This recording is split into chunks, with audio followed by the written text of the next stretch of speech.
All right, what's going on? What's going on? Wait a little bit for people to jump on in. In the meantime, I'm just hanging out today.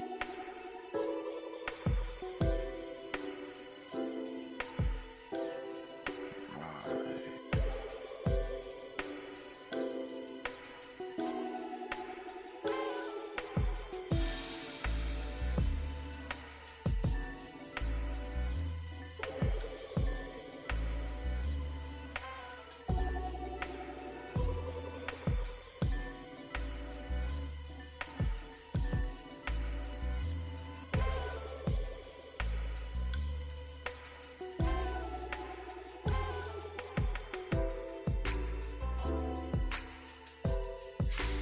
Wait for everybody to jump on in.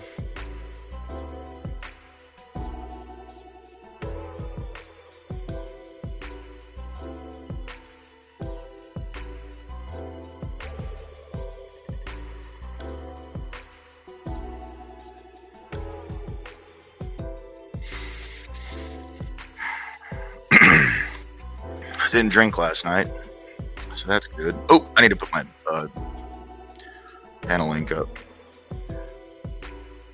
Did not drink last night. Thank God.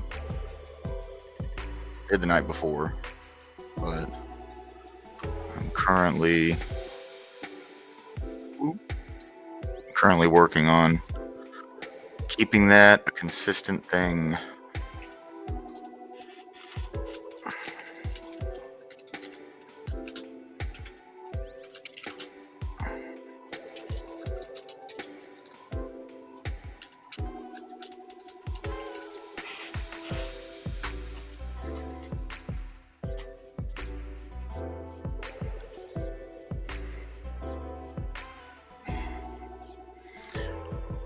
Just wait a little bit for everybody to come on in.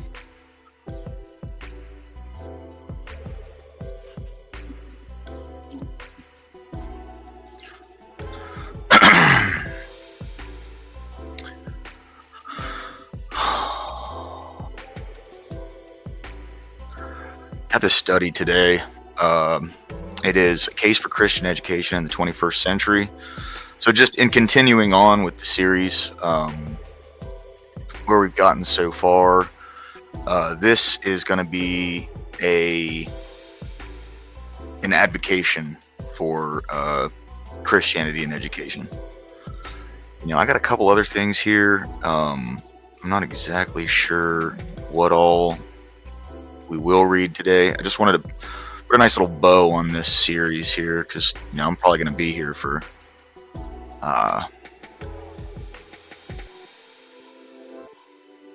this is going to be a few hour stream.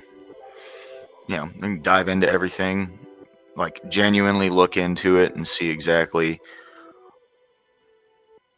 what's going on, and try to give the best like objective view of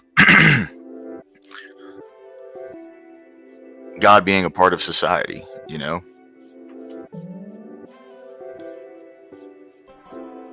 It's like this is the most beneficial way to do it. Give a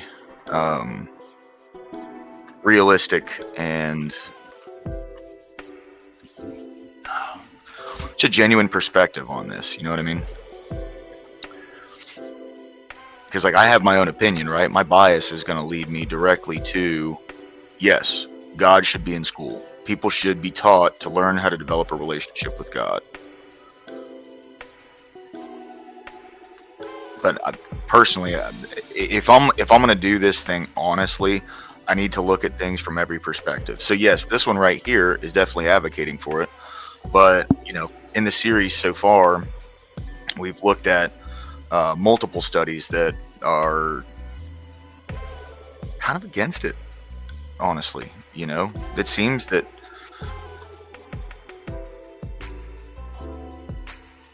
they really like we read that one, I forget what study that was necessarily, but we read that one, and it had gone into, it was about a survey on societal cohesion and God and religiosity, sorry, during the COVID-19 pandemic. And the conclusions, which is so funny because like in the data that they showed, which they had like 2,700 people sign up for the study, but in the studies that they had put forward, it showed that there was much more societal cohesion, especially when it came to like institutional trust. The only thing that was lacking was social trust, so like trust in each other, right? And that makes sense because, we're dealing at the time, the rhetoric was you can have it and not know you have it, and you can, and someone else cannot have it and they can have it, and that you can spread it without like being symptomatic at all. And of course that came out later and it was proven that that was fucking bullshit. So, all these restrictions and everything that they placed on everybody was for absolutely nothing. If you're sick, stay home. Most people do that already. We didn't need the government to force that. So, what it had shown is over in Germany during the pandemic, people had much more institutional trust, and it honestly kind of glazed it a little bit with the data, but they had to add in the fact of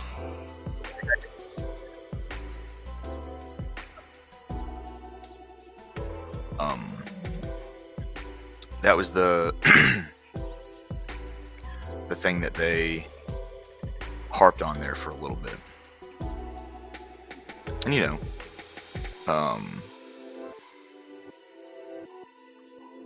I mean, they're gonna do what they're gonna do, but that one little tidbit doesn't negate from all of the beneficial societal cohesion they got from that specific, from all that shit, right? They ended the whole thing by saying, well, we just need more research done. We need some more funding.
All right. So I'm going to go ahead and start getting into this. I'll try to keep up with chat as people start funneling in. So, a case for Christian education in the 21st century. Education that's grounded in the realities of God's world and truth enjoys a rich heritage and remains wildly worthwhile.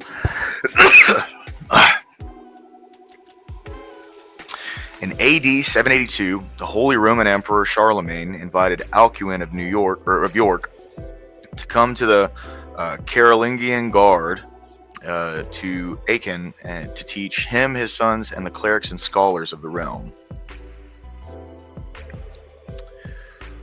The still relatively young Alcuin, from the backwaters of northern England, but with a reputation as a brilliant scholar, taught the emperor and his family a course of theology structured around what is now known as the classic liberal arts.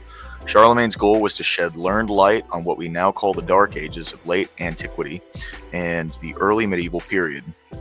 He understood that education was crucial to preserving and growing a healthy society, central to human flourishing, and helpful to the development of virtue.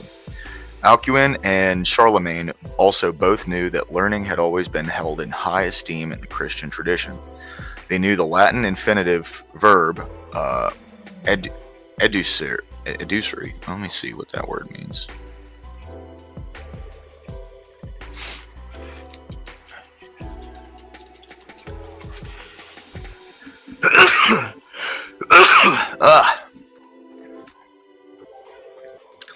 To lead out, to draw out. Okay.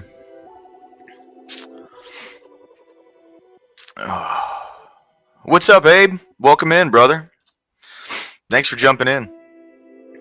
I'm just going through these last few bits of studies so I can finish up this series. It's been pretty interesting so far.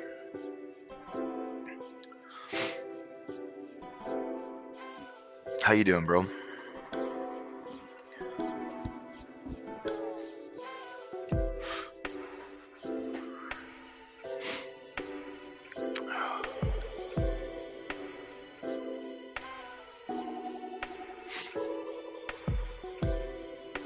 Good, man. I'm starting a lot earlier than usual. Like recently, I've been starting more at about like 2:33 or 3:30, 4 o'clock my time. So I'm at 2 right now. So we got a little bit of slow start going, but I'm not worried about that. I'm more focused on getting the information out there. If you want to jump in and do some reading and stuff, man, you're more than welcome to.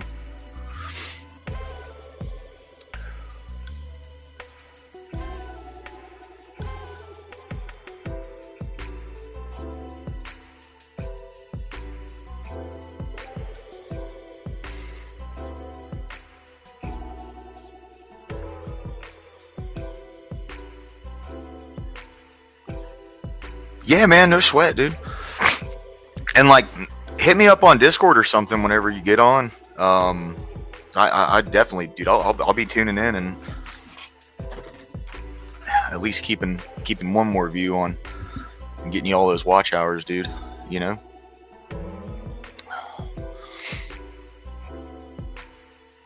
Like, obviously, if I see it beforehand, dude, I'll definitely just click on it and jump in. Bullshit for a little bit, you know. All right. So, he understood that education was crucial to preserving and growing a healthy society, central to human flourishing, and helpful to the development of virtue. Alcuin and Charlemagne also both knew that learning had always been held in high esteem in the Christian tradition. They knew the Latin infinitive verb educere carries the idea of being let out of yourself and your natural state of ignorance. Certainly, Scripture warns that knowledge puffs up and that intellectual arrogance is among the worst human traits. At times, the apostles were mocked as ignorant and unlearned men, which they took as a compliment. At the same time, no one can deny the brilliance and wisdom of men like Paul, Apollos, Moses, Joseph, and Daniel, who demonstrate a deep understanding of their cultural context. This was acquired knowledge. Moses was learned in all the wisdom of the Egyptians.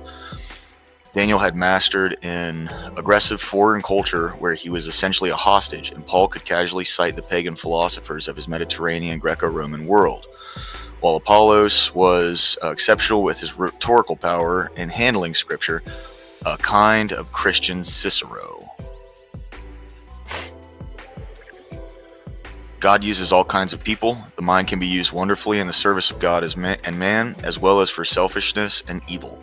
Stupid evil is awful. Intelligent evil is terrifying. Mindless crime of passion murder is one thing.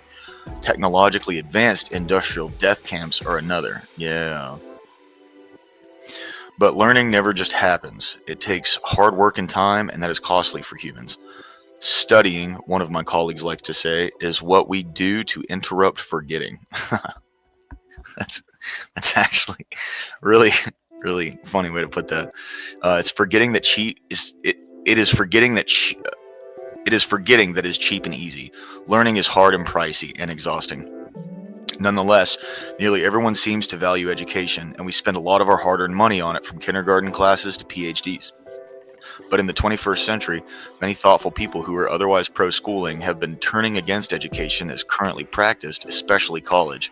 Contemporary education in most contexts and on almost all levels seems perversely aimed at creating confusion over clarity, to focus on subjectivity and feelings over reality, and to cultivate an uncharitable suspicion toward all truth claims, without recognizing that incredulity is itself a claim to a kind of technique of superior knowledge. Many college graduates have been programmed to categorically. I can't fucking speak today. Many college graduates have been programmed to categorically deny truth as truth, or edge as close to that as they dare. They major in non-disciplines of dubious value. They often find themselves unemployed, in debt, or angry. Their professors are largely to blame. It is therefore unsurprising that people with advanced degrees and high-level professional expertise, the intelligentsia, often make statements like, "No one can know truth, and you have your truth, I have mine." And these people are taken seriously at all as intellectuals, shows the breadth of education's effect on the American populace. That is based as fuck, dude. Seriously. I believe this is deliberate, and it has resulted in the most utterly foolish generation we have seen in a very long time. It is not an exaggeration to say that we are watching Romans 1 unfurl in front of our eyes, as those who profess wisdom are shown to be foolish. Hold on. See, I'm not a Bible scholar, so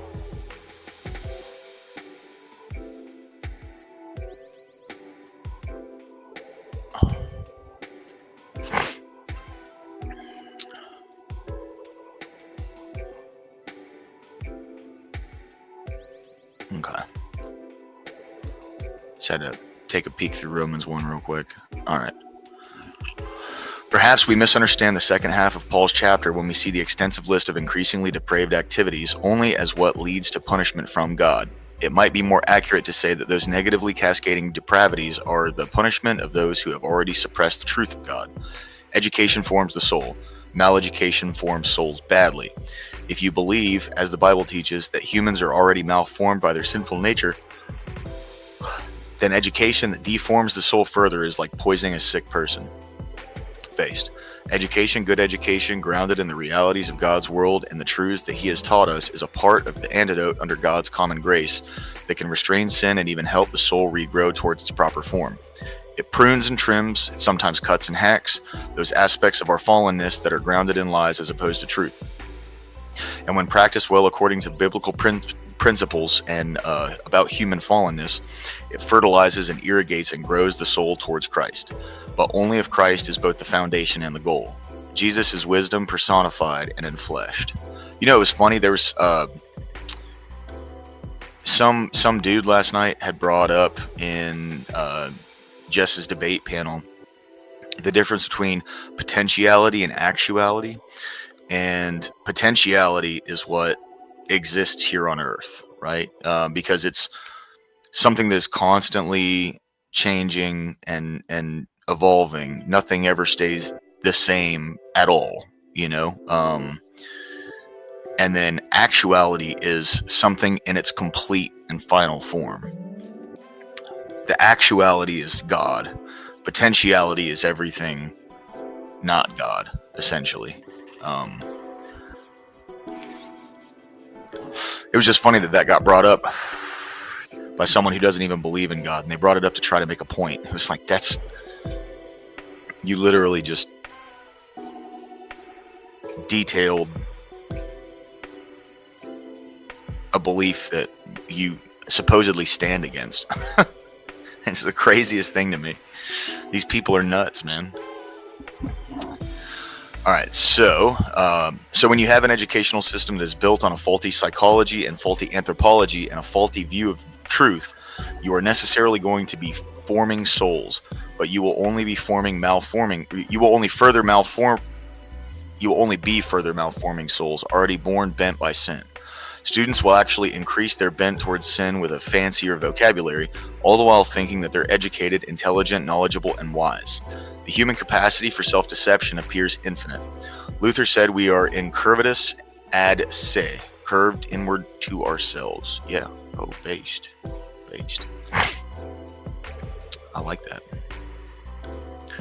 On the other hand, most Christians have long held a very high view of study, learning, and education, and have from the beginning appreciated the complex relationship between wisdom and knowledge. One of the first great thinkers on the subject is the brilliant North African Augustine, the most influential of the early theologians in the post-apostolic age. Apostolic? Because they're apostles, right? So I think it's apostolic. Anyway, I understood that the goal of the teacher did not end with a teacher. It was to remake the soul of the students so that they may become learners on their own. Teach that students may become their own teacher. Let us feed our pupils with the right food so that time will come when they will be able to provide their own food. Augustine also believed true learning is based on love and curiosity, not fear or force, and that learning is always a beginning, never an end. Let our searching be such that we can be sure of finding, and let our finding be such that we may go on searching. Ooh. The medieval theologian and University of Paris professor Thomas Aquinas also thought deeply about the nature and purpose of learning in the fallen state of man. He believed that curiosity is natural in mankind, but is now deformed by sin, and that true knowledge is always grounded in accurate belief. To one who has faith, Aquinas said, the explanation is necessary. To one without faith, no explanation is possible. Based. Absolutely fucking based. Hold on, I got a Discord message.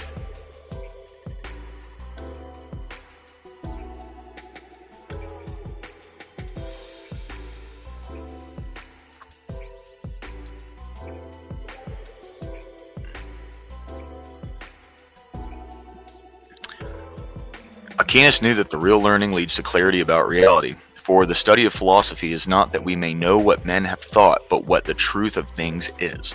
And in his mind, study must be driven by the magic of wonder instead of the drive of compulsion or material gain.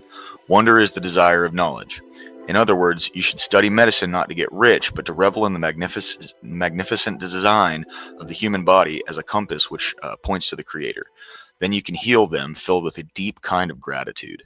In the same era, Hugh of St. Victor, one of our greatest Christian thinkers and author of Didascalicon de Studio Legendi, or On the Study of Reading, knew that all knowledge is interrelated and interdependent, that in God's world nothing is unimportant, and that no discipline really stood alone. Learn everything, later on you will see that nothing is superfluous. Even so, God did not see a need for understanding human finitude. Echoing Ecclesiastes 12:12, he said, There are those who wish to read everything. Do not try to do this. Let it alone. The number of books is infinite, and you cannot follow infinity. For where there is no end, there could be no rest. Where there is no rest, there could be no peace. Where there is no peace, God cannot dwell. Ooh.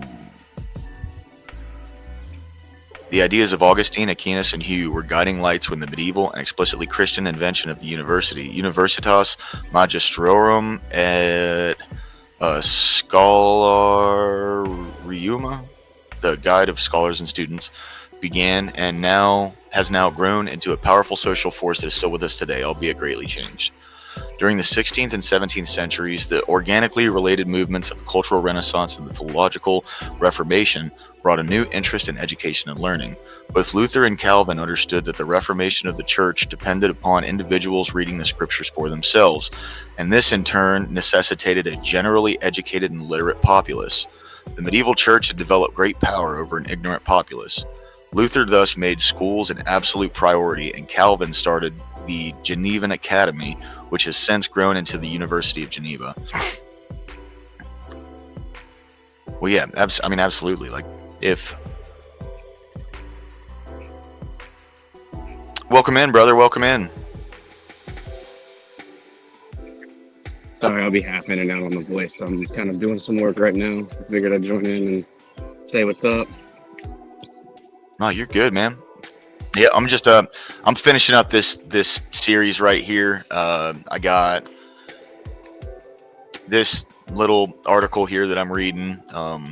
Hold on, actually, I'm working too, but was not expecting to get anything else today. So here, 1 second. All right, Chicago is only an open.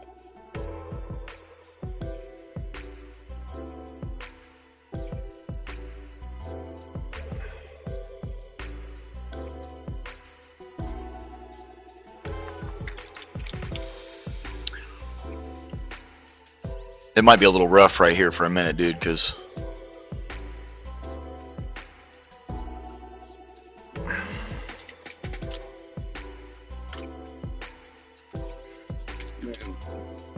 I wasn't expecting to get any more. I hate to have to do all this actual work, man. I'd much rather be debating on it. What happened? I hate having to do all this actual work. I wish I could be debating. Yeah. All right, that picks up tomorrow. Delivers next day. 3,000 pounds, 144 inches. What's that? I said, I think I officially caught the bug. I can't really hear you, bro. Something's going on with your mic. I know. I don't know how to fix everything.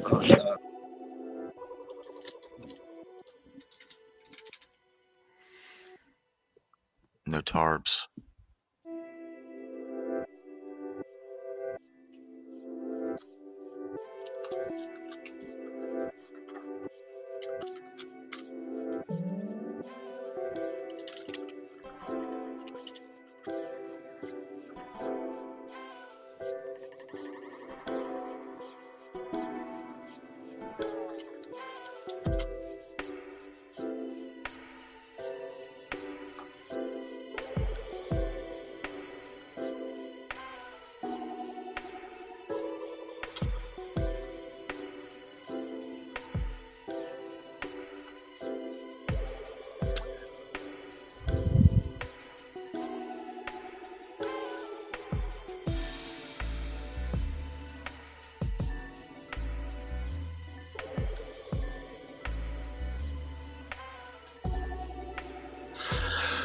Abe, I'm gonna be live probably until about like 8 or 9.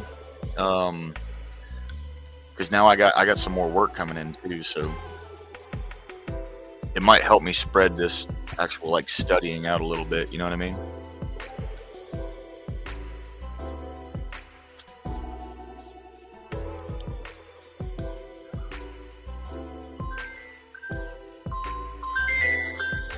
Oh, there we go. Dispatch.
Okay, sorry about that. Yeah, I'm gonna be live all day, bro.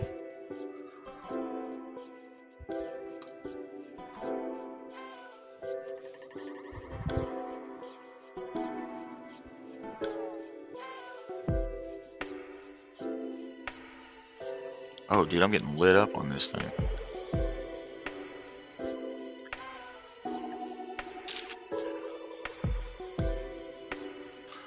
Okay, hold up. Hold up.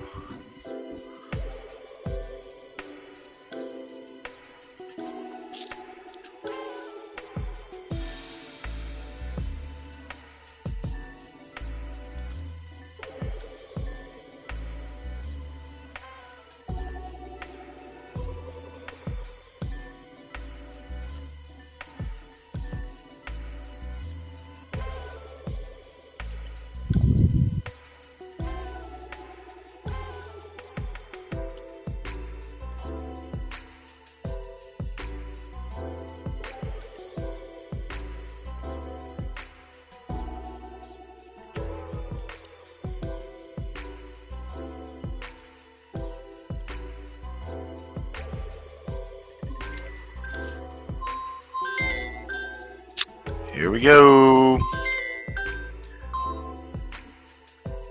Oh, yeah, cool.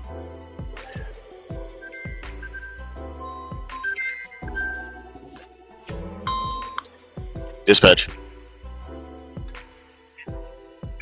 Got your email about it.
Sorry about that. All right, I'm gonna get back into it then.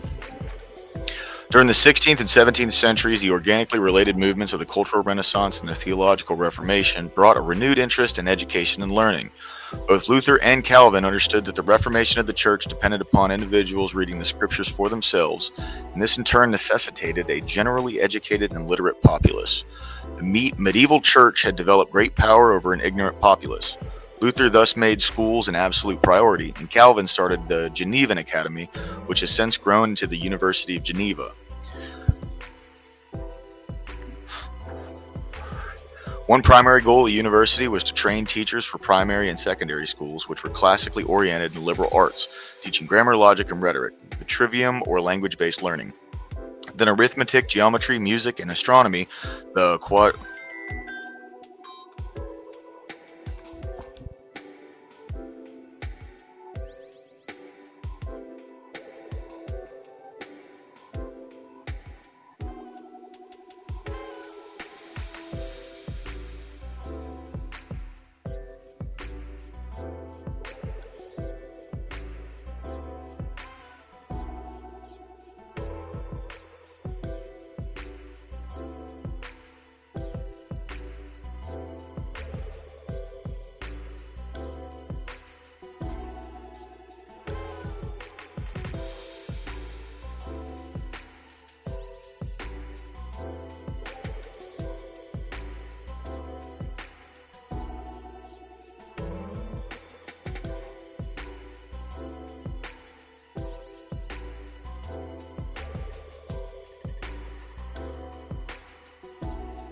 What's up, Corey? Hey, sorry, man. I'm on the phone. I'm kind of working a little bit, but I don't pay medical bills. jump on in whenever.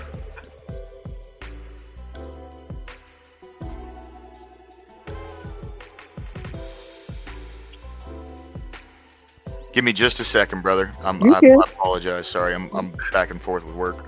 You good? You good?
All right. Sorry about that, bro. What's going on, man? Oh man, just finished that debate from last night.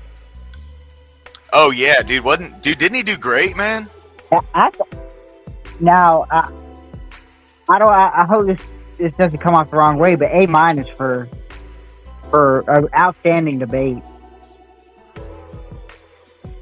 Well, you gave him an A minus. Why would that come off wrong? Okay. Well, see, I didn't want it to come off wrong. I didn't want to glaze him too much and say A plus. Like I picked out some things that I thought, like maybe 4 things he could have done better. Like because I would have. But I don't want to come off as though I would have done any better. No, dude, bro. Like, well, that's the thing, right? So you, as someone who is in the crowd and is like watching, it's your opinion that matters the most. Does that make sense? So, like, Oh yeah. if you saw because in a debate, you're not trying to. What's up, Scott? Welcome in, bro. Thank you very much, man. Always good to see you. Always good to see you. But your job isn't to convince the person you're debating. Your job is to convince people in the audience. So if there's things that you saw that you feel he could get better on, that's definitely like solid critique, right?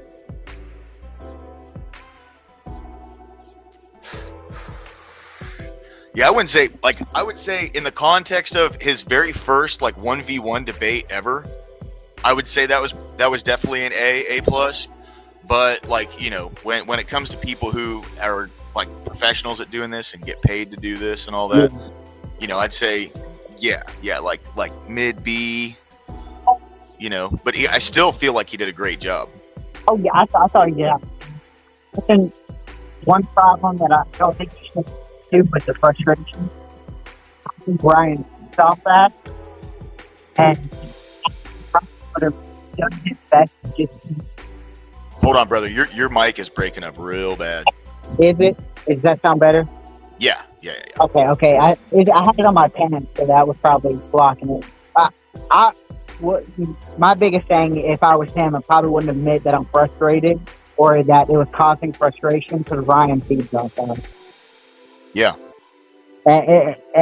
But outside of that, I thought he did very well repeating, like, because I know it's got to be annoying to keep repeating the same arguments, But if they're not adding anything new and they can't really challenge your argument, but just keep bringing it back up, I would just keep nailing them. Same point, same point, same point.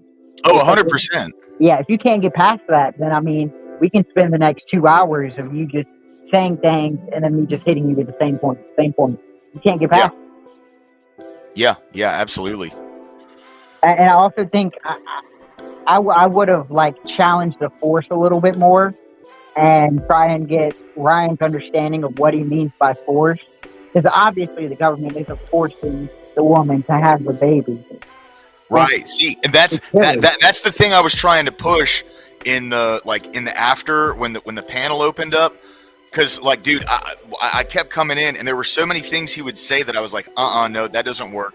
Mm-hmm. And you know, when it comes to that, you really just gotta like hit those really hard emotional points, like in the butt. Like you gotta nip it in the butt the second that shit comes up, because like when he said, you know, women shouldn't be forced to carry a pregnancy. It's like, no. They're not being forced to carry the pregnancy.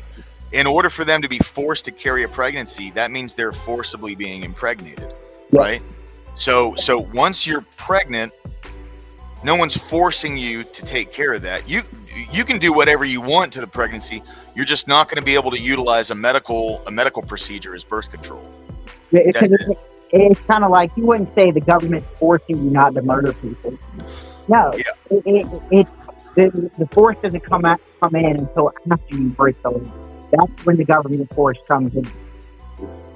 Well, and there were just some lies there too, dude. And that was the thing that was really starting to piss me off, because like he was saying that you know, women die all the time because they don't have access to abortions when they need them in abortion ban states. That's a lie. Every abortion ban state has exceptions in their laws for when it comes to saving the life of the mother. Every single one of them do. Yep. You're counting a lot. It's like when you say that, you do realize you're counting a lot of different deaths that are contributed a lot of different ways. Like, it's not just correct as saying, oh, well, the baby killed the mother. It's like, no, not necessarily.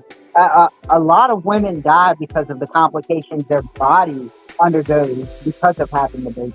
It's not the baby, it's your body. It's like most of the aspects your body goes through, it's your body doing it to itself. Yeah. And but outside of that, man, I thought he was outstanding. I kind of wish it was a little longer. I got to about 30 minutes into the panel discussion once all y'all were brought on. I still got to watch a little bit more of it, but man, yeah, he did really good. Yeah, see, like if I were to debate, if I would have debated him on that topic, that's what I would have. See, like my whole thing with that, right, is, you know, Control Freak did a very good job at laying the basis from where he came from. Yep. I think the biggest thing he could have done, like better, would be to dismantle Ryan's argument. And the thing is, Ryan's argument was trash because it was predicated on lies. It was predicated on abortion ban states don't allow women to get the surgery if their life's in danger. That's a fucking lie. He also was trying to base it on the primary use of abortion is for medical purposes. People don't use it as birth control. That's a lie. Literally, like 3/4 of abortions are done with Plan B. Yep. That's an abortion. It's a chemical abortion. Yep. That's not the same as contraception, which I think you made a good point in the beginning of the panel. Like, it's kind of like condoms and stuff like that. That's totally separate. You can't just add that into abortion. That's not right. Those two things are entirely different. Yeah. And I'm totally pro contraception. Yeah, you know what I mean? I'm anti promiscuity, but if you have a wife and you guys want to have sex and you don't want to risk having a child, wear a condom. Wrap it up. It's that easy. Well, if I want to drive a car and I don't want to risk getting into an accident, the best thing I can do is not drive the car. See, so I had an argumentation line set up and I lost the last bit, and it was like a nail in the coffin thing where when I came in and I was like, you know, I was making fun of him for having like 0 sperm count or whatever. Yeah. Said, yeah, well, I wear a condom. Like, okay, then why do you need an abortion? Exactly. Like, I should have nailed that one, but I didn't. Oh man, that would have been such a fucking hard like coming. But see, that's the thing, dude. I came out of the gate swinging on Ryan, and then he immediately didn't want to hear from me. Whenever I'd start talking, he'd start talking to somebody else. He'd say, "No, no, no, I'm talking to them." Yada yada yada. You know what I mean? I will say I don't think this is in the aspect of. I don't think he's the type of art or debater that is like slows things down. But with Ryan, if you can keep him nailed into a certain point, he squirms. He has to get off of it. It's like if you hold him to one single point, it seems like the longer you hold him to that point, the worse and worse his argument gets.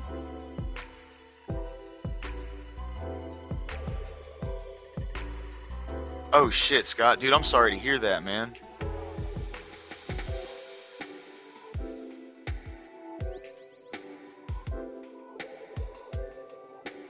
Is everything okay with your house?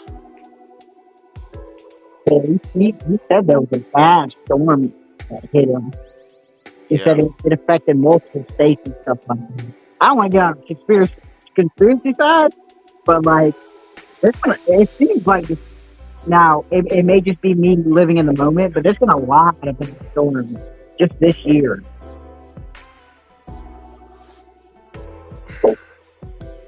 Yeah, I have no idea, man. I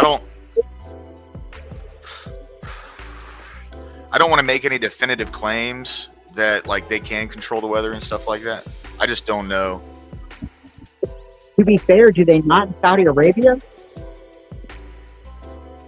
Because it's like that's not an area that rains a lot. You think they see the cloud to help and try and entice the rain, which is what's making like the more prominent cities there become more living. Yeah, exactly. Sorry, someone walked in. Yeah, I mean, hey, dude, and I'm not disputing it, right? Yeah. I'm not disputing that necessarily. I'm just saying, like, I haven't seen the documentation of it. Yeah. So like when I see that documentation, that's fine. I'm just coming from like my perspective where it's at now. You know what I mean? And the question is, what do you mean by control? Because it's like if they know how to start a storm, but then can't control it, that makes a lot of sense. You know what? So it's not technically controlling. I have heard of that, dude. Oh, my bad, girl. Hang on one sec. You're right. I have heard of that. And I've heard Alex Jones talk about it a little bit. And believe me, I got nothing against Alex Jones. I love him to death. I think his problem is he gets a source and then he paints the picture of what's happening. Like he gets really good sources, but then he'll paint it his own way. So like, you remember the story about the frogs being gay? Like they're turning the frogs gay. It's like, like once you dig into that topic, he's absolutely correct. But they're not turning the frogs gay. What they're doing is they're creating androgynous, like, I guess, intersex frogs because of environmental damage that's happening with like pesticides and stuff and the overflow through the crop. So it's causing these frogs to become, I guess, their genes to become mutated so that way they become intersex. And so it blows off their hardwiring. And it's not that they're turning them gay, it's just their side effects to pesticides.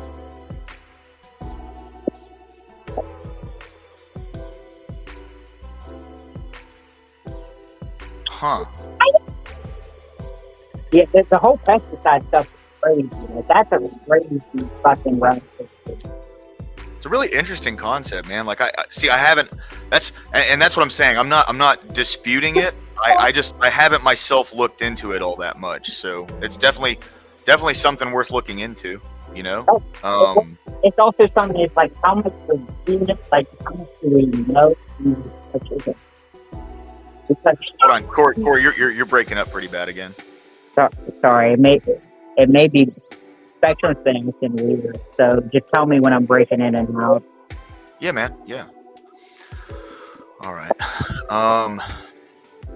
Sorry, the beginning of this stream has been a little rough because I've been like working, going back and forth, and All right, so read through this. Here we go. Oh, shit. There we go. All right. Damn it. Hold on.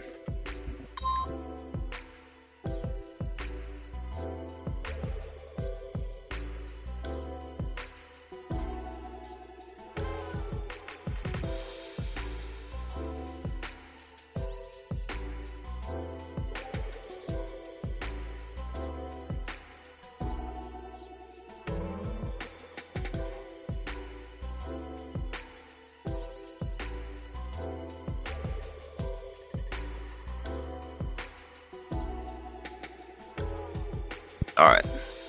So, I'm back. Sorry. One primary goal of the university was to train teachers for primary and secondary schools, which were classically oriented in the liberal arts, teaching grammar, logic, and rhetoric, the trivium or language-based learning, then arithmetic, geometry, music, and astronomy, the quadrivium or quantitative learning, followed by philosophy and finally theology. Near the end of the English Renaissance, the English Puritan poet and political polemicist. What's polemicist?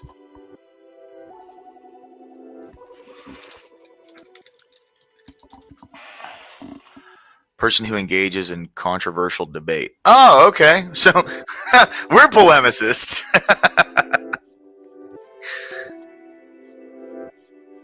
Can you hear me? Hello? Oh, shit. My bad, dude. No, you good. Oh. I was gonna try and see if that helped fix it. Abe, so my background music, I just go to media assets and then scroll all the way down, and there's a background music option down there.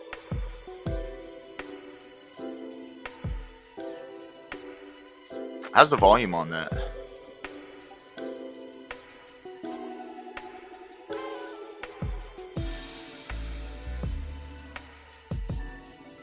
I think it's a little high.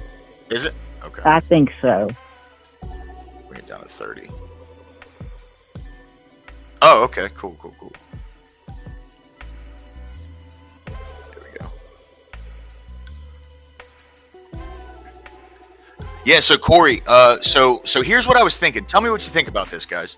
I know we're kind of going off topic here a little bit, but I was thinking of doing like a debate night thing for Saturdays. It would start at about 2:00, but it would be just like a string of fast-paced, just practice debates, right? Yeah. Like each one's like a half an hour, so you can get like a good bit of debates. Wouldn't necessarily have like the structure of like an opening argument, closing argument kind of thing. Mm-hmm.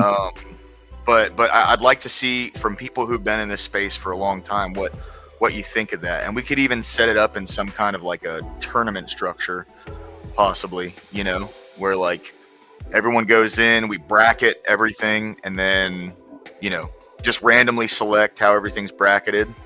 Yeah, it's because I love it and I'm interested, but man, like if someone who has any type of skill in it, I can tell the way they can talk through my arguments, and then I'm like, damn, I had a lot of good stuff to say. It's just it's kind of, and not so much. Was it the anthropology, or like it's like people who are very aware of like the meaning of words and stuff like that can pick apart my arguments like no one's fucking business. Yeah, that's fair. A lot of that's semantics, and I mean, like, debate is a semantic game, So, and a lot of people think semantics is bad, but it's not necessarily. It's just in a debate, it's very good, but in a dialogue, it's not the most important thing, as long as you're able to communicate between each other. Yeah. No, 100%. I don't know. I'm thinking. Here, let me see. Create a new scene. Want to delete that one. All right, and then do this. Here, give me just a sec, bro. You good. I will say I'm excited for Wednesday. Yeah, me too, bro. I'm like that's my favorite thing to do on this channel. Oh for real. yes. I'm not gonna lie.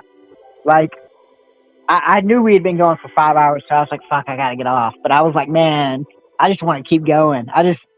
It's something about it because it's not only having what I'm thinking in my head, but have everybody's interpretation of it. And so I'm sitting there and I'm thinking about it, and I'm like, damn, bro, this is about to be a really fun adventure. Yeah. No, it's dude, I'm incredibly excited to go through the entire Bible. Oh yeah. It's gonna be something I feel is absolutely worthwhile, you know. Okay. Hold on.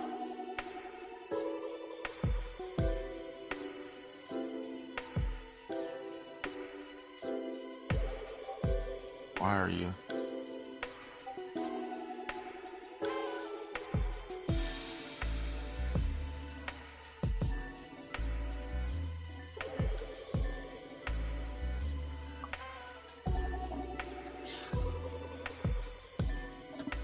Damn it.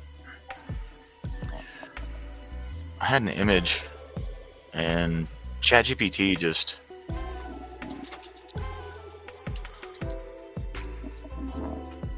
it's the image creator on it, it's good. I like it, you know.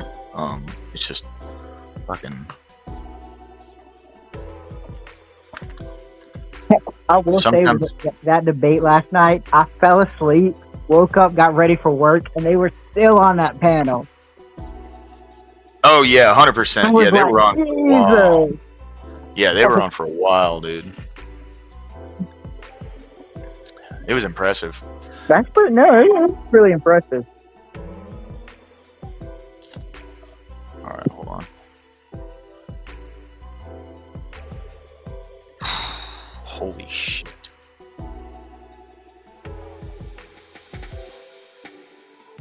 Hold on, I got a little more work here. You good. You good.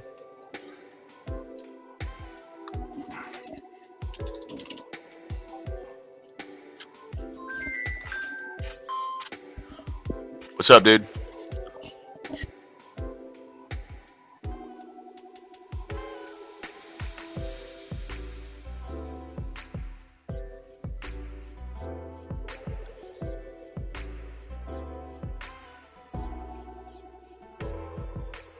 Damn, Rude. Where do you live at? Just woke up at 6 a.m.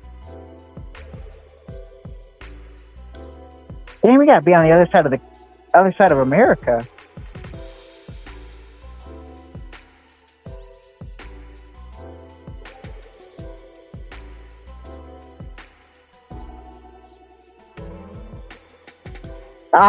Okay, makes sense. Watch out for them dangerous wildlife you got down there.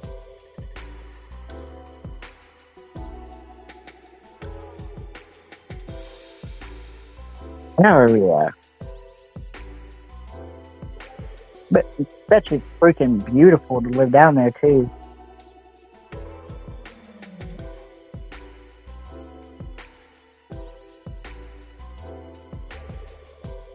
He says I am the wildlife. Oh, well then I guess everything else should watch out for you.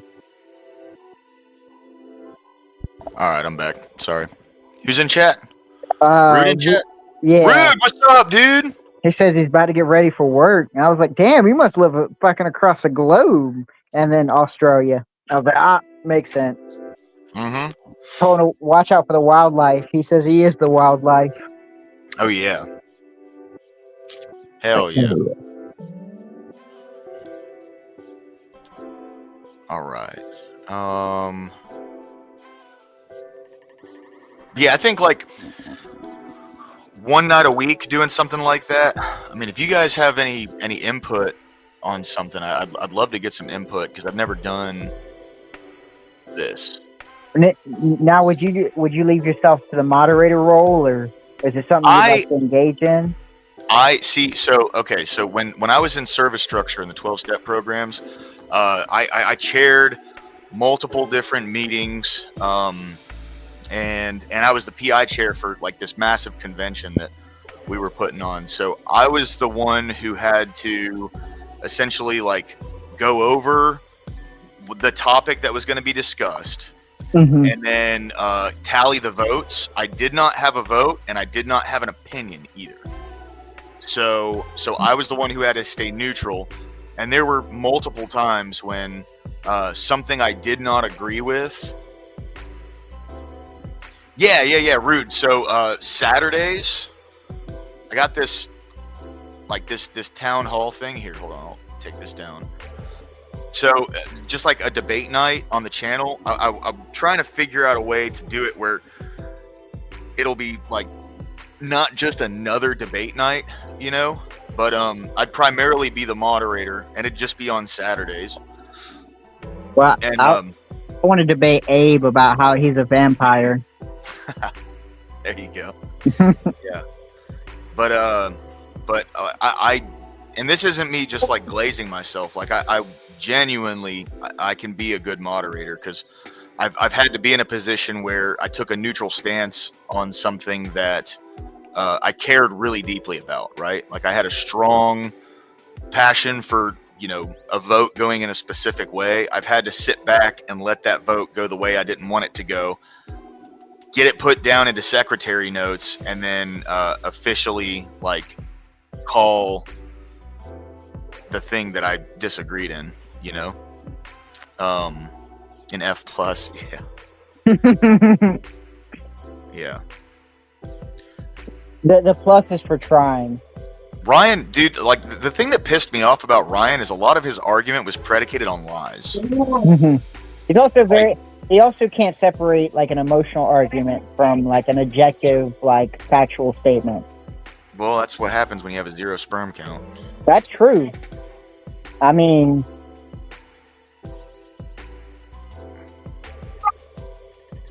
I don't know.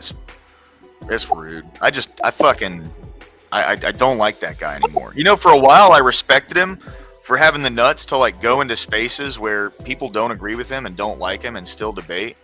But now it's like, dude, you literally just you come in here and you fucking lie and you build arguments on those lies. yeah. I mean, to be fair, he's probably a little bit more honest than your average politician.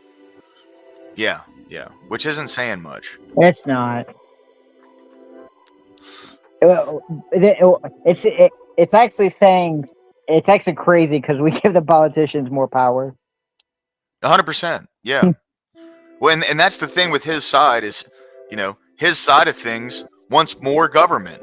They want more tax money to go to these people that already waste and lie, and I mean they're just fucking. Yeah, absolutely, yeah. See, I think his thing is he probably goes into his circles where he doesn't know anybody outside of that. What's up, Achilles? Welcome in, dude. Thank you, man. But he probably goes into his circles where everyone thinks the exact same thing, so he believes that he's in a majority. But then, literally everywhere he goes, where he gets the slightest modicum of pushback, he starts to spurg and lie so he can get a point across. And it's like, no, dude, that's not true. That's not true.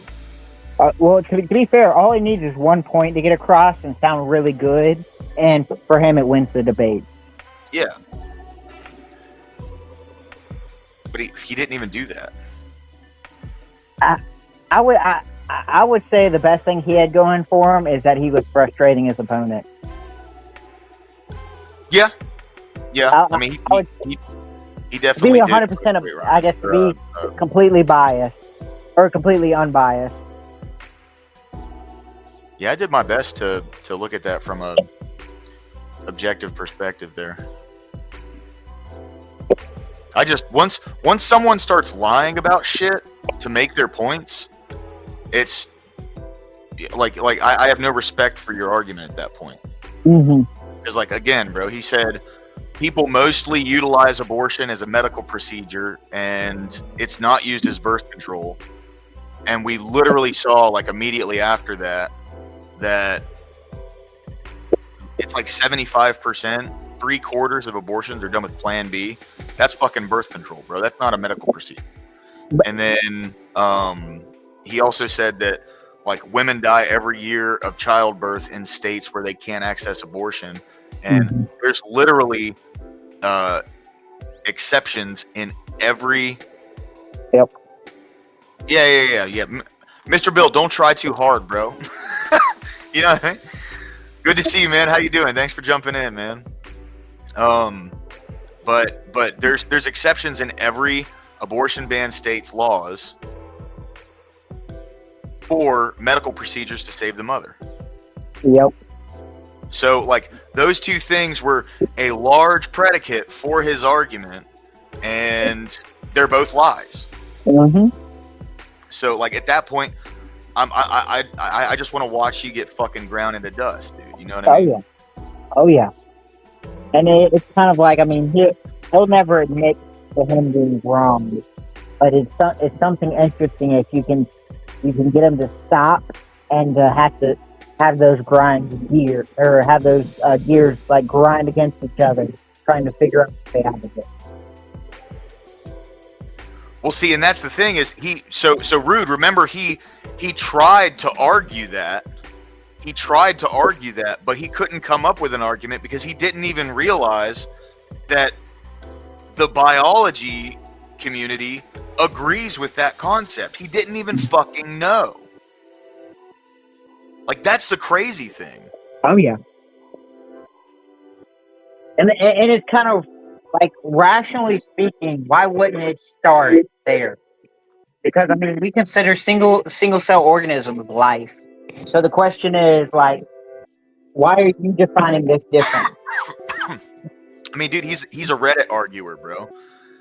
That's how he argues. He argues like someone on Reddit, where someone will say something and then he's gonna pull something up on ChatGPT or in Google and look at it instead of like understanding. Yeah, correct. Exactly.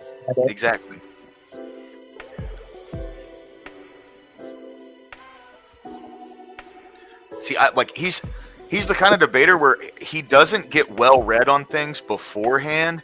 He jumps into arguments and like focuses on the emotional side of things, and then learns the facts of it as he's arguing people. Yep. And that's very dishonoring. Well, it's just dumb. Like, you're not gonna you can't make a good argument that way. To be fair, it probably works, and it's why why he targets smaller audiences. And it's kind of why all left-wing debaters target small audiences. What they're hoping for is to use you to show you how smart they are. Well, and also what they do is they weaponize your empathy against you. Mm-hmm. So it's like if I can make them feel bad about their opinion, they're not going to argue it as much. Yep. That was like that was the crux last night. Yeah, no, it was. That was really like what a lot of his arguments, where they came from. You know, if your own daughter was essayed, would you force her to go through with the pregnancy? And like, gotta say, dude, Control Freak gave a really good response to that. You know. Well, when you're not scared to, I guess, tackle the issue, no matter like what emotional scenario you wrap around it, and you're still able to tackle the issue, it's like everything, all the emotional, I guess, hubbub just doesn't matter. You know, I don't have a super hardline stance on this. I can see, like, my thing is, here's what I don't get is that, like, the thing that doesn't come up in this argument ever is the fact that it's literally the largest and most successful eugenics program ever put forward in the United States. That's what it is. It's a eugenics program. Yep. And which seems to, at first, was targeted for the black community. I mean, it still is. Well, yes, it still is, but it's like they'll try. It's like they won't even contend with that fact. I know, that's what I'm saying, dude. See, it's crazy. I think like I read a stat somewhere, and this could be wrong, so like bear with me, okay? But I read that of all of the abortions done in the history of the country, I think it's like 70% of them have been the black community. And when you look at, I think it's what, like 70 or 60 to 70 million abortions have been done. And when you take those stats and you look at what percentage of those would be black people, and then you see, oh shit, there would like, I think it was here. Hold on, let me pull the math up on this real quick. This is one of those like iffy topics that I got to be careful about how I say this because.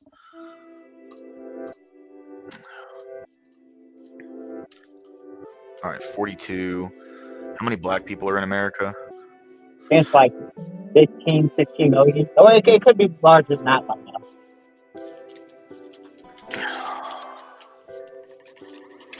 It's probably what? It's probably like 41 million. Dude, 41 million. If abortion was never a thing, the black community would over double.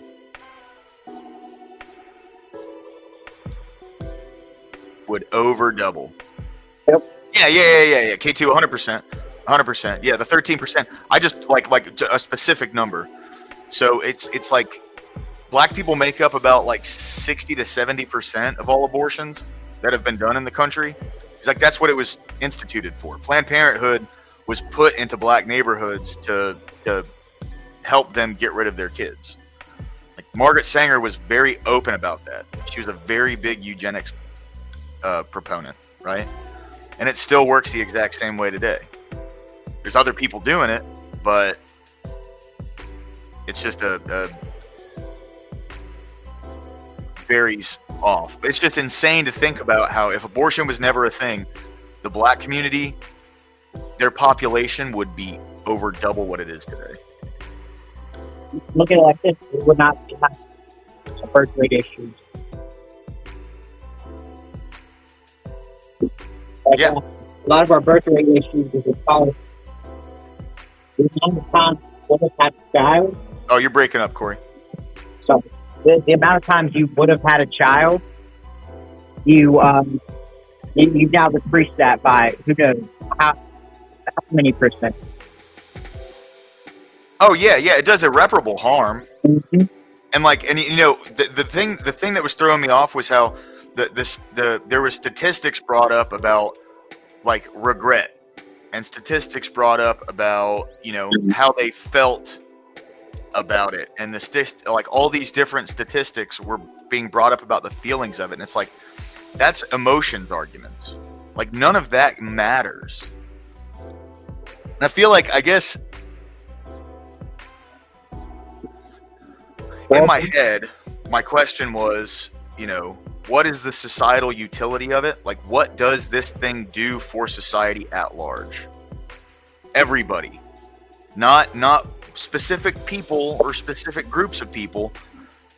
Everybody. What does that do for everybody? And it does literally nothing.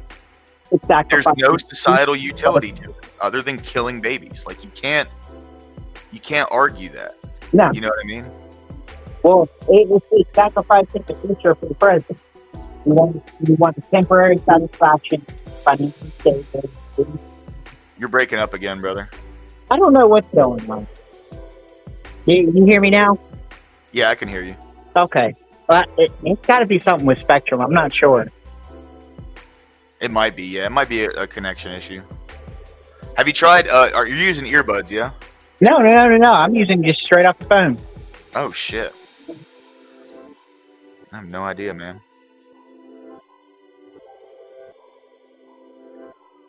Huh. Did you get some water in the mic or something? I don't think so. Usually it gives me, I've got an Android, so it gives me a little warning when water gets inside the device.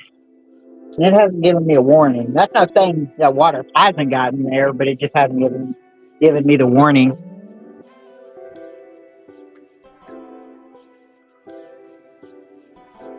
All right. I apologize to everybody who hears me breaking in. Oh, you're good, man. It's okay. It's all right. I'm gonna go ahead and keep reading. Hold on. My Discord's fucking blowing up right now. What the hell? All right. Okay. The English Puritan poet and political polemicist John Milton wrote a little book titled Of Education, published 1644, and a book every Christian should read. Okay, I'll check that out. Where in just a few pages he outlines what he calls a complete and generous education as that which fits a man to perform justly, skillfully, and magnanimously in all the offices of both public and private, or private and public of peace and war. Ooh. In other words, for a Christian, every education trains you in everything, because the Christian life has no boundaries or borders. Being a Christian is a totalizing experience. Biblical Christianity decimates any kind of compartmentalization of thought and life. There's nothing that your faith does not touch, change, and eventually rule over absolutely, whether it be bricklaying or book writing. Milton sees this totalizing vision of Christian education that is focused on the scriptures as the ultimate interpretive guide for all knowing. He sees the building of virtues as the goal and the specific areas of study as tools to that end, ultimately infusing into their young breasts such an ingenuous and noble ardor. Ardor, what is that?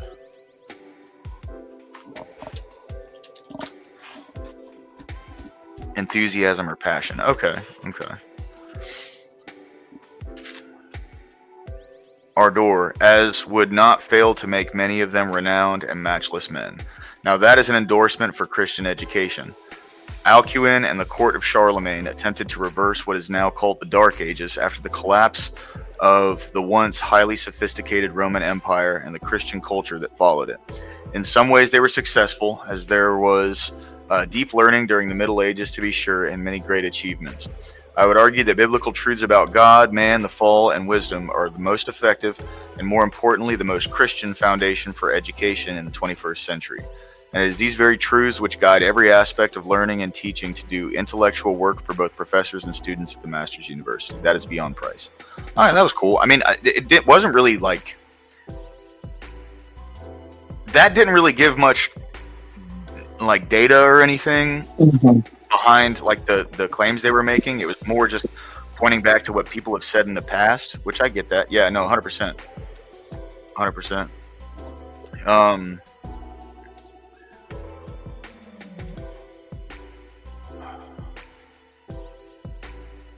Yeah, 100%. Yeah. The left is a self-destructive ideology. Democrats are self-destructive. 100%. Like all the things that they base their worldview on, and the systems in which they think and advocate for, it is all self-destructive. Drugs, promiscuity, abortion, self-sterilization, mental illness, yeah. Reliance upon a centralized power. Which is ironic because that's what they say we need to stop. That's their argument. I guess their argument against Christianity, even though they're willing to do it with something much more fallible as like the government and other stuff like that. Like we just replace the government with God, but yet they're upset about that. Their big argument, where they say like Trump is a dictator, they say, why would you want one person in charge? And it's like, why would you want multiple people with bad intentions in charge? Like that makes no sense to me. How's that a fucking argument? That's ridiculous. I would go even far. I would go farther than that and say, why are you allowing multiple people? Like you have so many complaints against, a dictator and him doing bad. Well, why are you allowing a plethora of people to do that inside our own government? By the way, Achilles, welcome in. Thank you, man. They do want everybody to be mindless drones. Yes, absolutely. That's true too. It's easier to control. Yeah, 100%. Stay on your phone. Stay at home. Wear a mask. Don't go outside. Don't communicate with other people. What are you doing? Yeah. Turn on the news. Obey. The right news. Yeah, exactly. Not the wrong news. Yeah. You need to watch CNN and MSNBC and fucking ABC. Well, I don't know. And if you're Republican, you need to watch Fox for sure. Like, what the fuck? Those news agencies were pretty happy with Trump after the Iran strike. Yeah. Yeah.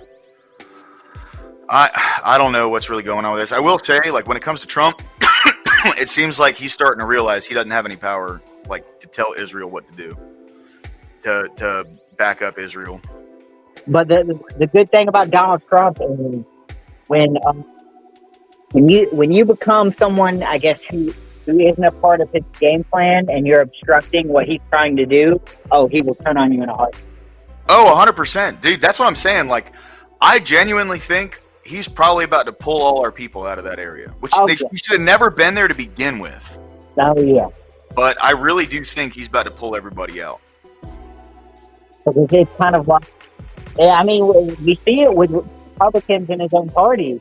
It's kind of like, even the good ones, if you go against him and you make things more difficult for him, he will turn on you. Yeah. I don't think that's necessarily a bad thing, because I think he does have a vision that I do support. I think, like, I'm more supporting of MAGA at large than I am of Donald Trump. Donald Trump has really, like he has already backtracked on the three main things that I voted for him for. So the movement MAGA, still about it. But MAGA's pretty pissed at him right now. You know, a lot of the people that, like, the America First movement, all of them, they're not happy with Trump. No, and that's not good, especially if you're looking for a predecessor in your movement. Right, exactly. It's like, that's why, you know, he's got to do literally everything perfect. Oh, sorry, bro. I saw something yesterday that blew my mind. Julia Childs actually invented shark repellent. I had no idea she did that. What? What's shark repellent? Is that a joke? That might be going right over my head.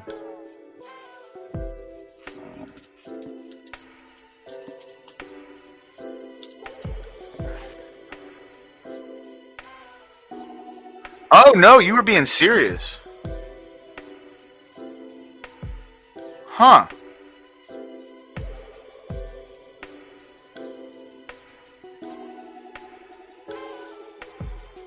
She's known more for her recipe for boeuf bourguignon than her time in the Office of Strategic Services. By the way, Corey, I don't know if you've ever been to a restaurant and gotten boeuf bourguignon. It is absolutely fucking delicious. I have not. Yes. Achilles based. Yep. It was the E-Files, it was No War, and it was Deport the Immigrants, right? Like he hasn't backtracked on the economy. He's still got the tariffs going.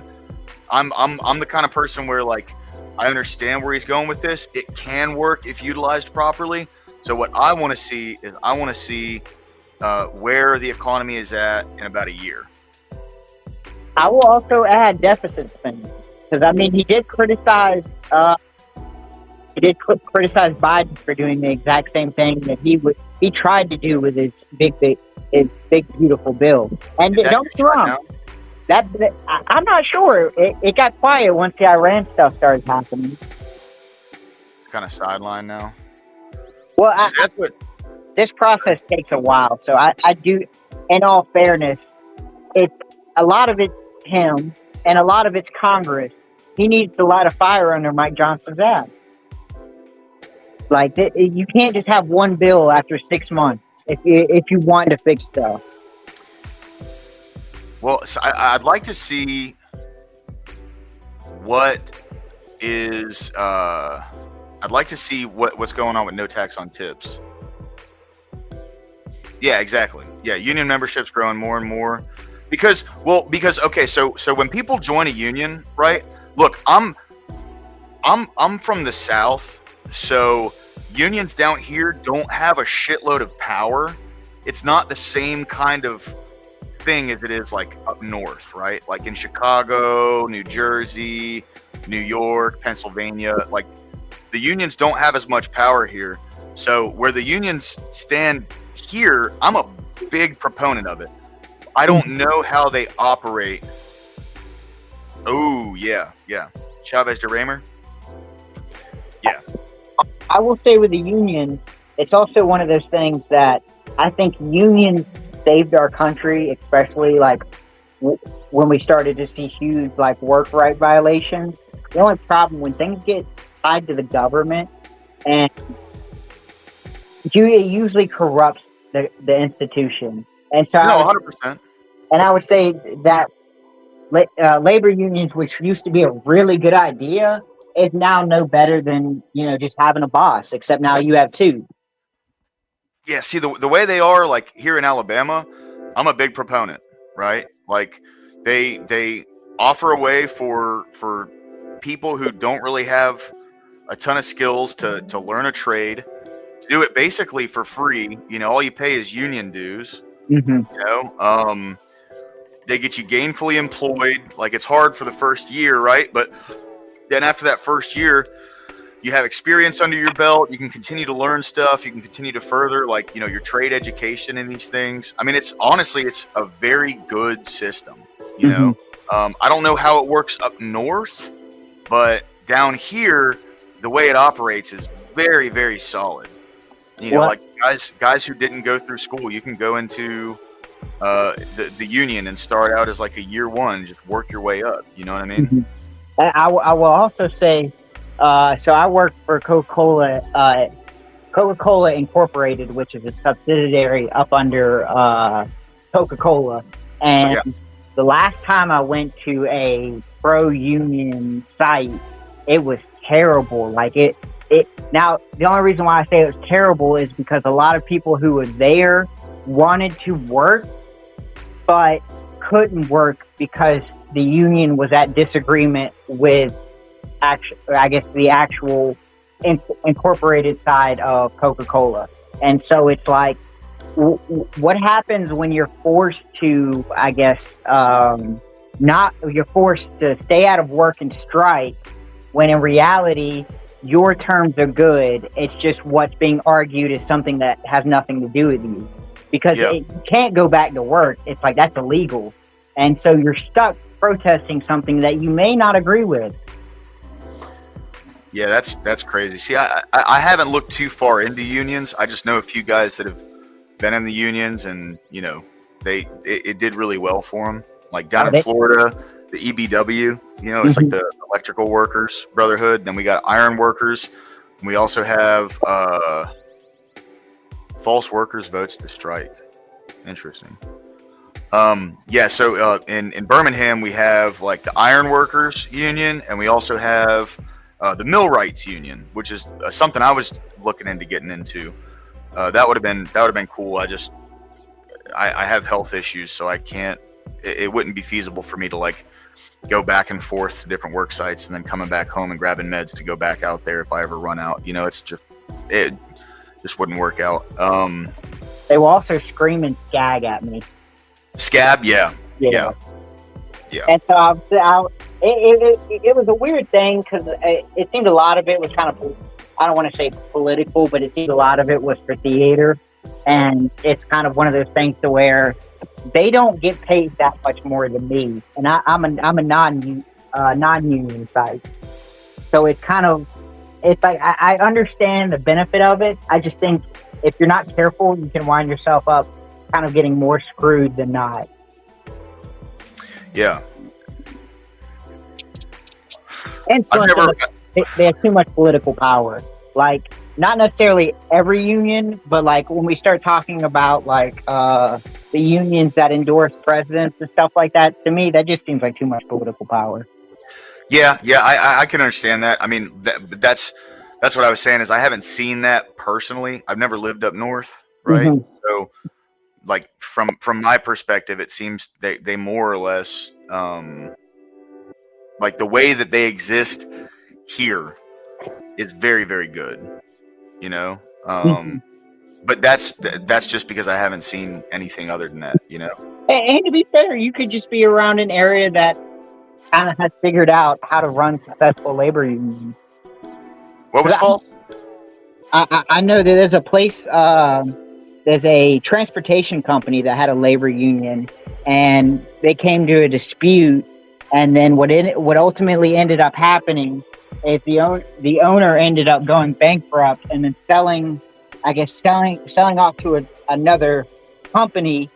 The labor union agreed to it, and then I think within 3 months they shut down, and it's no longer operate. Like it's a rumor, so I don't know how true this is, but what it ended up happening is people were taking loads, and then when they got to their successful destination, they realized that their company was no longer operable, and so all these transactions that were meant to go through didn't go through because everything was struck void. I hear that. I hear that. Yeah, But I think K2 is contending with you right now. Are you contending with me or with him, K2?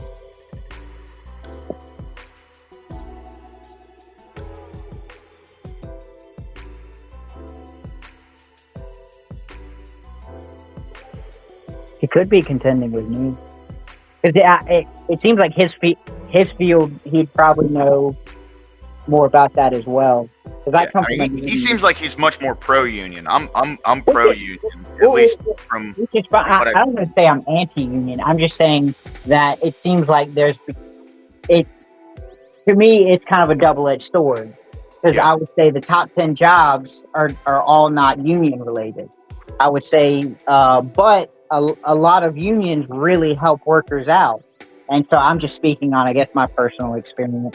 I don't want to say. I guess I should use just my personal union to speak on, and not the whole union labor. Yeah. That's what I try to do. I try to keep my, like that. That's why I kept saying around here, the way they operate, it doesn't seem like they have any political power at all. They're like a steady supply of a workforce, Mm-hmm. And just tons of benefits that come from Yeah. being a part of it. It's really like it's a good thing to me, They all pay taxes. Like tax money isn't going to that stuff. Oh no, he's just saying he's telling us stuff. I think he's telling us more his aspect of unions, because he drives trucks, correct? Yeah. I think you are in a union, aren't you, K2? And Scott, for that, I wonder what it is, like, because I pulled that up. Hold on.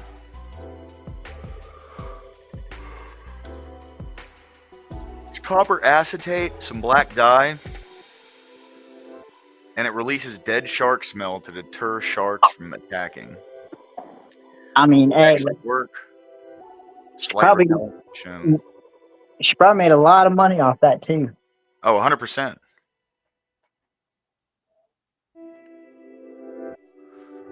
Unions here are just like every other protection racket.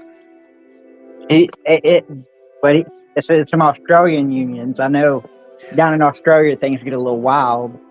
Oh yeah. See, I have no idea how. He's Teamster. Okay. Yeah. I have no idea how. What the? Oh shit. Okay, well, Teamster sounds familiar. I've heard that politically, or I guess when referenced with politics. I guess I should say. No, yeah, absolutely, 100%. Didn't Donald Trump get the endorsement of the Teamsters? And he did. Well, so hold on. He didn't get a direct endorsement, but them not endorsing the Democrats is 100% undoubtedly them endorsing Trump. They're like, we don't want to say, but we're definitely not going Kamala. Yeah, that's why the Democrats were so fucking pissed off, dude. Because they knew the Teamsters weren't gonna endorse the Democrats that year, right? To be fair, the Democrats are selling them out. They just 100%. the political power, and it's like that's also the problem of being being in some unions is that some unions they've been tied to Democrats for a long time because Democrats used to be the party of the middle class and labor. And Right. now that the Democrats have shifted and the right has kind of shifted more to where the Democrats used to be, it's like, well, okay, now Democrats don't care about really anything that has anything to do with unions, but they still expect their support.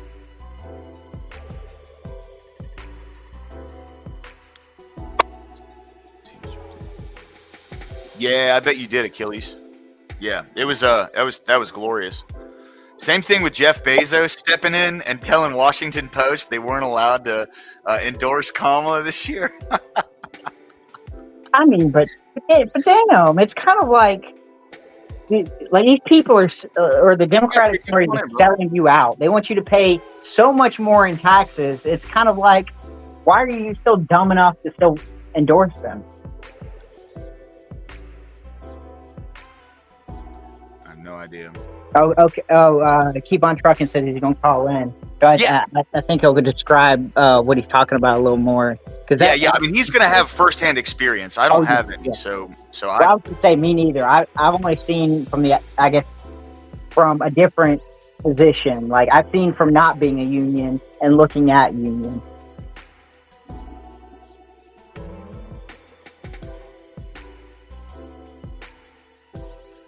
Yeah, Scott, she was like the Martha Stewart of the Greatest Generation, yeah? That's what it seems like from this article I got. Except she didn't go to prison, I take it.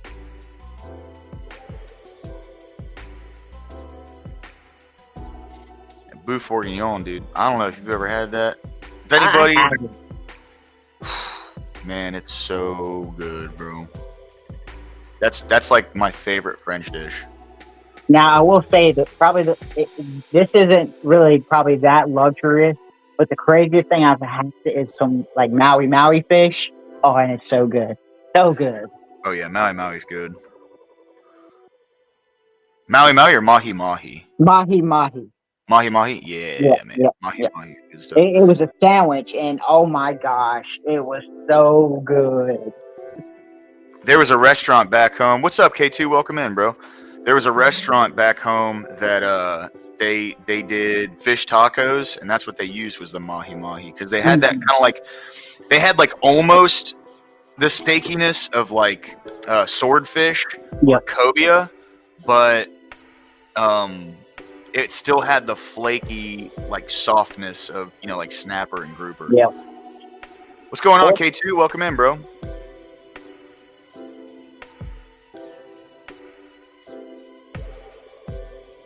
Hello? He may be getting stuff ready. I don't know if he's working today. Oh, all good, man. Well, I was going to say swordfish underrated too. I love swordfish. Because I didn't think swordfish would be good. I figured the bigger the fish, the probably the more it got. Yeah. But when I had swordfish, oh my gosh, that's like sea steak. Yeah. It's steaky. Cobia is very similar. I don't think I've had a restaurant I worked at back home called Park Shore Grill. They had it was Can you hear me now? Oh, yeah, what's up, dude? All right, my bad. My truck's Wi-Fi is having a little bit of problems. That's all good. No, go ahead, fill us in though, K2. Oh, what I was gonna say, basically you were right.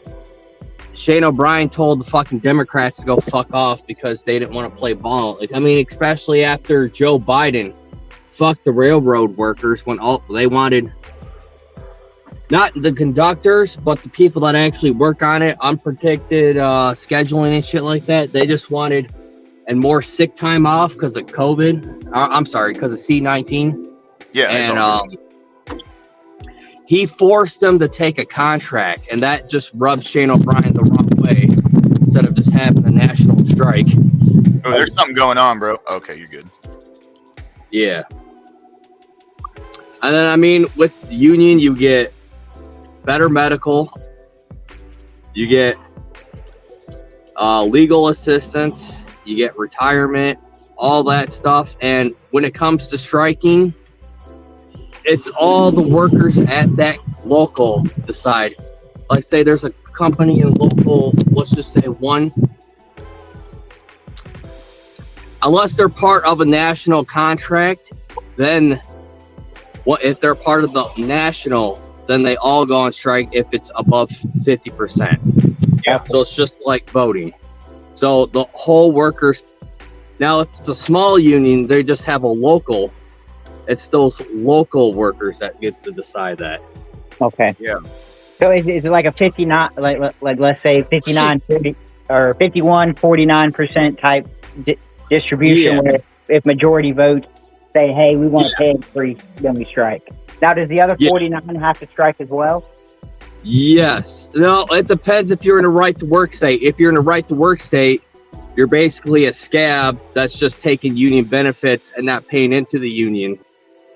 Okay. That's how I view it. Like, you get all these benefits, but you're not paying for it. It's like being a member. It's like going to Costco and not paying for the membership. Okay. You know what I'm? Yeah. Yeah. It's Like, and it weakens your worker party, because thousands of workers against like you know how those CEOs, how they cut and then they just keep giving themselves big bonuses and vote to get big bonuses. It's just like fighting against that, you know? Yeah. I don't know how to explain it really good, but just been my take. It's always been net positive for me. Yeah. So. Yeah. That's, I think to a large degree, I'm not going to lie, I think to a large degree, a lot of the reason why people on the right hate against unions, and this is just an opinion, but I think a lot of the reasons people hate against unions that are on the right is because they've consistently backed the Democrats for a long time. And I understand that. I was getting mad at Democrats too. Like, I was like more of a guy in the middle before the Kyle Rittenhouse thing. Yeah. And I think a little bit before that, I was being pushed more, but I was kind of like, I'm not going to lie. I thought Bernie Sanders and Trump were the two best candidates in like 2016. Yeah. Just to give you, like, yeah, but. Can I hammer on that? Yeah. Because what I was going to say, it seemed like it was two chances a populist movement could win presidency. And I think if Bernie would have held strong instead of bowing to the Democrat, national committee and giving his support to Hillary, we probably could have got the first like populist left wing and right wing like candidates that we've seen run against each other as president. Well, the DNC worked against him in a big way to keep like the big money flowing to him. Yep. And he just was like, okay, yeah, I accept it. And it's like, no, come on, man. If you stand for principle, stand for it. Bernie Sanders cucked himself so many times, and I'm just like, gross. Well, like, you guys know about Seth Rich, right? The DNC chair that committed slide. No. So it wasn't even said that he unalived himself. So the report was, so this was the guy that released all that information. He was a staffer for the DNC, and he released all the information about how they had essentially fucked Bernie out of his primary votes, and then he still supports him. That's fucking crazy. Yeah. I'm sorry. I didn't mean to cut you off. So it says right here, he was a staffer who was emdered in Washington, D.C. in July 2016. His death became the subject of right-wing conspiracy theories. Oh, sure. Falsely claiming he leaked DNC emails to WikiLeaks and was killed in retaliation. He did. That's true. Mm-hmm. Well, I guess what the DNC wants to hold on to is the fact that, oh no, he didn't leak it. WikiLeaks hacked into it. Yeah. He but that came just days after he released all that stuff. He got pew-pewed in the back twice, like right outside of his house. They say it was a botched robbery, but he still had his wallet in his back pocket. Yeah, no, it's crazy stuff like that. Like, I I don't want to say a lot of that stuff's like legit, but it's kind of like it's weird how many people who are kind of close to that realm just end up either dying in weird circumstances, or at least the story behind it just doesn't make sense. Yeah. That's how a lot of that stuff goes, man. You guys ever? What's up, Robert Whaley? Good to see you, man. Thanks for coming the in, bro. legend. Appreciate it. Always good to see you, my man. But yeah, that's like. Have you guys ever seen? Have you looked into they call it the Boys on the Track? I don't think I've heard that. Arkansas. Oh wait, where Bill Clinton used to be the governor of? Yep, he was governor at that time. And there's a whole thing behind it. You know, I'd say just look into it yourself. It's a pretty big rabbit hole. But long story short, this sheriff that was in town, these two boys were found on railroad tracks, and then a train hit them, and you know, there's just a lot of back and forth to whether they were saying like they smoked too many marijuanas and then laid down on the railroad tracks and fell asleep with a tarp over them, and a train hit them. You know, and I do that sometimes. The sheriff has been caught like selling massive amounts of cocaine. Oh, well, oh, dude! Funny? Like it's a whole thing, bro. You got to look into it. Like it's all true. You know the rapper Rick Ross? Yeah. Okay, so you know he gets that name from a actual, I guess, drug lord named Rick Ross. Yeah. So He's at prison. Yep. Hey, but I want to say, I think that also ties to Arkansas as well. I could be wrong. I have to do some more research. It's been a long time since I looked at it, but I haven't looked too much into Rick Ross. That's a wild story. It's like, imagine one day you just kind of start to piece it together that not only are you smuggling cocaine into the country, but you find out you're being helped and facilitated by the U.S. government. Right. That's wild. That's a wild statement. Like I heard Joe Rogan mention it one time, and then I started deep. Oh well, dude, like the CIA, they were already, and they've admitted to it. They were cooking rocks, and they were taking them into the inner cities and selling them to black people. Like, that's not even a conspiracy theory. That's true. They've admitted to it.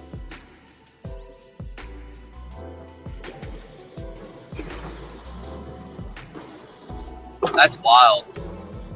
Hold on, let me pull this up.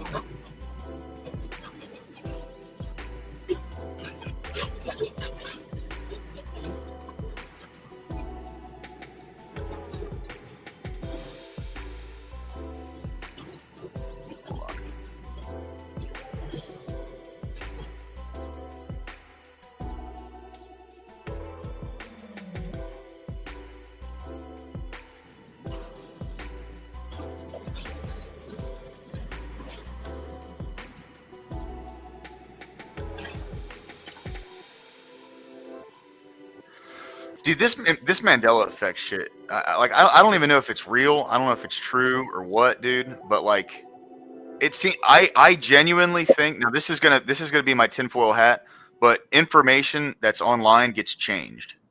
Oh yeah. Because that's why I don't trust Wikipedia. Oh yes, you got to be careful, because the crazy thing is when I used to argue with people that would quote Wikipedia, I would go into I forget. I had a subscription to be able to write on most articles, and I would go in there and I would change the article and type in their name, and then I would be like, "Oh, well, look, they just got this source from you," and then I would screenshot it and then show them how the entire Wikipedia was sourced by their username on X. There was this one dude on Sarah's channel that he was using Wikipedia, so I'm just like, send him to the back for using Wikipedia as a resource for research. Yeah, absolutely. Hey, go for it, Corey. Yeah. Abe says, "Did I hear Corey wants to debate me on being a vampire?" Yes. There's only two outcomes. Either he's the gay Abraham Lincoln, or he's the vampire Abraham Lincoln. And I thought I had he's more. not gay, bro. Yeah, see, that's what I'm thinking. So I was like, okay, he's got to be the vampire Abraham Lincoln. I don't know. He might be the vampire hunter, Abraham Lincoln. I think that's what I'm thinking of. I think that's the movie I'm thinking of. Yeah. Oh, I could totally see that, dude. Because Abe's badass enough for it, for sure. I mean, he'll probably talk circles around me, but I will still try and debate him. I'm pretty sure he's a vampire hunter. I've seen the movie. I've seen him on a panel. They look similar. He's not quite. I bet he's not quite as tall though. On Is Australia a country? I think Abe said he's like 6. He's 6 something. Oh, okay. Well then, dang, yeah, he's pretty tall. I don't know how tall Abraham Lincoln. I know he was a little bit freakishly tall, but I don't know if he was. I'm pretty sure he was about the same height. Funny enough. See, that's what I'm saying. It's just stuff keeps adding together. He might have got bitten by. He's like Blade, but exactly. He's one of them. Yeah, bro. Yeah, Abraham Lincoln is 6'4". That's what I'm saying. That's what I'm telling you. I gotta do some more research. Next time I'm in a panel, I gotta start like cooking some garlic and see if it hits them through the screen. Well, hold on, lower class. I want to ask Abe, are you gonna post that video of me freaking out on Ryan, Abe? I've never lost my cool with anybody. He would not let me talk yesterday. And just like channel. You're right, bro. You're right. I was there for it. I saw it. Control Freak sent me a message in chat. He's like, when he said he called you a bitch, you could see the fear in his eyes. I should post that in your Discord. What he said.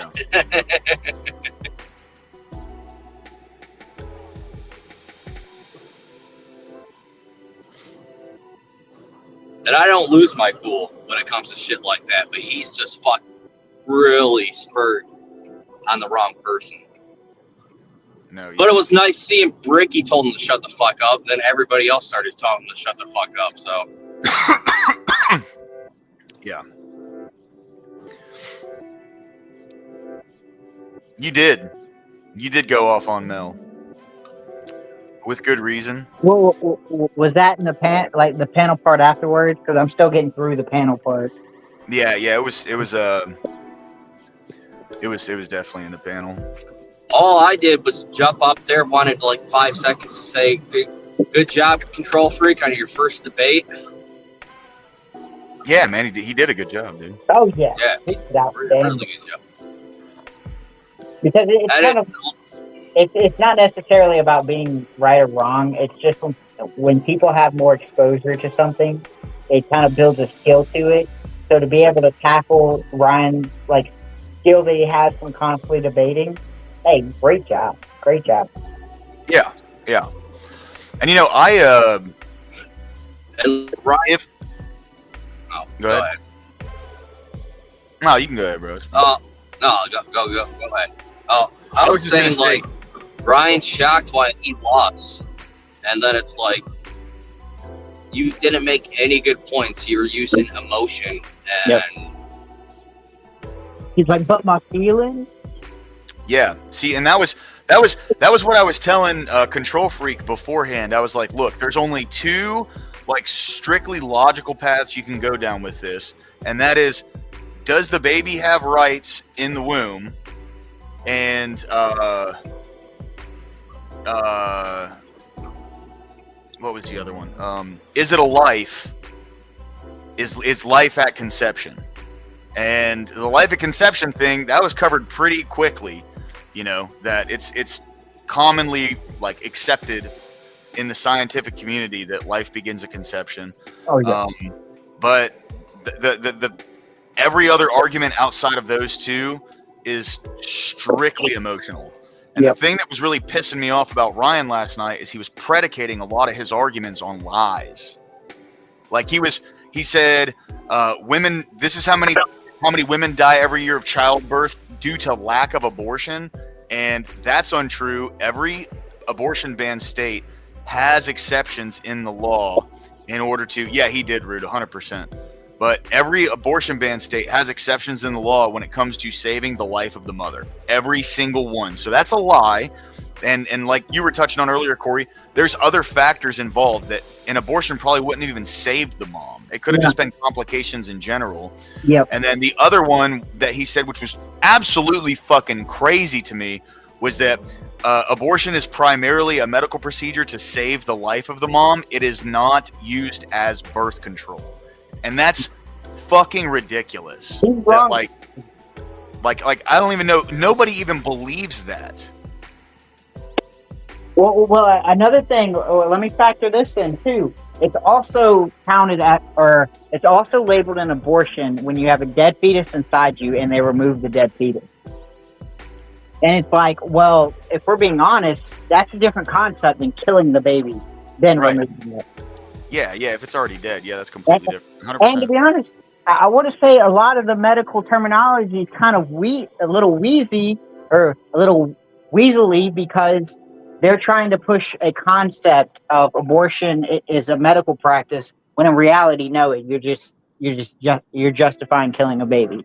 Right. And that is the crux of it. That's where it comes down. That's what it comes down to.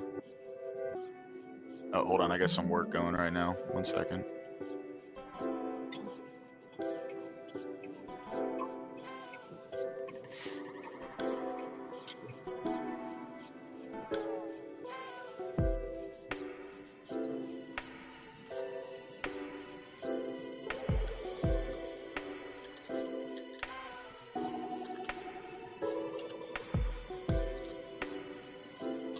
That's true, Scott.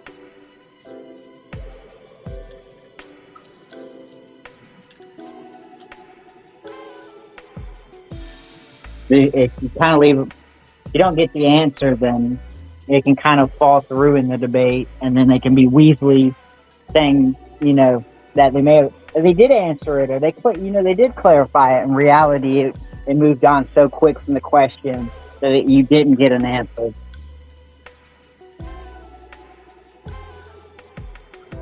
No, I mean that's very fair, Rude. You don't have to win based on what's true, but when you lie and you say something untrue, you are immediately opening yourself up to getting cut the fuck down. That's true. Well, I would say so. Trump's a really good debater. Now, I wouldn't say he's a good debater, but I would say in these televised debates, he always comes out on top. But it's not that he's saying things that are hyper true or like has really good points. It's just he knows how to play the crowd. Talking about Ryan? No, Trump. Oh yeah, 100%. And so I mean, Ryan to an extent is doing that by leveling, emotional arguments because he knows, hey, if I can convince you on an emotional level, you don't need logic. You disagree with me. He doesn't even convince anybody of anything. He just, as long as he convinced himself while he's in the debate, he wins in his eyes. That's true too. Like, I mean, like last night he was like, no, I definitely won this. You didn't actually. He didn't make any good points. Everything he said was completely emotional. But Balsania came in with this shit, dude. This is a good comment. He said, Ryan couldn't convince me to eat pussy. That's how bad he is. Later, Control Freak. Thanks, dude. Yeah, that boy needs to go to bed. That boy was up late last night. Yeah, 100%. And to be honest, he was on your panel for a good 6 hours before that. Yeah. My panel that kept getting fucking shut down, dude. Yeah. Shame. You had a glow agent in your chat. What happened? I said you had a glow agent in your chat. What's that? I'm making a joke. Oh, FBI. I think Control Freak said a naughty word, and then someone in the chat Oh yeah, yeah, actually called in, got upset when you didn't answer them, and then reported it. Or it could even be the guy that's, who jumped in the first time with that terrible scenario, and he was just watching your stream to just keep getting it taken down. And so if you keep reporting it, I mean, like Control Freak said, even if you know something's bad's in there or not, if you just report it and then it turns out something is bad in there, then bam. yeah. No, without a doubt. Yeah. And just so happened. See, I don't understand like why someone would do that though. I'm such a small channel. Like, Because people want to watch the world burn. It's like some people just want to cause a certain Maybe amount. it's one of. It's like they're not having fun. They're not able to do it. So what's the next best thing? Well, let's take it away from someone else. that's fair. That's fair. Yeah. Some people just don't have anything fucking better to do. Absolutely. Yeah, I mean, it's like fucking insane. Because, I mean, it's kind of the same as swatting. And It is. it's like you're more willing to risk someone's life to get their stream taken down. But you don't really care about the consequences. You don't care what they go through. As long as you get your little cheap win.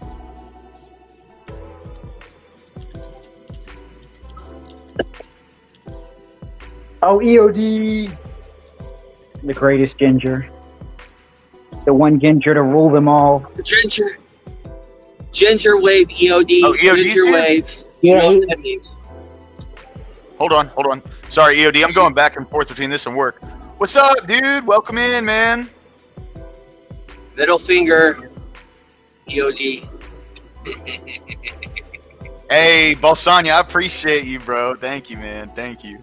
It is a crime in today's society. Absolutely. Yeah. They've been trying to kill folks for it. Just saying.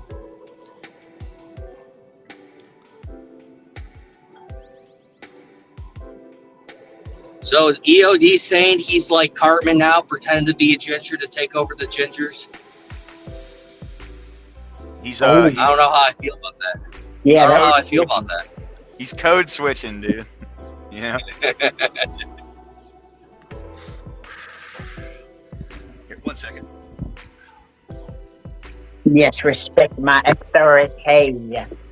I'll tell you what, South Park is probably the greatest show when it comes to both balancing comedy and current events.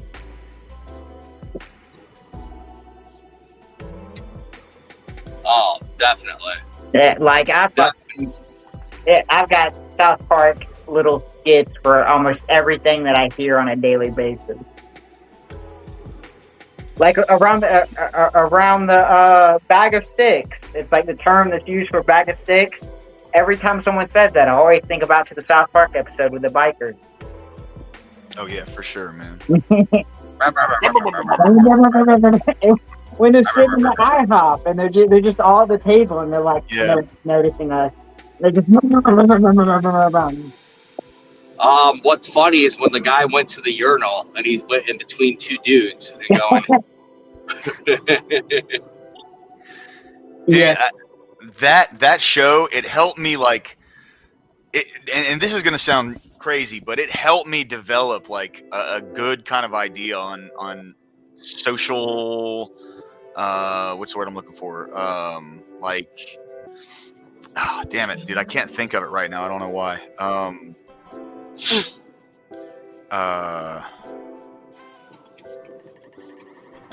Why can't I think of the word? It's the word where like they make a really, really, really big deal about things, like people in general.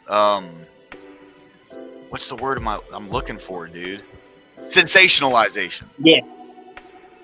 Like that's like sensationalism, I guess, is like that show helped me like see that for what it was. Yep. You know, it's about the next big train.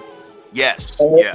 it's like that can become like, if you're not careful, that can rule your life because you're all about worried about the next big thing. And are you Right. it? Yeah.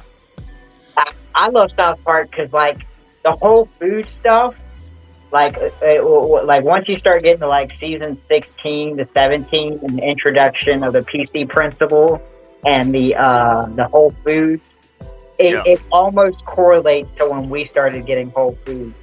So I was always like, yo, what the fuck? South Park's so ahead of its time because we started getting Whole Foods and like our community around the same time I seen the first Whole Foods that entered South Park. And I was like, what the fuck? Yeah. I still like one of my favorite like funniest things that they did was when they were at the frat house and PC principal was walking to all the rooms and like, do you have your consent forms? Do you have your consent forms, please? You know, I'm like, Whoa, bro. That's something else. You need another consent form for that. I forgot what it is. yeah, exactly. Yeah. That shit was crazy, dude.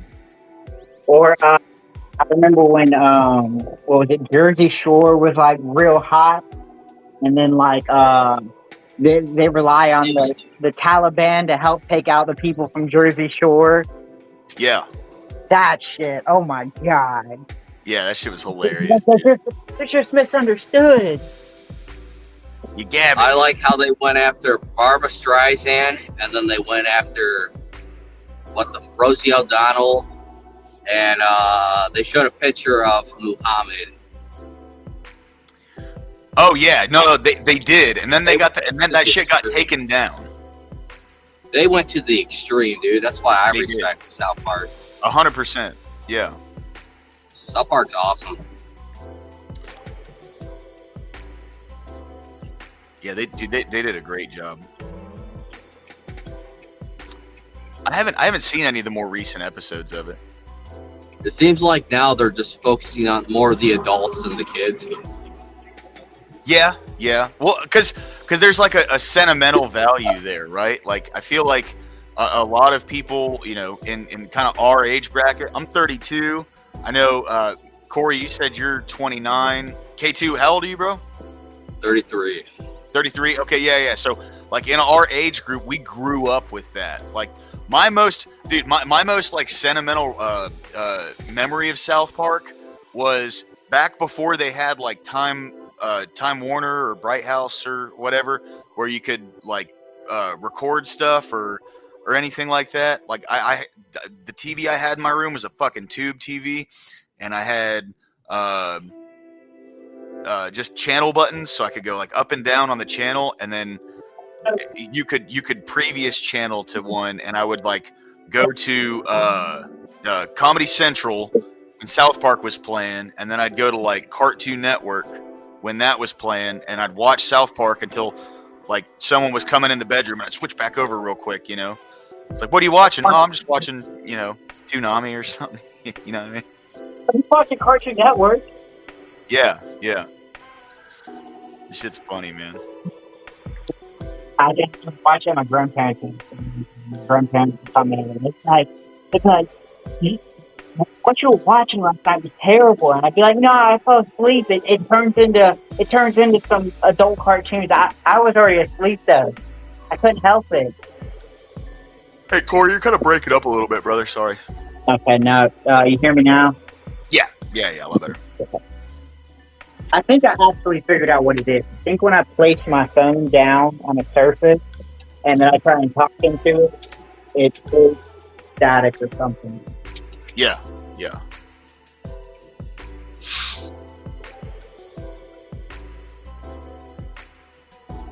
Just interested in the comments section right now, because Oh, gross. It's 100 degrees. yeah, dude. Yeah. No, it's disgusting outside. I took Charlie out on a walk, and he didn't even want to like go on a full walk, man. He just went straight back into the house. I was like, all right, well, shit. I'm just gonna let you ride then, dude. You know. I'm gonna have to go out and take him on another one later. I'm trying to rest my knee as much as possible, dude. I think it's starting to get better, like on its own. So I'm gonna let this ride. I went in and got, dude. So I went in and I thought I was going in to get the MRI today, but dude, they charged me a $75 copay just to get them to check my knee out and schedule an MRI. That's so I don't even know gross. what I'm gonna. Yeah, dude, it's crazy, bro. I don't even know what I'm gonna do.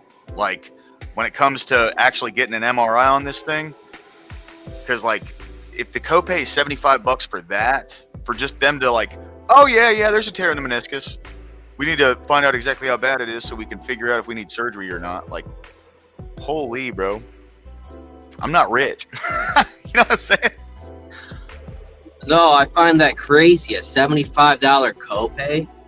Yes. Holy shit. Yes. And to top it off, I have good insurance. So I don't know, like UAB, so we have a medical school here called UAB. It's University of Alabama in Birmingham. And they primarily focus on nursing, but dude, like they are dog shit. They're terrible.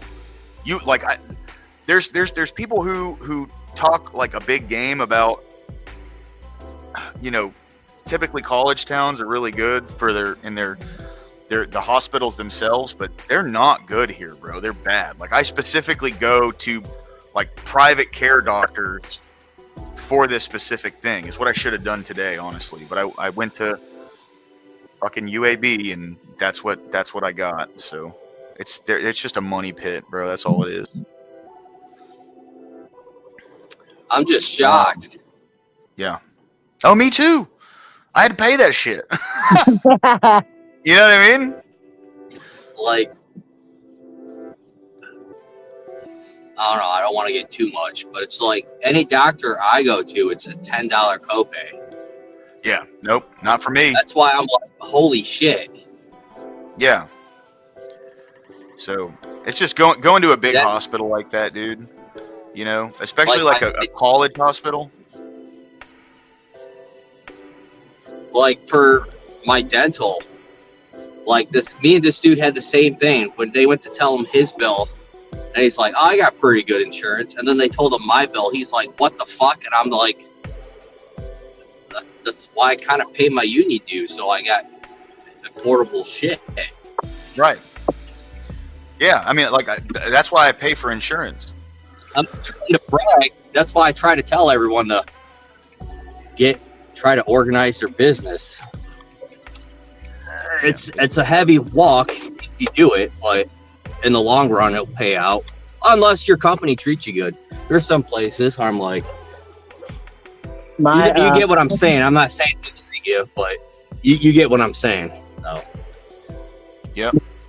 My CEO of my healthcare just got assassinated not that long ago.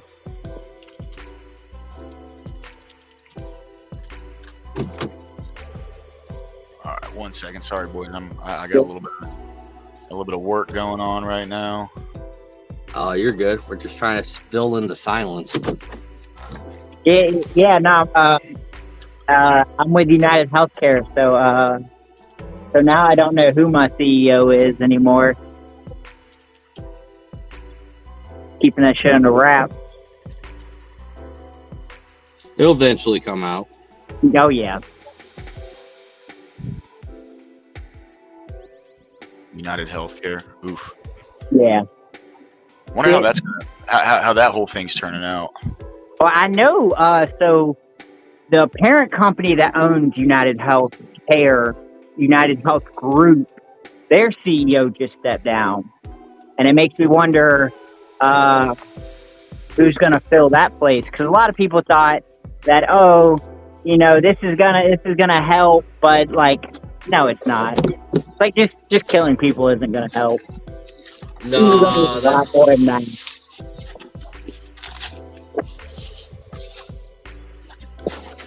Shit, dude.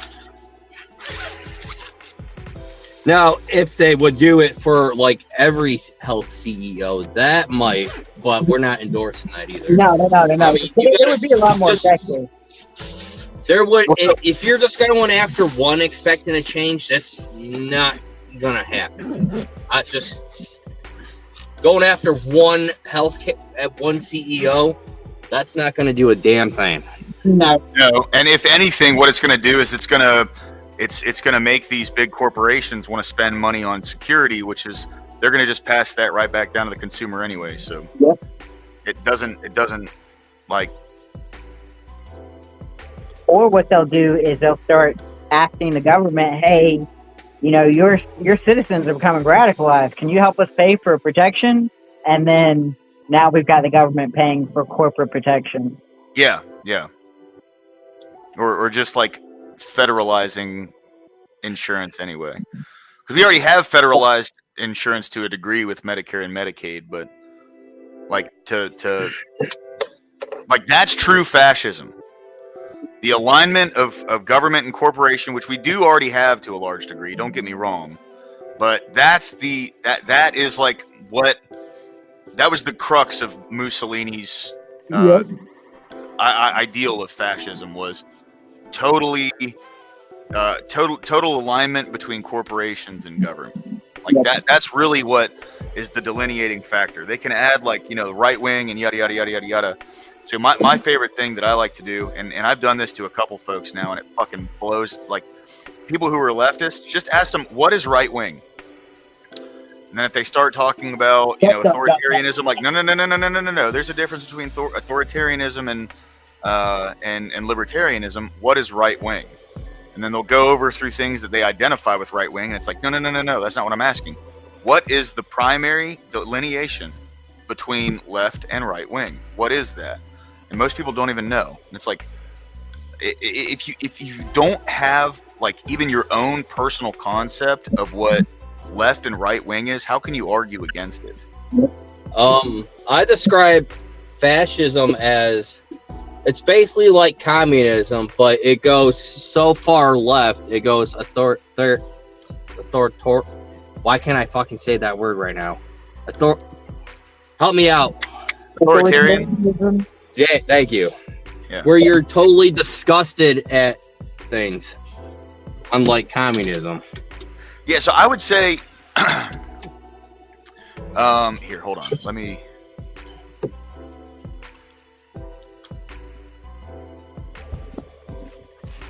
So when we're looking at a political compass, right? Hold on, let me go back. Images. All right. Hey, lower. I just got to work. I'm gonna jump off. I'll probably jump back on when I leave the yard. If you're still cool, rolling. man. Hey, dude, thanks for jumping in, K2. Always good talking to you, man. Yeah, man. Oh, no problem. We earn some money. Oh, I will. Later, guys. All right, bye. Peace. All right. Let's keep it going. Let's see that political compass. I love this. I've done a little research into fascism and how the definition has changed over time. Yeah. Okay, so this is the political compass here, right? So what my argument is that identifying the difference between right and left wing has nothing to do with authoritarianism and libertarianism, because there's authoritarian left, there's authoritarian right, there's libertarian right and libertarian left. Okay, so it solely comes down to economics, but also policy. Okay, so like the left, they focus entirely on collectivist policy, which that ties into economics, because collectivist policy focuses on people as a group versus people as individuals, right? Where in the exact opposite side of the spectrum, you have the right, which it is economic, but that also falls back into individualism versus collectivism. So with right, the policy more focuses on an individual being able to make money themselves. Yep. And then the economic, or the left, focuses more on groups of people being able to attain that. And the farther left you go, the more you get into like income distribution and stuff like that. And then the farther right you go, the more you get into people being able to like make trillions and trillions and trillions of dollars, let's just say as an example, with no recourse because of their ability to, solely govern themselves, right? So That's why, like, I like to say I'm probably about right here, like just to the right of center, because I do believe in the individualist aspects of the right wing, but Yep. there's a limit to where like you'd have to go into like the authoritarian side to maintain a free market. Like that's the paradox of a free market, right? Is a free market run wild is a very right wing concept. Like, Yep. and when I say far right, I mean it's literally like all the way over here, and it's down here. But Yep. totally individualist does not encompass groups at all. But people who are able to utilize the system, they themselves can turn a free market into a not free market. You know, when you have corporatocracy that can lobby the government for regulations that will stifle competition, like that goes on today. No one can argue that. Oh yeah. You know, so that's why I exist right here, because I do personally believe there has to be an element of authoritarianism from the government to keep the corporatocracy at bay. Yep. So that's like that's where I stand on the political compass, and I don't think that I'm that far off from my idea of what delineates left and right wing. Have you ever seen a political compass that puts the ideology like on the compass? Yeah, here, let me see. 'Cause I went down a huge. Now this is with ChatGPT, so take this in with a grain of salt. But I don't understand to me why political scientists will put the Yahtzee movement into the far right bracket instead of the far left bracket. Well, see, so this one doesn't. This one puts because it puts Yahtzees up at the top in like authoritarianism, but over to the right a little bit. And even like when it says fascism, see, like this one right here, fascism is just to the right of center, but it's all the way up top. So here, I'll pull this one up. Okay, then yeah. I would say this is the most accurate one I've seen so far, even though I kind of disagree with where they put the Yahtzees, right? Because it's a collectivist ideology. Yes, 100%. Yes, this is the exact one I've seen. Yeah. Because So no, go ahead. this like on here, right? This is probably the most accurate I've seen.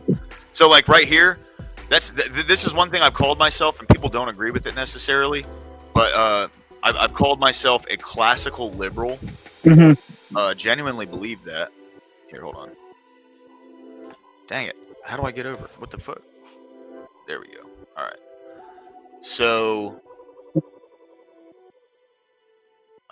why is it doing this? So, liberalism right here. That's where I typically consider myself. Like liberalism, national liberalism, that's big L liberal, right? Not little L liberal. There's a difference. Yep. You know, big L liberal, that's the foundation of our country. Yep. And isn't this weird? Okay, hold on. I just saw something. They have social nationalism over on the left wing, but then they have the Yahtzees up here on the right wing. Along with the Zionism. And see, the concept that I don't get is both the Yahtzees and Zionism kind of have a collective ideology to them, to where it's us. I mean, it is hyper focused in nationalism, but I don't think nationalism is inherently right wing. I think that's kind of the flaw that's happened over so long, is the fact that they've controlled the language, and so they pushed fascism to make it seem like, okay, there's two evils, right wing and left wing, fascism on one side and socialism on the other side. When to me, now, don't get me wrong, right wing can go bad, but I don't think it goes bad for the same reason the Yahtzees or the ethno-state. I think both of those are collective ideologies, which is on the left wing side. Yes. Now, see, and I like how it puts collectivism over here. I don't agree with that at all. Wait, But what I would say is right wing run riot is corporatocracy, because corporations, if they're not held to account by the government and like kept in line to maintain the free market, they will establish power. But then left-wing run riot is the government having that amount of power. Yep. So it's like the farther you go in either direction, you kind of can't help but move up. You know what I mean? Because to me, a king would be at the very end of one side, and the government would be the far end of the other side. Does that make sense? Yeah. Like a collection of government would be all the way on the left side, and on the far right side, the social Darwinism, it would be what one person has the most power to dominate the will on others. Right. It would survival of the fittest. And so it wouldn't be a collection of people, it would be one person, kind of a monarch. Well, see, so the main thing with that is, like, you know, the farther left you go, the more group legislation is being written, where the farther right you go, there's just power from the corporations itself. Yep. So it's not based on race, it's not based on group identity. It's literally the power is all centralized into like this. Who does whoever comes out on top in this paradigm, where on the left it's literally just government control. Yep. Another weird one is Christian democracy. How that somehow leans left. Christian democracy. It's right above laborism. Christian, I can see that, honestly. Because I mean, like, look at how, the kind of things that Jesus preached. You know what I mean? Like, Jesus was a hippie. Now, he focused on a relationship. Authoritarian? Huh?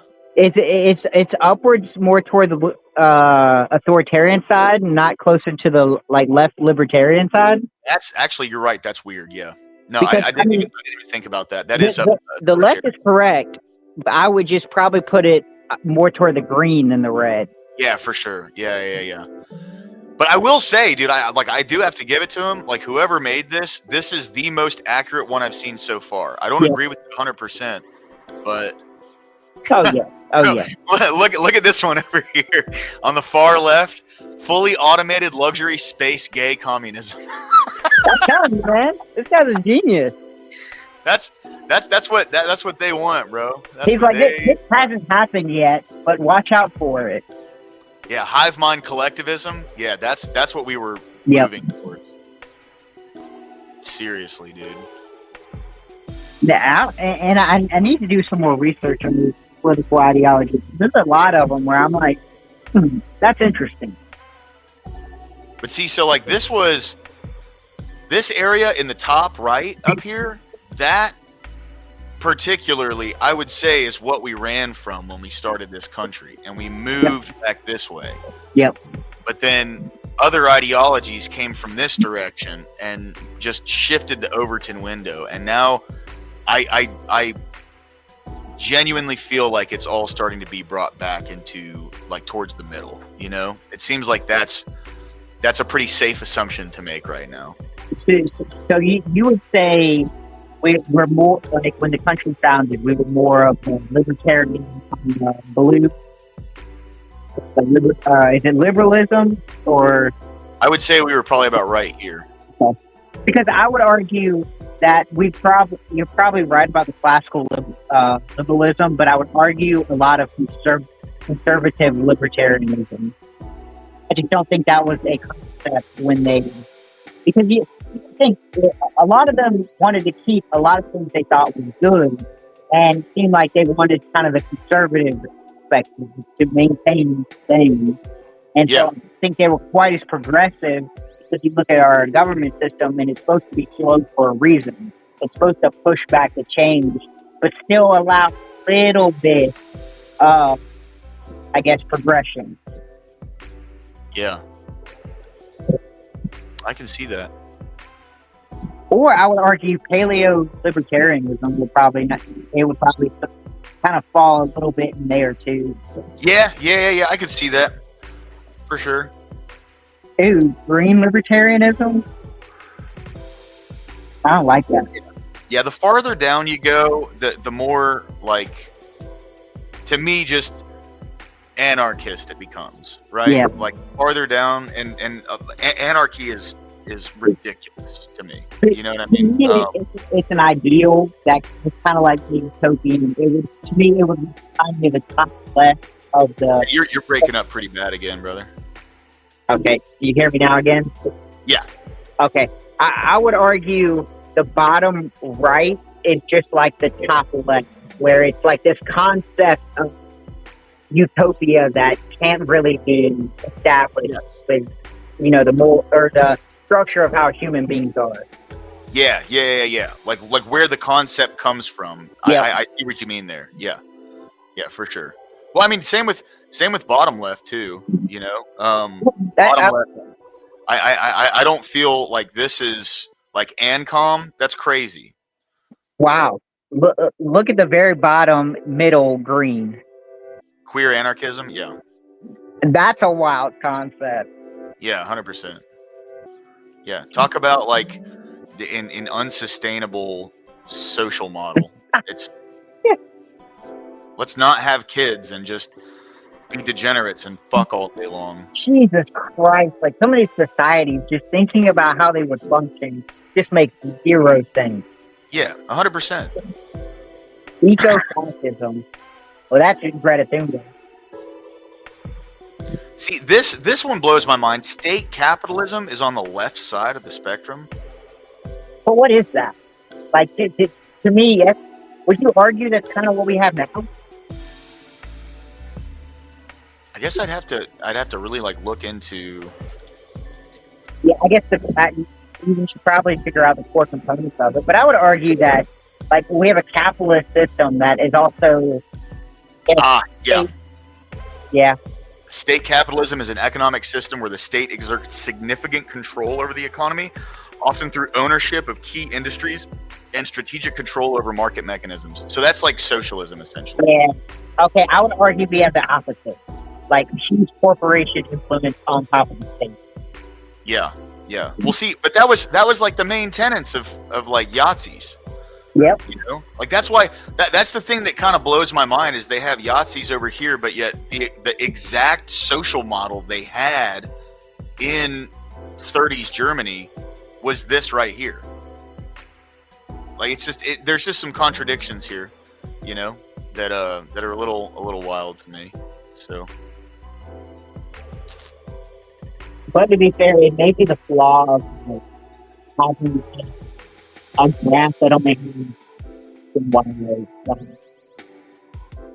It's called the horizontal system. You're breaking up again, brother. Oh, sorry. You hear me now? Yeah.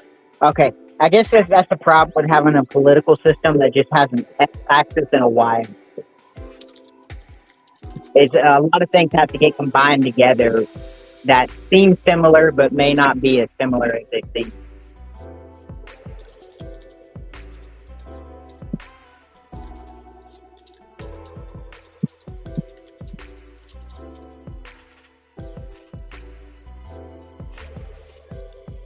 All right. I'm trying to get this.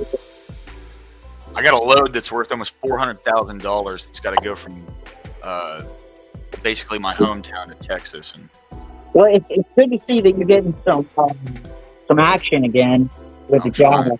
Yeah. I know you had that unfortunate situation. Yeah, it was bad, but it's all right though. It'll be okay. Things happen. That's how life goes. It kind of got me really down there for a while, but I bet so. Yeah, but it's over with. We're moving forward. Everything's gonna be fine, man. Trying to hear back from. Wait, okay, this is interesting. Left-wing nationalism. What's what? Okay, so if you look in the red, left-wing nationalism. So we've established that nationalism, I guess, by itself can be left-wing. Yeah, absolutely. Then why is Yahtzee even up here? Because I would say Yahtzees violate, or I guess, are more contributed or have more like-minded with the red than it does the blue. Yeah, exactly. Yeah, I mean, old mustache boy was. There's National Bolshevism. Yep.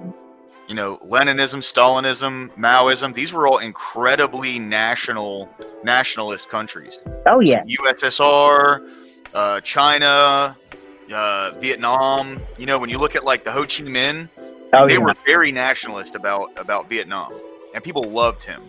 Castro, people loved, like, you know, Cuba. That was a very nationalist, you know, country. I mean, there's just so many people that don't understand what these words mean. Someone just says it in like a debate, Yep. or they see someone write something online at one time, and they just immediately fucking believe it, you Yep. know. But no, there are nationalists on the left wing. There's capitalists on the left wing.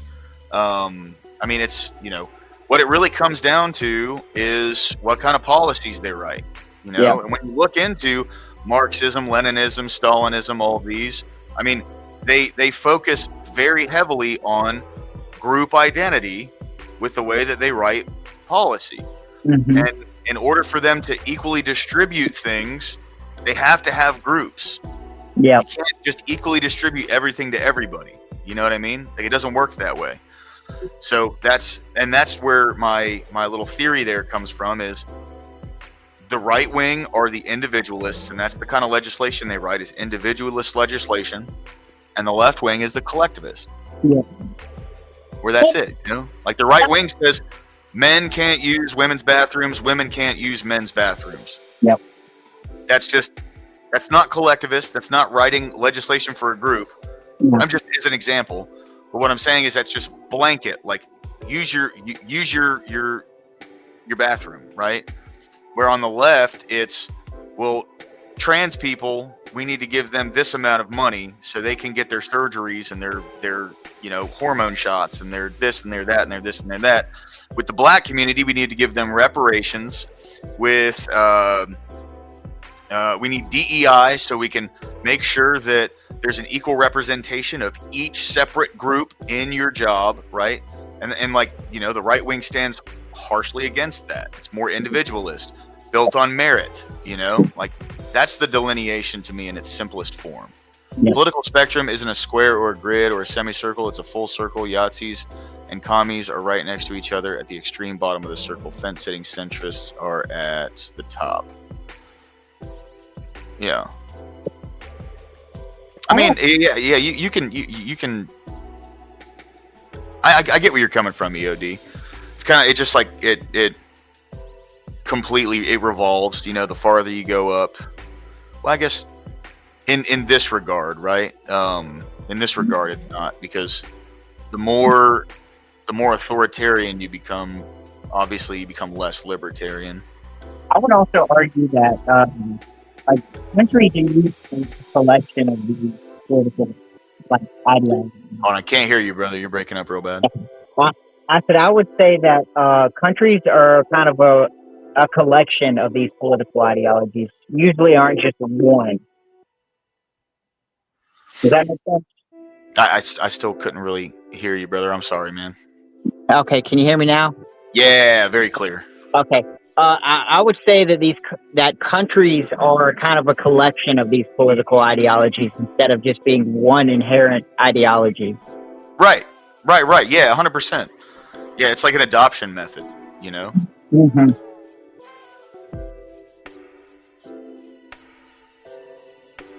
It's interesting little tidbit there.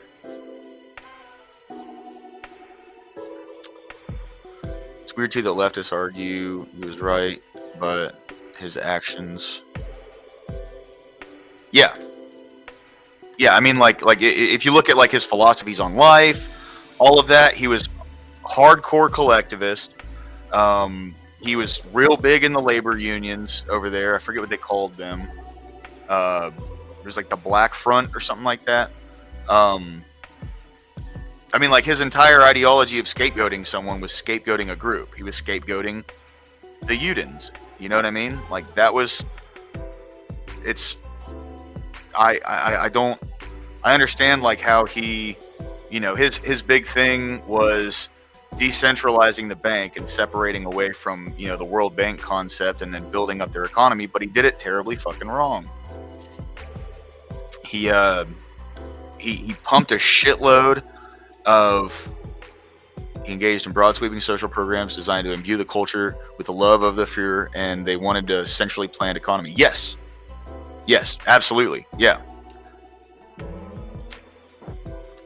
And you know, like when people say he's right wing because, well, he was able to build up the military and, you know, he was able to put all this money into these different places and stuff. It's like, no, well, he did that by essentially making like what we would consider treasury bonds for the US dollar. He had MIFO bills, and he would utilize these things and give these to the industrial like sector in Germany in order to pay them to you know, build up the military and do all these things. Well, come like towards the end of the 30s, yeah, it like on paper the German economy was doing great, but he was also invading other nations to take their resources.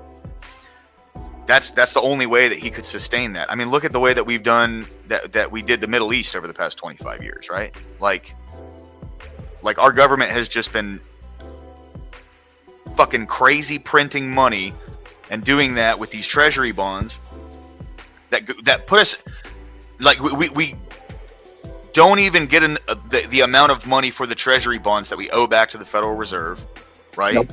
And then for the past 25 years, we've literally been like invading countries in the Middle East. Sorry, I'm not with that bullshit, dude. I'm not with it. You know what I mean? I'm not trying to say like we are Yahtzees or anything, but what I'm trying to say is like it's the same concept. That's what's going on, right? Like we're bankrupt. Like these politicians we have in office are fucking bankrupting the country, and we're throwing our military might at other countries to topple them with we get something out of it. That's what like yeah, of course the propaganda is going to say, you know, we're going over there to protect American freedom and shit. That's bullshit, bro. These people barely have anything over there, dude. They're not going to topple America. We're not defending America, killing these people. You know what I mean? We're taking their resources. That's what's happening. If you have to spread democracy with violence, it's probably not worth spreading at all. It's not democracy. You're exactly right. Yeah. It's the exact opposite. Yeah. But see, that's what the left's good at, changing using words to then change what they mean. Yeah. Absolutely. Yep.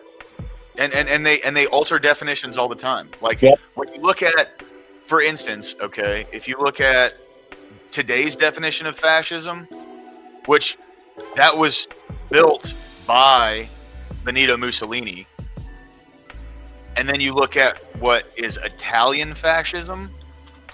Italian fascism is Mussolini's fascism, where this new definition of fascism is different. Like they changed the definition. Well, it's a I don't want to say a buzzword, but it's a word you can call people who aren't doing what you want them to do, and you can ostracize them just like that. Correct. It's a tagline, yeah. Because Obama, if we just want to be unbiased, Obama is just as much of a fascism as what they call Trump. I would argue more. But they don't want to use it. They can get around using that because we're in a democracy. Right. Well, see, and that's, you know, it's funny, like bringing up funny mustache man, dude. The thing with him and like the thing with people who, because like no one's denying that there generally are people that think highly of him, right? Based. No one's denying the fact that people think highly of that guy. Okay. Those people don't have any power. My thing is, as someone who is more right wing, hold on, America is just piracy with a constitution, to be honest. Every time America leaves its border, it's to acquire another country's wealth. Yeah.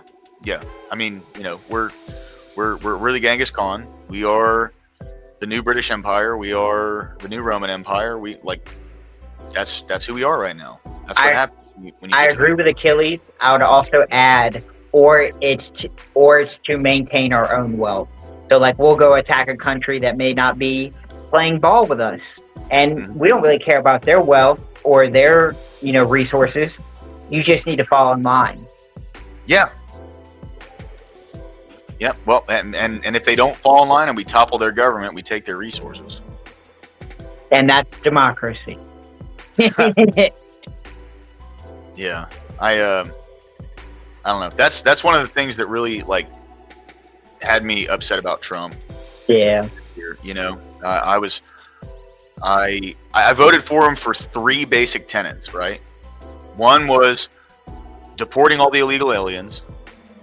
2 was stopping the wars. Mm-hmm. And 3 was the economy, right? And those top 3 things. Now, like I said, I don't want to jump the gun and say like he hasn't done good on the economy. We're not going to know for like another year, right? Like I'd say we'll probably see the full ramifications of the tariffs by about November, December, and that would be a good tell as to what direction the economy is going to go. But to see like true full benefits of it, it's going to be another year, and then like it's like a 5-year plan to actually start turning around and paying off the debt and like truly building the economy back up for long-term sustainability, Yep. right? Like this is not like a short thing that's going to happen and go. But I will say, I mean, just with the direction things are heading right now, it looks good. People can say like, "Oh, well, the economy's not that great right now." Well, yeah, dude, but like, he's been president for 5 months. You know what I mean? Like, yeah, towards the end, like the economy didn't start fucking up under Biden until like later in the year, and that's when we had a 9% fucking inflation rate. Yeah, when they were lying about it.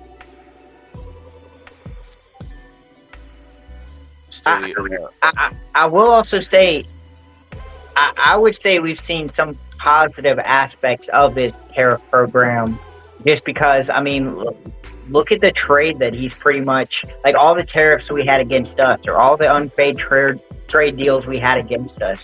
Trump's almost put all of them back to a reasonable number. Yeah. Because, I mean, there was countries that were just taking advantage of us just because we were the wealthy ones, and they could lean against us.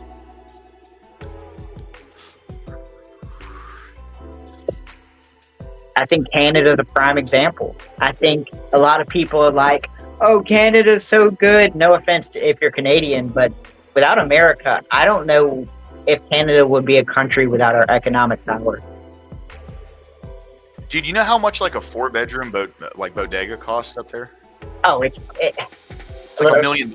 Yeah, I was going to say that it's insane, because it's kind of like, don't get me wrong, Canada's got a lot of natural resources, but they've got the same problem we do. People who push terrible policy. Creed, that's true, bro. That's true. That did happen. I was reading. I was reading. There was an X post that was talking about that. How Iran went to strike back, but they organized everything to make sure there were no casualties or damage to the base or anything. I think they also blamed Qatar or Qatar. Excuse me. Well, it was a U.S. base in Qatar, however you say it. There's the American way, which is, I think, Qatar, and then there's the way it's pronounced. I think it's Qatar. Qatar, yeah. Yeah. Democrats would love us to be begging at the table for their scraps. Yeah, 100%. Agreed. It's the Hunger Games. Yeah. Well, that's the thing, man. Is like, when you create a society that is dependent upon the government had. The government had when the society becomes dependent on the government has total control. That's what happened over in China, right? When the CCP ran, they ran on this idea that we are going to enrich your lives. You just have to sacrifice some of your rights in order for us to do that. Yep. And now the government has complete control over the people. I mean, not entirely. Like if the whole country of China turned on the government, they'd be fucked. But think about it. If you don't know no better, I mean, you're like, okay, this seems nice. I'm fed. I've got a house. I've got a job. Right. You know that. And when you look in the context of like where China came from before that, they were like starving. Their economy was collapsing over and over and over again. Like Being slaughtered by the Japanese. The level of abject poverty that was in that country was insurmountable. And then Reagan brought them onto the world stage. Yep. And when Reagan brought them onto the world stage, that was it. So, Rude, all I can say to that is, you're right, 100%. I would say, dude, he literally just put tariffs on like everybody, on everyone. He did it to Israel. He did it to everybody. And so I will say, out of the America first, like the America first ideal. So I understand where you're coming from. Don't get me wrong. Yeah. There's a lot of companies or a lot of countries that get hit with unfair trade policy. But what I'll also say, there's companies that will use the address of, or they'll put their incorporate in a certain country, and a lot of this is to tackle unfair trade policies from places like China or places that would or get raw resources, send them to a country, and then develop that raw resource, then to manufacture an item and then sell it back to America. Yeah. And it's like that. You see that in Mexico, China's been buying big factories and stuff like that, and they want to push like the automotive industry. And so what they'll do is they'll make the parts, they'll assemble them in Mexico, and then Mexico will sell them to us. And that's a way to get around like a tariff restrictions, because technically it's Mexico selling us cars, but in reality it's China selling cars through Mexico into America.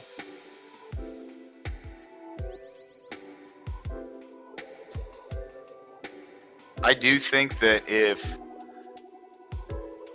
the tariffs go the way that he wants them to, it's going to be a big win for the country in the long term. The issue is the sustainability of like the momentum and the way that it's shifting. Right? Yep. But that's why like it's so and here's my theory, okay? Straight up. Here's my theory.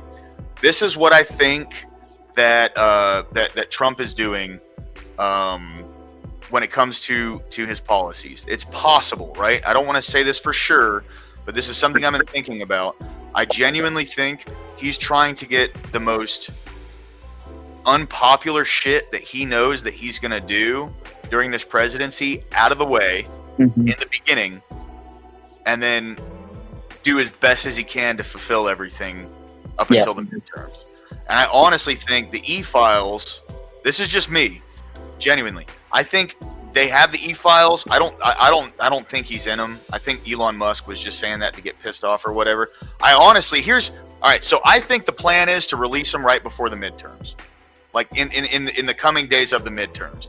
And I think this is just a theory now, but I think the reason that hold on, the main things we export to America is resources you'd use to build factories for production. So increasing the cost of those things is just goes against his claimed intention, in my honest opinion. Either that or it was reactive BS with not real logic put into it. That's fair, man.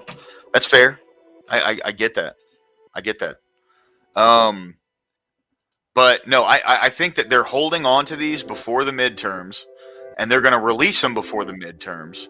And Elon, when him and Trump were all pissed off at each other because, the EV mandate in California was getting struck down, I think that the reason that he posted that to social media to say that no, Trump's in them specifically was just to fuck up his political strategy with it. Because at that point, everyone's going to want to be like, no, show us what's in it, right? Like, show us what's in the files then. If you have them, if you know these things, show us what's in it. So that's like a theory, right? I'm not saying I think that's exactly what's going to happen, but like those two things, if it turns out that way, great. If not, I'm not holding anything like to that. But I think that's my theory when it comes to like why he's been such a shitbag the past couple weeks.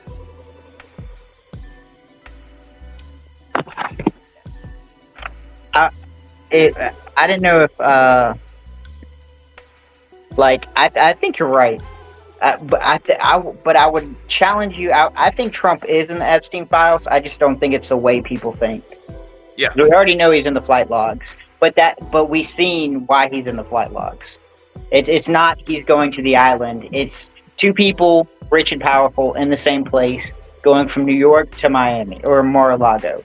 I think there was like 3 or 4 times that Trump's name was mentioned. I also think when it comes to the prosecution of Epstein, I think Trump's name's probably going to be in a lot of those aspects. Because Trump was a big help in prosecuting Epstein in the 2008 case.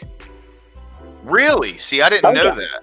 Oh yeah, I forget which news company ran with the articles, but yeah, like down in Florida, like whatever the DA was at that time when they brought charges, Trump was very cooperative in a lot of aspects that a lot of other people weren't cooperative in. Yeah. I mean, that makes sense. And I think his name will be in the Epstein list, but if it was something bad, believe me, we would have already known. Yeah, 100%. Yeah, 100%. The Democrats would have ate that alive. Yeah. I mean, and we already know they will sacrifice their own for a W. Oh yeah, 100%.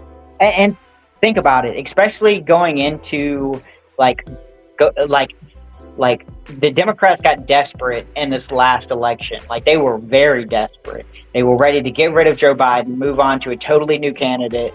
And if Trump's name was in that Epstein stuff, that would have been a huge drop right before the election, which probably could have caused them to win. Wait, he took one of the girls from Mar-a-Lago? Is that true? That I mean, it could be true. Crazy. Cruz said America only accounts for like 2% of our exports, though. Well, yeah. So, and that's the thing, right? Is like, I think it's less about punishing other countries and more about like stimulating American production. Well, No, I guess I wouldn't want to argue, but I would say how many foreign companies sell things that we import through Australia? So from what he was saying earlier is most of what America gets from Australia is resources. So Okay, I misread those that. resources are used to like build up the factories and things where we actually produce things here. Mm-hmm. So what I would say is that, like, if I were to make any rationale of it, and this is totally theoretical, mind you, like I'm not saying I know inside Trump's head or anything, because I'm still like sitting back waiting to see if all this stuff is going to work out to begin with. Mm-hmm. But what I would say the only rationale I could really see of that is to spur. So like, okay, things in America for Americans cost more than they do to import, right? Yes. And the reason that is because, you know, we have labor restrictions and people keep pushing for higher minimum wage and stuff. So, you know, we require cheaper goods to come from outside the country. And what he's probably doing is throwing this massive blanket over all imports with the intention of making them as expensive or more expensive as American goods. Mm-hmm. So that way it stimulates people buying American goods. Yep, I agree with that. That gets rid of the incentive to buy imported stuff when the American stuff costs around the same. Yep. When you take that to its end, right? Because so here's the thing. When you take that to its end, the more competition there is in a market, the lower the prices get. Yep. That's economics 101. Nobody refutes that.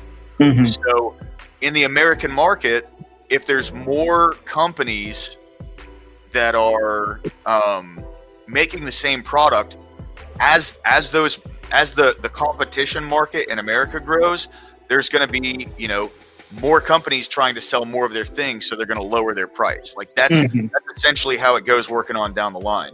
What I would say is if there's any rationale to that, that's what it would be. I'm not saying that is what it is, but to me, that's the only rationale I can really think of, like tariffing a country that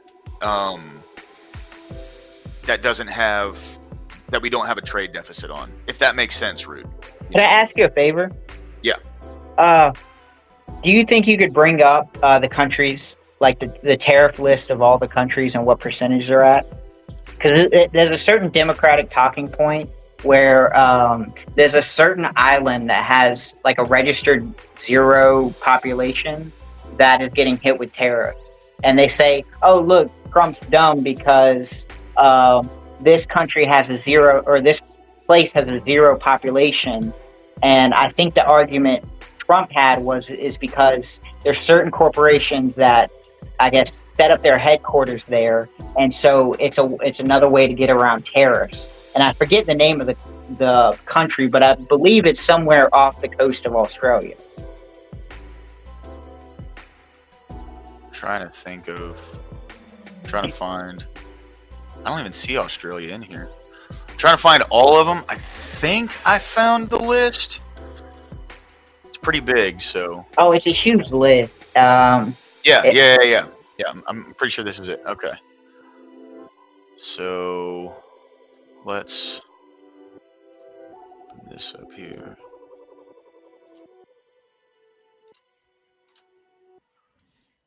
All right.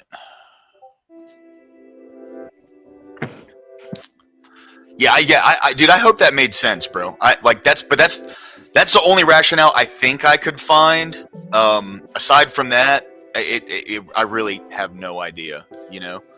All right, but Trump's big issue with Australia simmers down to beef, I'd assume. Our food standards are higher. American beef doesn't pass here, so it's something we don't import because of that. That makes sense. That's true too. I was going to say Australia probably does have a lot of like either stricter economic policy or like economic regulations, because like, I mean, we'll put anything in our food.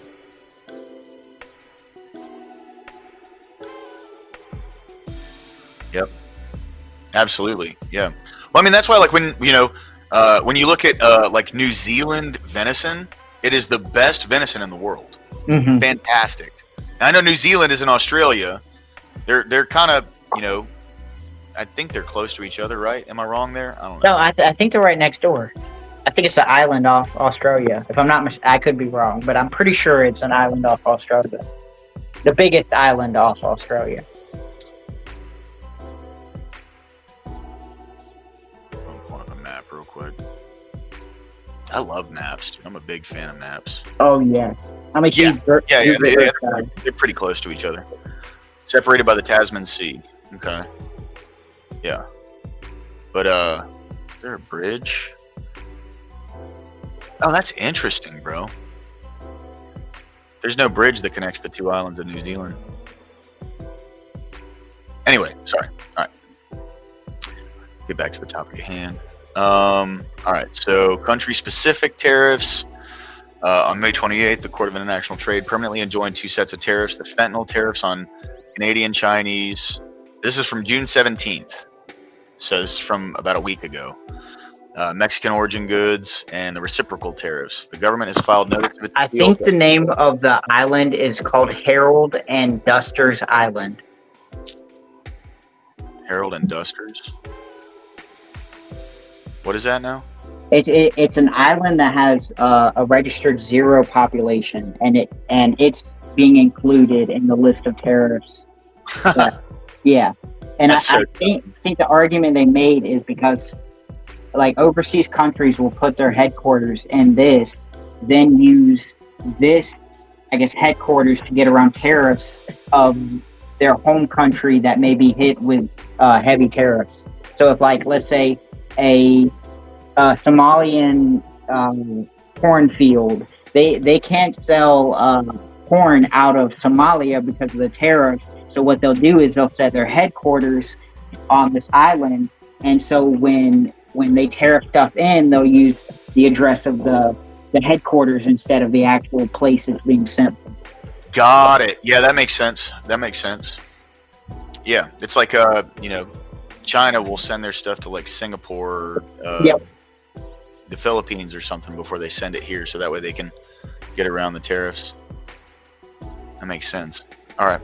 The government has filed notice of appeal and asked to stay enforcement of the ruling pending the outcome of the appeal. On June 10th, the Court of Appeals for the Federal Circuit issued a stay of the CIT's rulings enjoining the tariffs pending the appeal. As a result of the stay, the fentanyl and reciprocal tariffs remain in effect. The Federal Circuit will hold oral argument on the case on July 31st. So this is all reciprocal with tariffs. Reciprocal tariffs are 10% baseline unless replaced by a country-specific rate below. Threatened to start on April 2nd. Threatened secondary tariffs on March 30th. Huh. All products. So there's 10% baseline blanket all over everybody. Got it. And I think that paints what you were saying. It's kind of in case foreign goods were coming in, it's kind of to counteract that, because we know American-made goods are a little bit more expensive to make. And so you kind of want that as balanced as possible, so that way you lean more toward buying American goods. And if you lean more toward that way, then it helps our economy and our workers. An executive order here. Implementing the general terms of the United States of America, United Kingdom Economic Prosperity Deal. Okay, this was... Oh, dude, I didn't even hear about that. June 16th, there was an economic deal between us and the United Kingdom. Good, they need it. They're not doing hot right now, let me tell you. All right, Algeria. Yeah, Algeria got 30% all products. Angola 32% all products. Austria to be determined. So we haven't even gone through Austria, but they're sitting at a 10% because that's what it was saying up here. Was if it's replaced by a country-specific rate below, the 10% doesn't apply. Bangladesh 37, Belarus there's a we don't import anything from Belarus because there's a trade embargo and sanctions on them right now. Mm-hmm. Bosnia and Herzegovina 36. Damn, he's hitting the Baltics hard, bud. Well, look at this. Look at BRICS. Yeah. BRICS, 100%. That makes sense, though. That's China, Brazil, India, South Africa, Russia. Yeah, that's it. Yeah. Anything coming from a BRICS nation gets 100% tariff. Yeah, fuck you guys. Botswana, 38. Brunei, 24. Cambodia, 49. Cameroon, 12. Canada, 0. I think that changed. I think they were actively negotiating right when Trump dropped these tariffs, and so the initial tariff was 0, and then I think as time went on, you see how it changed. Did you see the thing? It was funny to me when they were like threatening to shut the power off and everything, and then overnight, that's all they have. Yeah, overnight, it went from these tariffs are bad and we'll shut off your power to, hey, we do tariff you guys quite a bit, so we'll go ahead and take it. We're gonna calm down. Fucking Canada. Chad 13, China 34, and then it's gonna go all the way down to the 245 tariffs, which that was a pretty good chess move, dude. Where he basically suspended all tariffs for all but the 10% for 3 months, right? And but left China's up, and the stock market rebounded and made back all its losses. And did you see the final agreement between us? Ours is like 50%, and theirs is like 10. America imports. Sorry, what'd you say, bro? I was gonna say with the China situation, like I can't say it's ended, but the final tariff count was that we would put a 50% tariff on them, and they would put a 10% tariff on us. That's a W. Got it. All right. EOD, a refusal to import American beef was the point. Yeah, New Zealand is pretty tight with Australia. I don't need a passport to go there. I would love to go, dude. I would love to go to both of those countries. Yep. But I was a big fan of Lord of the Rings when I was a kid, and just the landscape of New Zealand is so beautiful, dude. Like, I would love to go over there. I know they're like a fake socialist country, but man, I would just love to go check it out at some point. I'd imagine it has less to do with Trump being emotional and more to do with the fact that Australia imports more than 35% of all of its imported goods from China. instead of doing business with America or its allies. America imports what, $500 billion from China yearly, so that makes sense. Yeah, I mean, Yeah. that's a good counterpoint. That's a good counterpoint for sure. In 2024, we imported about 460 bill from China. It's on a downtrend. Based, good. Hopefully that keeps going down. We'll see. The thing with China is, it's like what's the best way to say it? It's like for them, the best thing about us is we're just consumers, and it's like to be able to sell just cheap manufactured goods to us is a huge part of their economy. Absolutely. Here, hold on. Robert Whaley posted something in the chat. Let me go into chat real quick and copy and paste that. Oh, Robert's talking about battle. All right. Let's see.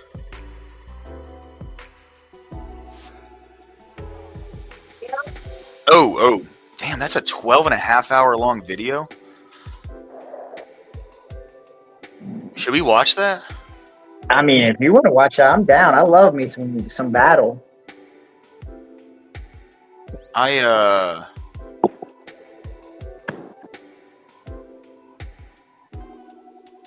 interested in doing that, but I'd like to set aside a day to watch the whole video, because it's broken down into parts, it looks like. So I mean, you could have like a history, like if you want to nominate a certain day for like a history stream, that'd be pretty badass too. Absolutely. No, dude, Robert Whaley, thank you very much for putting that up, dude. I will definitely check that out. All right. 11% of our imports. For Cuba, that makes sense because I think we still got an embargo on them too, or sanctions as well. Oh, don't watch it on stream? Based. Thank you, bro. I will definitely watch that in my own time then. Yeah, exactly. Achilles.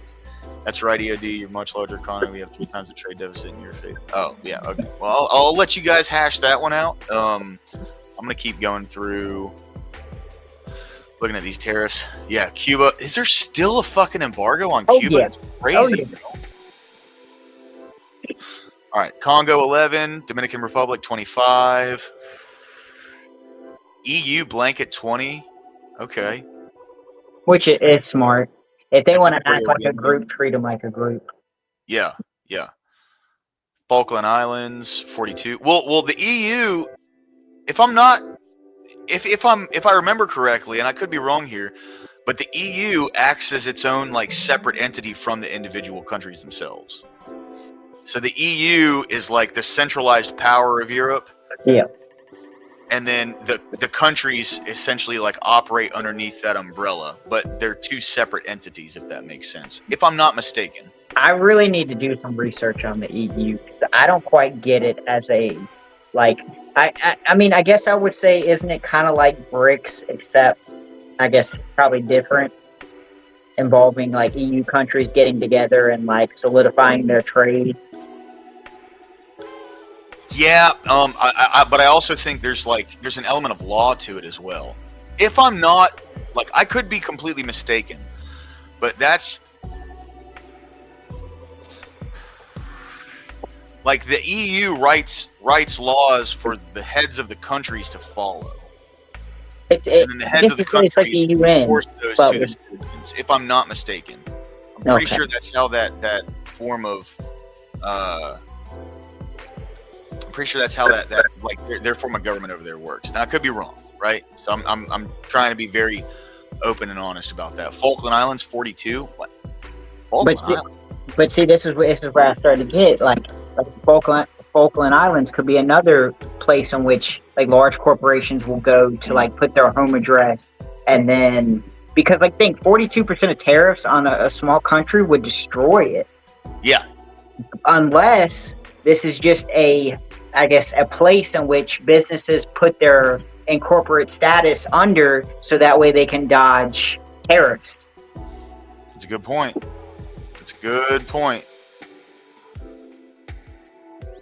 You know what I think is really cool? how like when you go into Google Maps, they give you the underwater like map of what it looks like. That shit's so cool to me, bro. I love Google, like Google Maps or Google Earth. Oh my gosh, I could spend hours looking at it. Same, bro. Same, dude. Yeah, it's incredible. Yeah, and like the coolest thing to me is when you go up into northern Russia, and you go to the what are these islands called again? The Novaya Zemlya. Mm-hmm. Even still today, you can see the damage from the Tsar Bomba. Oh, That's incredible, bro. yeah, that's crazy. Think about it. It's been what? 65 years? Yeah, 70. I was gonna say 70 years. That's a freak. Well, to be fair, in Japan, they still got little memorials to people who have been burned into the side of buildings and stuff like that. Yeah. But you know, like when they dropped our bomba, it didn't drop it on. It dropped it out in like off the coast in like a barren little island out there. Just incredible, dude. How like you can still see it. It just blows my mind. Now, I haven't fact checked this, and I don't know if it's Nagasaki or Hiroshima. I think it's Nagasaki. But you know that at the time the bomb dropped, that they had a huge Christian population. Yeah. It just breaks my heart. In Russia, you're saying? No, in Japan. Oh yeah. There's a story that Tucker tells. I need to do a little bit more research, so I may just be spreading something that's not true. But in one of those cities, whichever one had the massive population of Christians, the bomb struck, I think, a mile away from their biggest Christian church. Dang. Yeah, there's a lot of people that like to can argue like whether that was a good idea or not, or yada yada. And I mean, like I wasn't alive then. I don't know all the intricacies. We only know about that whole thing, what we're being told about that whole thing. Yeah. So, that's granting that every bit of information shared on that topic is every bit of information on that topic. Yeah.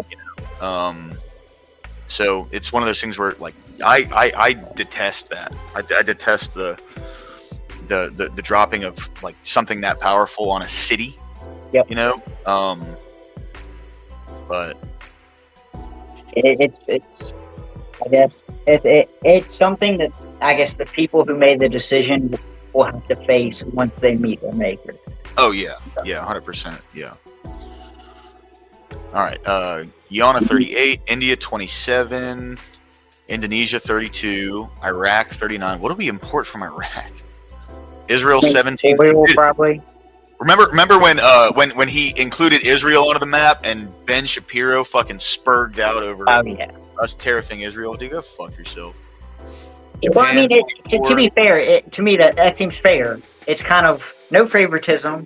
We're worried about American jobs. Everybody. Yeah, dude. It's literally half of what they tariff us. You know what I mean? Yep. I think like they have like a 32% tariff on our products, so we hit you with 17. That's fair. And I'm not mad at them for doing it. But hey, they're looking out for their best interest, right? Yep. This is a business, and so they shouldn't be mad when we do it. 100%. Jordan 20, Kazakhstan 27, Laos 48, Lesotho. What the fuck is Lesotho?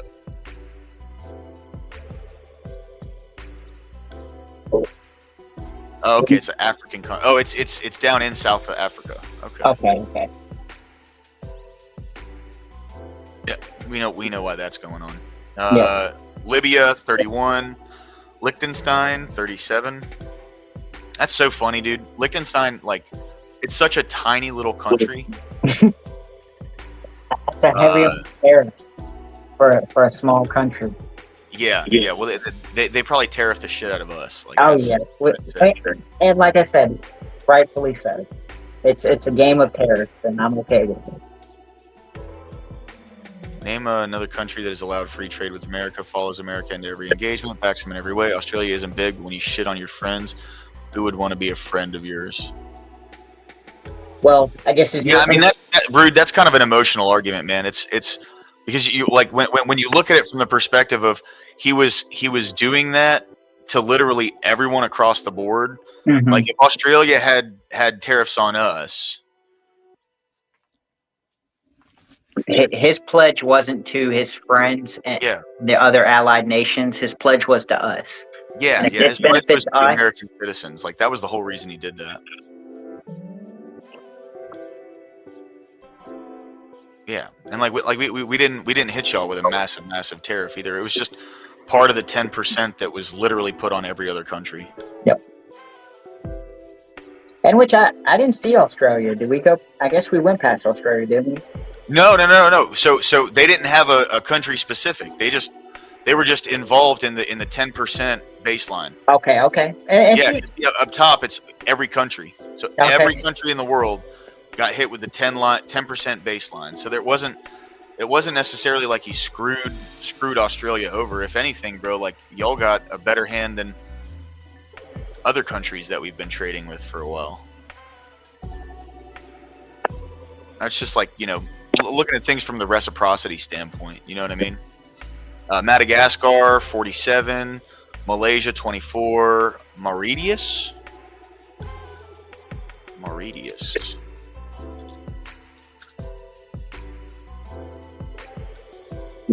Is this that little line you were talking? Yeah. Oh no. This little. I wonder if this is like an island where a bunch of like really fucking rich people live, because it looks could like. be. Could be. I mean, from a bird's eye view, now I can't see. I mean, there's car shops and restaurants and Look for the yacht.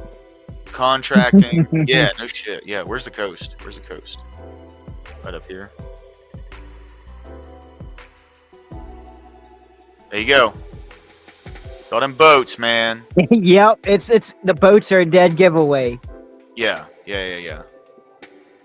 That's just a tiny little island off of Madagascar. All right. Damn, I was thinking more Mediterranean. If I had to guess, that was just a guess. I get that. I get that, Rude. I get that. Yeah. I don't necessarily think that he was intending on telling other countries drop your tariffs. I think he was just saying, you have these tariffs, so we're gonna put these into place. Mm-hmm. I understand where you're coming from, though. I get it.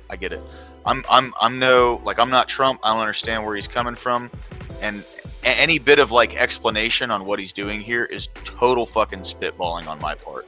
Yeah, So I'll be very clear about that. Like I'm not trying to dick ride the guy. I'm just trying to look at things, from the perspective of what could possibly be. damn. Moldova 31, Mozambique 16, Myanmar. Or Myanmar. Yeah, Myanmar's pretty high. Yeah, Nambia 21, Nicaragua 19, Nigeria 14, North Korea, there's a trade embargo. North Macedonia 33, Norway 16, Pakistan 30, Philippines 18, Russia. Yeah, there's a trade embargo on them, isn't there? I bet you that 25% had something to do with the Ukraine war too. Without a doubt, yeah. Yeah, without a doubt. But it just says right here that these were just threatened. These weren't actually levied against them. Look at the purchase of Venezuelan oil, which may trigger additional tariffs. Yeah, because they buy oil from Venezuela. Yep. Because Maduro doesn't want to get friendly with the United States. But he's a fucking thug, dude. Like, that guy's a piece of shit. Oh, yeah. The second he got elected, all of his political adversaries went fucking missing. Yep. Like, literally the day after or something. South Africa 31. Is that accompanied by the BRICS tariffs as well? I think South so, Korea, because look at 20. Spain. See, Isn't also it, EU. is it Spain with the EU? Yeah, they're threatened 25.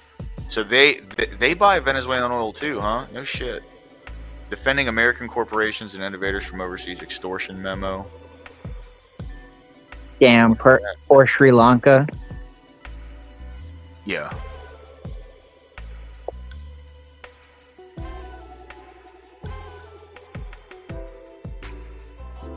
Hold on, when did this get written? It's February 21st. All right, hold on. Let's look into this. I'm interested in this.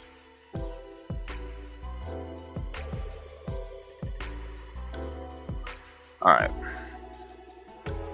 So, this is defending American companies and innovators from overseas extortion and unfair fines and penalties.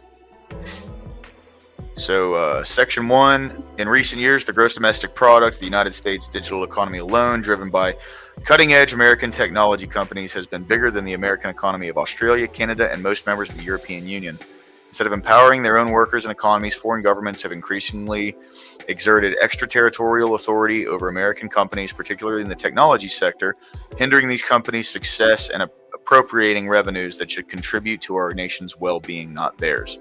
Beginning in 2019, several trading partners enacted digital services taxes that could cost American companies billions of dollars that foreign government officials openly admit are designed to plunder American companies.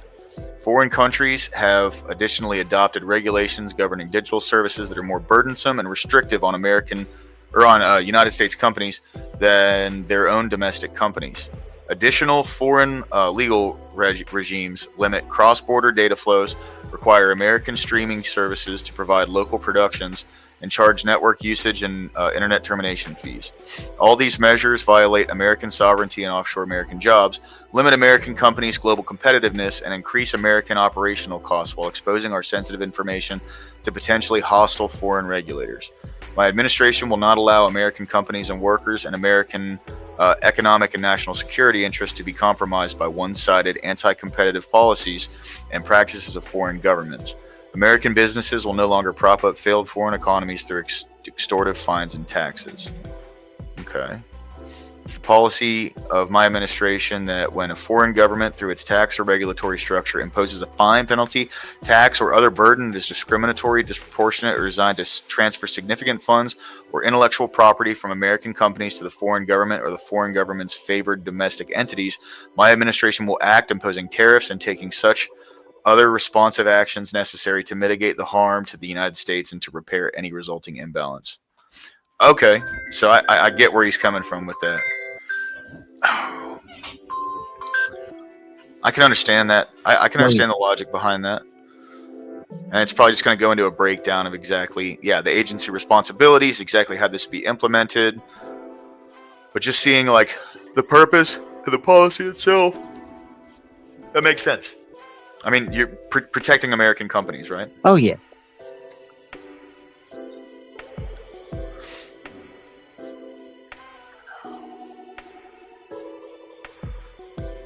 All right. I could see this also being something to use to tackle China's ability to steal intellectual property and then bring companies over to China, in which they can then use to still, I guess, put a CCP member on that board and then siphon any type of intellectual data or any type of our data just because that company wants to operate in the China market. Yeah. Well, so the way they operate is and I'm sure you know this, but if a company is not like Chinese born, like a foreign company comes into China, it has to be partially, I don't know if it's necessarily equally, but it has to be partially owned by someone that's a Chinese national. And then any Chinese owned company is subject to the regulations and essentially like surveillance of the CCP. They have to have someone that's in the actual party as part of, like you were saying, like part of their board or some part of their structure. So that's why like it's so bad for American companies to take their business over to China because Well, go ahead. Okay, I was just gonna say, you ever heard of the popular game Fortnite? Yeah. Okay, so that's owned by I think ByteDance.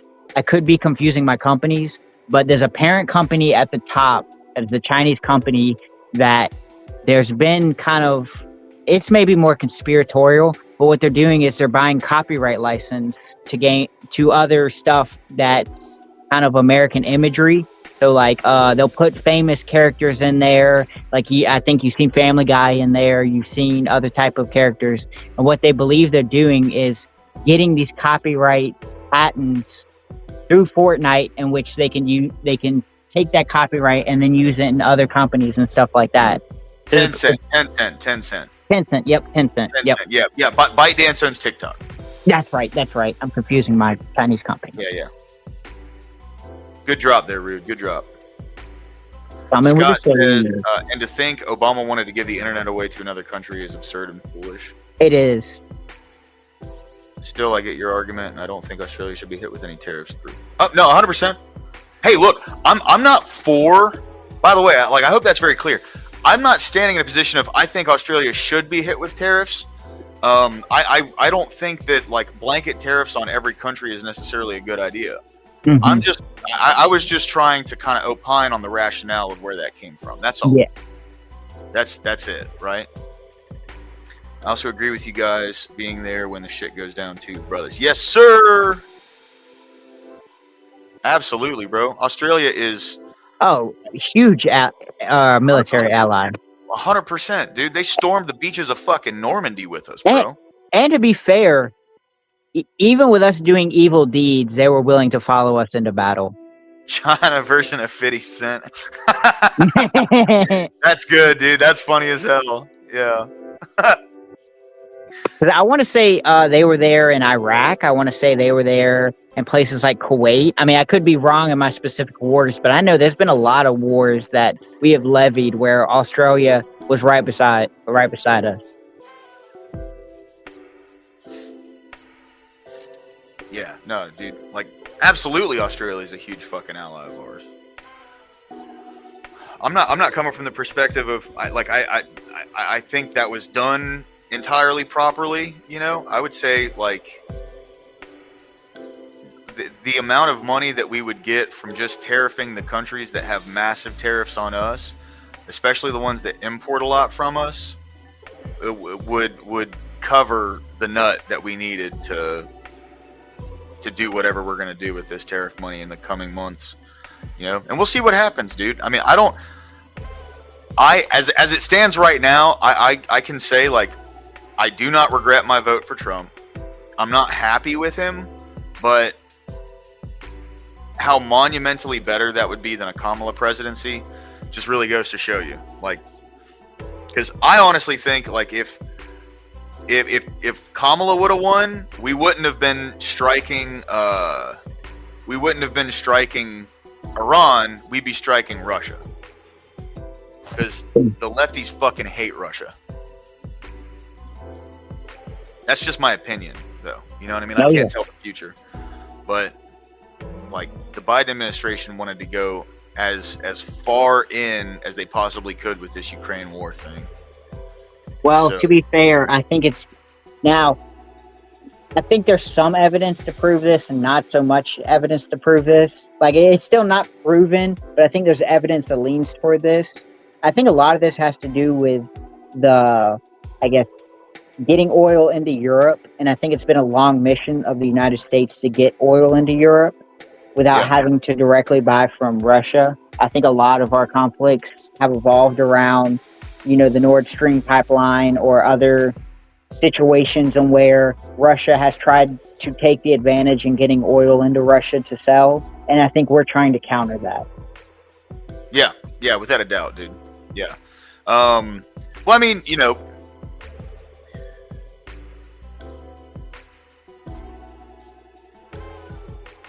the EU levying in their opinion on how we handle Ukraine is kind of bullshit, because what was it, last year? The EU had spent more on oil from Russia Yep. than they did giving aid to Ukraine. Yep. And Yep. I don't know where that's at now. Probably the same, honestly. But it's still like to have other countries like the EU, we've just, for a lot of countries, man, we become just a fucking pocketbook, bro. Oh yeah. And like, that's I think that's really like where the sentiment of America first and the MAGA movement comes from, is like if we're gonna pay these taxes, we want it to benefit us. Yep. We can talk about it benefiting other people later, but right now, like, our taxes don't benefit us that much. They mostly benefit other countries. No, really, the only thing that benefits us kind of directly is probably either more state taxes or the federal income, like the federal income check that you get at the end of the year. Yeah. Your income tax return. Yeah. Yeah, the tax return. That's what I was thinking of. And it's because Yeah, it's kind of like a lot of our federal stuff doesn't really get handed to states that often, it seems like. I mean, I'm probably wrong, like Medicare and all this other stuff, but it's like, in the grand scheme of things, if you could track your taxes individually, oh yeah, you're probably never receiving it. Yeah. I don't know. That my whole thing with the federal income tax return is like, man, it's my money anyway. Yeah. You know what I mean? Like, And you they're giving you a motherfuckers have been portion. holding it. They're like, well, we took like 80% of it, but here's a little bit left. Buy yourself something nice. Yeah. And it's like, what? Exactly. But to be fair, it was only supposed to be a temporary policy until, people said, let's keep it going. Yep. Oh yeah. And what I get scared of is eventually we structure our whole government system to where now it's unfeasible to do away with it, or at least a large portion of it. I'm not too convinced. Like, I know there's this kind of idea that what's going to happen is we're going to move to 100% tariffs, and then this idea that we're going to move like to 100% tariffs, no income tax, no taxes at all. That's absolute horseshit. Yeah. That'll never happen. Well, I mean, just look at our. It's like, think of the economic system right now, and if we did 100% tariffs everywhere, and then we compare that to just the federal deficit interest rate, like, Yeah. the federal deficit interest rate yearly would just like eat up all those tariffs in a heartbeat. Yeah, I 100%. think it's supposed to be like kind of a combination of things. It's like Right. a strong manufacturing base. You've got good jobs. You've got high GDP growth. You've got tariffs, and you've got some type of either, your state taxes, which is being taxed again through federally, or some type of system where you're not getting hit with like 50% taxes. Like, if I'm not mistaken, bro, I think it's like 84% of our GDP in America is domestic. Yep. So, well, 84% of like our revenue, is domestic. Let me see. Hold on. Make sure I'm not speaking out my ass here. I mean, it sounded legit to me, so I was already speaking out of my ass.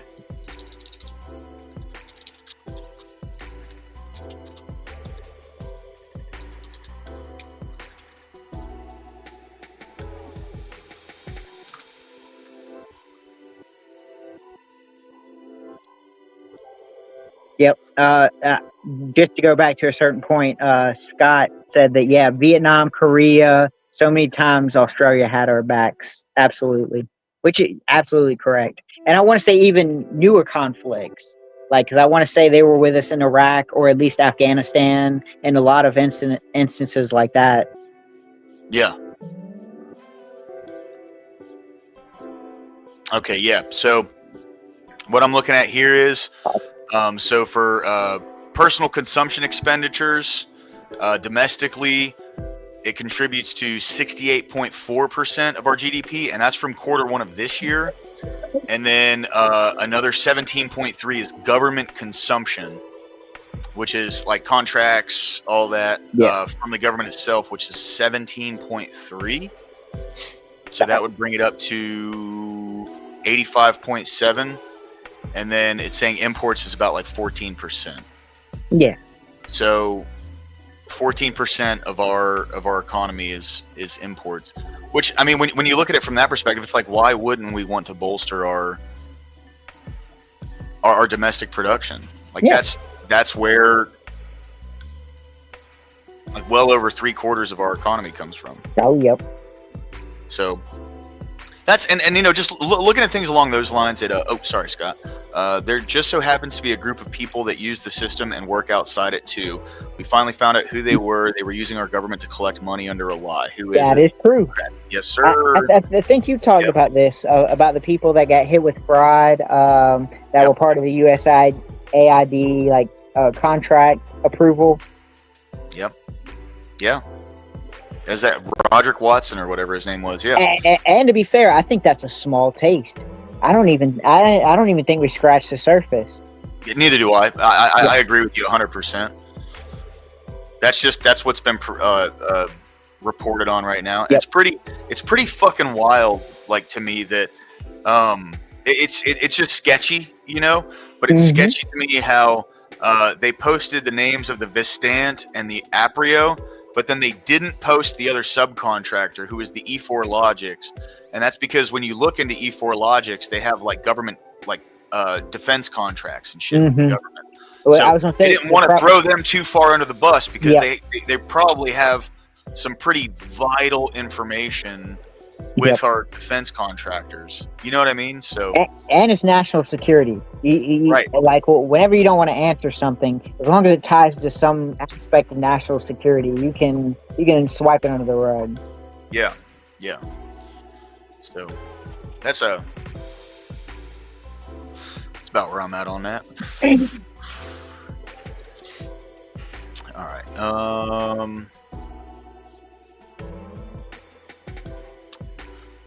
So what do you think, man? Should God be something that should be promoted societally? Oh, without a doubt. I mean, it has to be societal and not like governmental. Correct. Yeah. Yeah. Like, the government should stay as far away from that shit as possible. Yeah. I don't trust the government. I barely trust the government next to my kids, so I definitely don't want them near my belief. Right. 100%. And to be fair, with what we've learned in the previous streams about God and country, I would say, I mean, the government's actively destroying it. They're inching closer to it. Well, at least cutting it out of anything that's government funded. So to some degree, like, I can understand where they're coming from with it, but then it seems like there's also instances where they're kind of getting in the way. You know what I mean? They're getting in the way of people doing that where it doesn't cost any government money. Because I'm all for that, dude. I'm all for the government staying away from religion.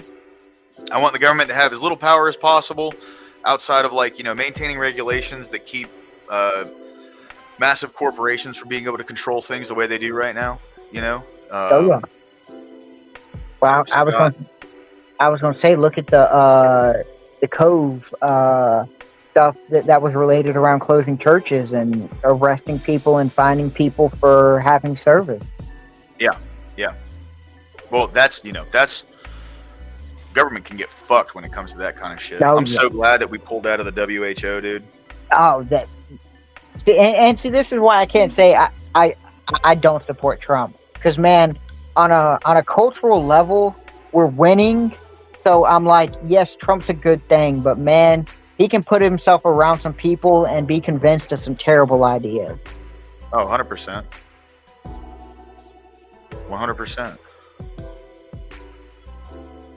And to be fair, I want to see Trump push the whole, the auto pen scandal. with Why is- with I'm interested in it. I haven't really looked too far into it though. I want Trump to push that issue because I want Trump to have the Supreme Court rule on, does he have the authority to say that Joe Biden didn't sign these?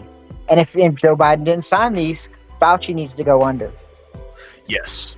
It's like, yeah, we could also get Hunter Biden and stuff like that. That's small stuff.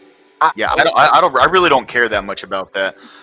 See, that's the thing is like, you know, when I even bring up the laptop story and all that, it has nothing to do with me wanting Hunter Biden to go to jail. I don't give a fuck about any of that. I really don't, honestly. Like, that's over and done. It really like doesn't, like, him going to jail would not change anything.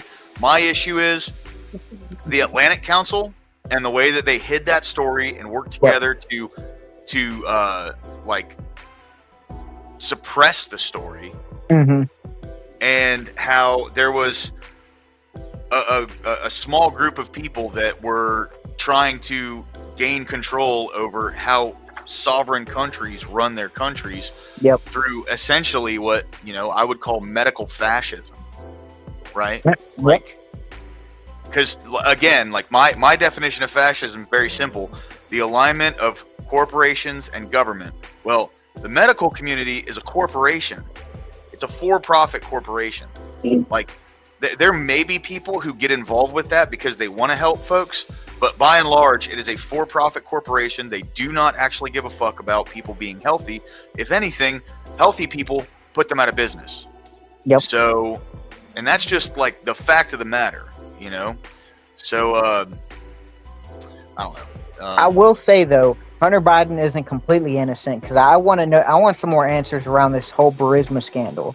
I think the early kind of Burisma energy scandal with Victor, I want to say Shokin. I could be mixing him up with the prosecutor, but I want some answers around that. I don't care if Hunter Biden gets immunity out of it. I don't care. I just want answers to know why were there American members on a Ukrainian energy board, which seems to align with the narrative that, hey, we wanted Ukraine to have dominance and pumping energy to Europe over Russia.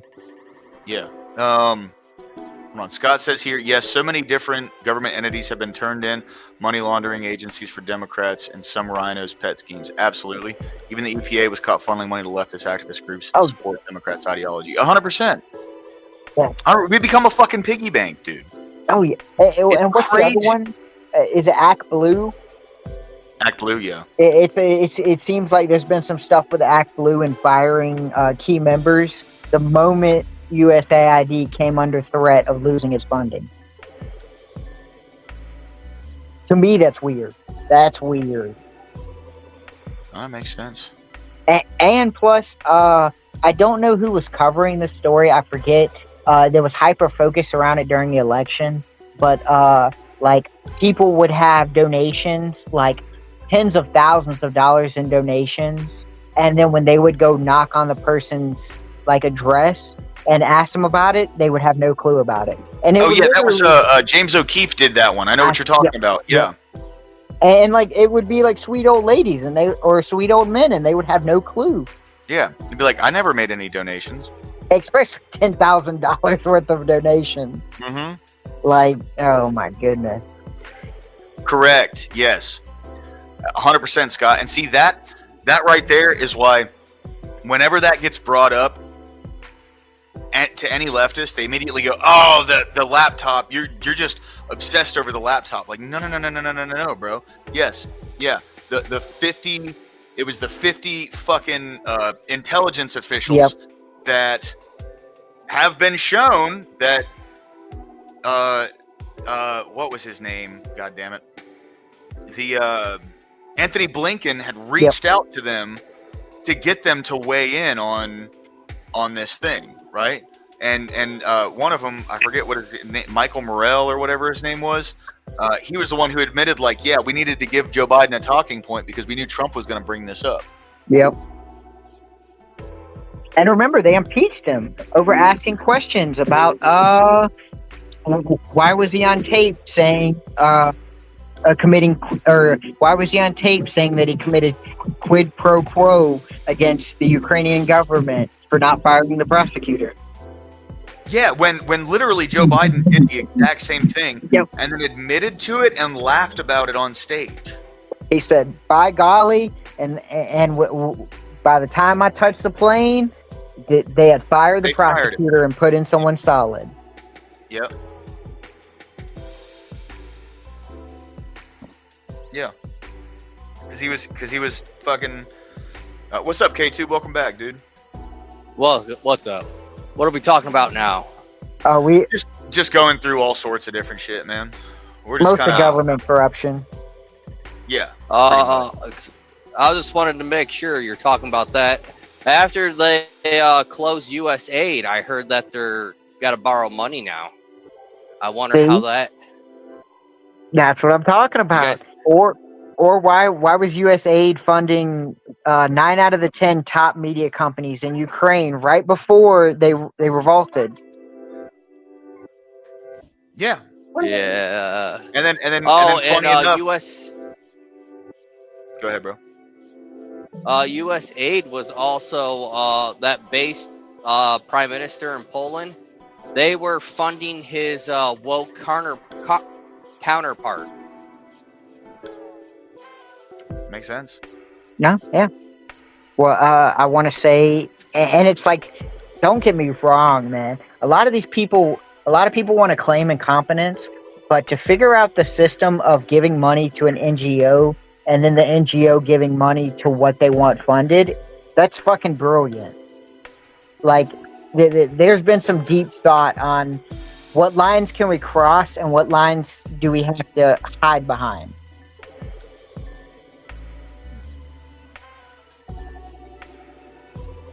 I don't know. I just have my fingers crossed. Hold on. Abe Dinkus says, "Say what? What did you mean in reference to?" There, Abe. About him being a vampire. That's what I'm guessing. He's a vampire hunter that turned into yeah, a I keep saying vampire. vampire hunter. Yep, he's Blade. He's the white Blade. Yeah. But he pays his taxes. He does.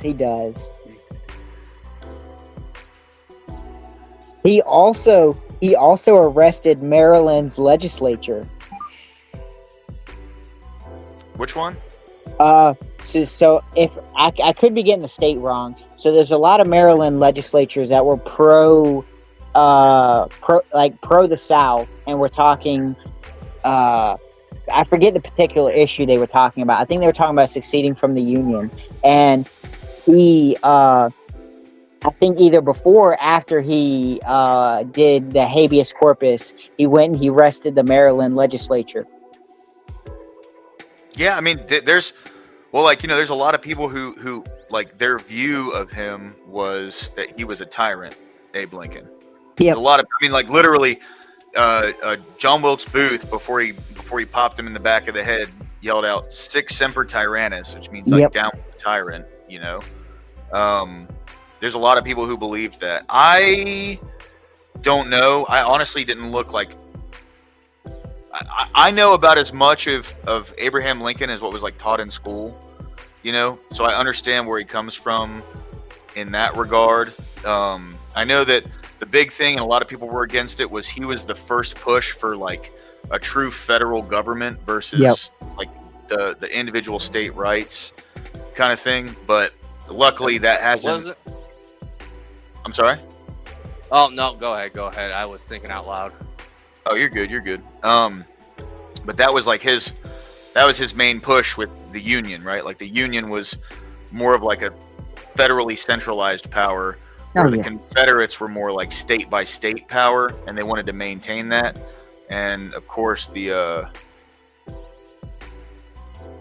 Razor Fist did a great deep dive video on on Abe Lincoln, America's first tyrant. Well, because to be fair, I think it's fair to call him a tyrant, but you have to face reality and realize our country was on the verge of being split in half, and it was it was barely 80, 90 years after the country was founded. So it's kind of like in certain situations, as as crazy as it may seem, me being pro freedom and anti tyranny, that there may be some situations that a tyrant or being tyrannical can be good. Yeah, yeah. It's scary to think about.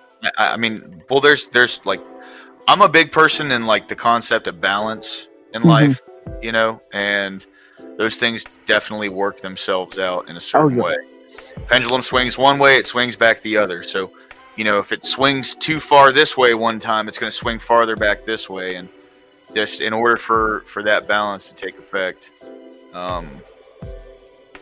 you know, that's why like this. I don't know if this is necessarily like a Christian belief, right? But this is one that I hold, is that God represents balance, and so like to me, that's when like people go, well, how can you believe in God when He lets children die of AIDS in Africa or something? And it's like, well, there's an element of balance there, you know. In one regard, you have people living very, very comfortable lives and they're very privileged. There has to be the exact opposite somewhere in the world. Yep. Now, you don't have to like subscribe to what I think with that. That's just the way I see it, right? Like God represents that, and it's also due to, you know, that's a lot of that shit has to do with the free will of man as well. Because there are people who they have free will and they do bad things. People suffer because of the bad things men do. Yep. Right? So, you know, it's not necessarily like God is doing that to people, but God represents balance. And how can anything be good if there's nothing to compare it to? Right. Yep.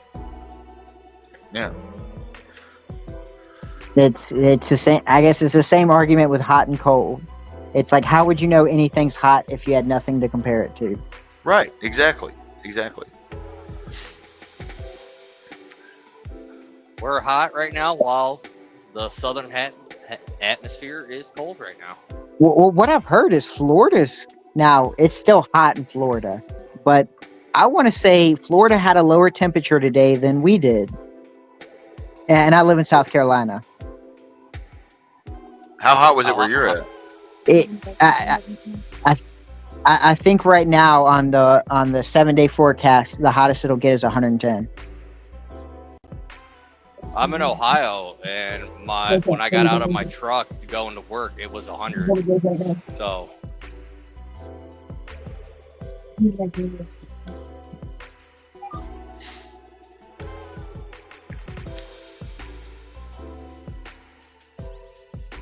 Man, you know what I want to watch again? I got 90. I haven't. Oh, you're good, man. You know what I haven't seen in a long time? I want to watch The Road to El Dorado. Is that the animated version? Yeah. Yeah. It's a good movie, man. Well, I want to say the creators made a Moses movie. Really? Yeah, it's I think the same animation studio. It made a Moses, like an early on Moses video. He becomes a slave, and it's like him growing up with the Egyptian prince at the time, who then becomes a pharaoh.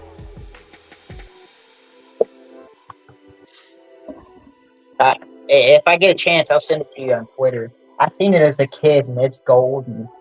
40 Fahrenheit. What the fuck, Rude? Jesus. 40, that's still shorts weather, Rude.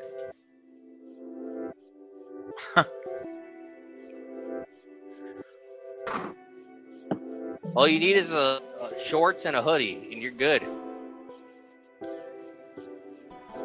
Yeah, it's like 93 here. Now, I misspoke earlier. I said it was 110, but I read the feels like and thought that was the temperature. So I do apologize. I think it's like 101, 102 That's still at the high. wild. That's wild.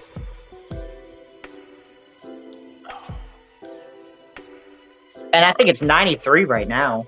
And the sun's starting to go down.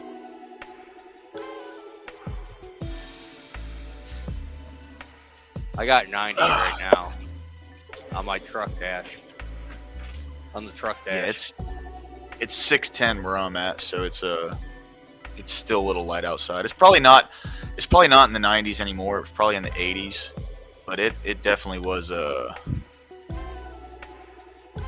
It's trying to rain.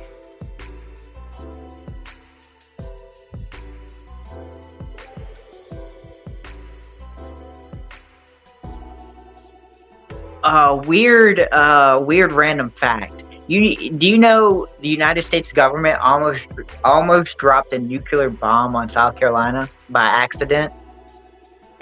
The fat electrician. That's one of the fat. Really? Yep.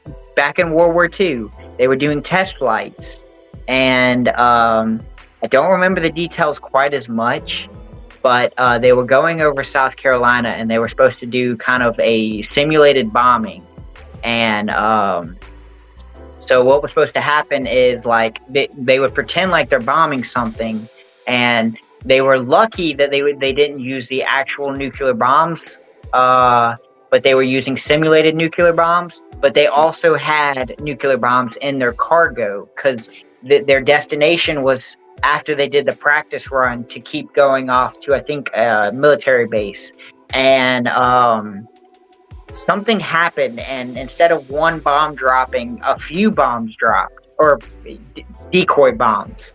And if it would have kept going and I guess didn't get stuck, it would have dropped its whole payload, and a couple of those were nuclear bombs, or atom bombs, I guess I should say. Yeah. I was like, what? That's insane. Yep. No, that's The fat Go ahead, electrician did a story on that, lower class. Check it out. that electrician you said. Yeah. He does a whole lot of good historical military I'm gonna stuff. be honest. I did see it on YouTube, so it may have been from this guy. Oh yeah, dude, he's from Unsubscribe Pod. Yeah. Oh, dude, see, I haven't actually. I've seen some of Brandon Herrera stuff, but I didn't actually know he had his own channel. Oh, Yeah. okay. The fat electrician. Yeah. I always forget what their podcast is called. Unsubscribe. Unsubscribed. I haven't Yeah. watched an episode in a while. I think My they've got favorite one. guy on there is the angry cops, dude. He's like a cop in Buffalo, and then he also does like YouTubing. He's called the Angry Cops, and I think I've heard that. I remember his little Yeah. logo. Yeah, I'll check that out. It seems like he's made a bunch of money off of that, so I'm definitely gonna look into it, but I don't want to put it up on stream. There's some things yeah, I get kind of sketched out about putting on stream just because I don't want to like fuck up my analytics because I'm doing really good right now, bro. So my channel is 3 weeks old, and I'm 10% of the way to my watch time hours to get monetized. Still working on, and I'm over 10% of the way to the subscriber count too. Ooh. What were you saying about the Unsubscribe podcast? No, that's where that dude, the fat electrician, was on. I was going at a point that I thought they had a World War II veteran on there not that long ago, and he told some wild stories. Oh yeah, dude, I bet. There was a couple. They had a Marine and I think he was a National Guardman. Dude was on Iwo Jima, and the one dude was in the Navy. I think he was a flame trooper, or like the ones that carry the flamethrowers. Yes, that's. Yep. And then they had another one on that they gave a watch to. Like, they've done some really cool things for some veterans. Oh, yeah. And we gotta give salute to Brandon Herrera for his Purple Heart. Oh, yeah. Oh, yeah. Was he in the Iraq War? No, Brandon, it's all a joke that the veterans on that show did. Okay. They tell everybody he's a honorary veteran. Well, I've got I'm into this famous comedian called Shane Gillis. Yeah, and, Shane Gillis is hilarious. And he's been a walk-on at Notre Dame for a short period of time, and he also went to the military for a short period of time. So he likes to make this joke that he's a veteran that played with Notre Dame, and he like builds this grand title about all the things he's flunked out and failed throughout his life. And like when he states all the things that he's done, it sounds so good until you learned out. Oh yeah, well he flunked out of most of it. I'm like, damn. Walked on to Notre Dame, flunked out of joining the military, and he almost got on SNL. Amazing. More fish, boys. What's up, Duck? Good to see you, man. What type of fish is this? That's a colorful fish. Yeah. It's probably like some kind of coral fish. I like watching these videos, though. Well, I was gonna say, I noticed for a while y'all were watching. What was it? It was this guy. Yeah, I think it started with alligator, then it went to something else. Oh yeah. Well, that's just like what I put up is just like cleaning animals and cooking them into stuff, dude. Like the process is really interesting to me. Oh yeah. Oh, that's another thing. Funny point. Other veterans send in Brandon Herrera their medals, and ChatGPT thinks he's like a war general. Ken Chuchin, what's up, dude? Good to see you, man. Thanks for stopping in. Now, I mean, go ahead, bro. Oh, I just said amazing. But I was just gonna add, that's got to be an insane feeling to have such an audience to where veterans are sending you their medals. That's like appreciation. Good to see you, brother. Josh Blinzler. Thank you, man. Thank you for coming in. Oh, I thought someone else was in the thing. Oh, Duck. Whack, whack, whack, whack. Taste is subjective, my friend. Taste is subjective. That's true. Some people eat humans. Yeah. There's a whole island that does that. Yeah, that's a wild story. And I want to say one of the Rockefeller sons died because he's got a wild story about going to a cannibal tribe. Oh well, no. One of the Rockefeller sons, he went down to the tribe and then was never seen again. Yeah. Well, I want to say he went multiple times. Like if I remember the story correctly, like he went at least twice, and on the second time, yeah, he never came back. Ashton, jump on up here, bro. Yeah, get on here. Shit. Ogden Jen, good to see you, man. Welcome in, brother. Thanks for stopping by. He says duck eat shit. That's mean. And to be fair, I would probably be shocked at what I would eat if the circumstances made it necessary. Yeah, you have no idea. Yeah. You know what I mean? Like, there's a readily available flow of fucking meat. Oh, Ashton, how dare you be a good father?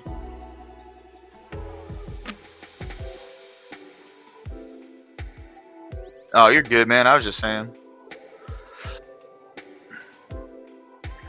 I'll be honest, that's a colorful fish. Duck, Ashton wants you to unblock him.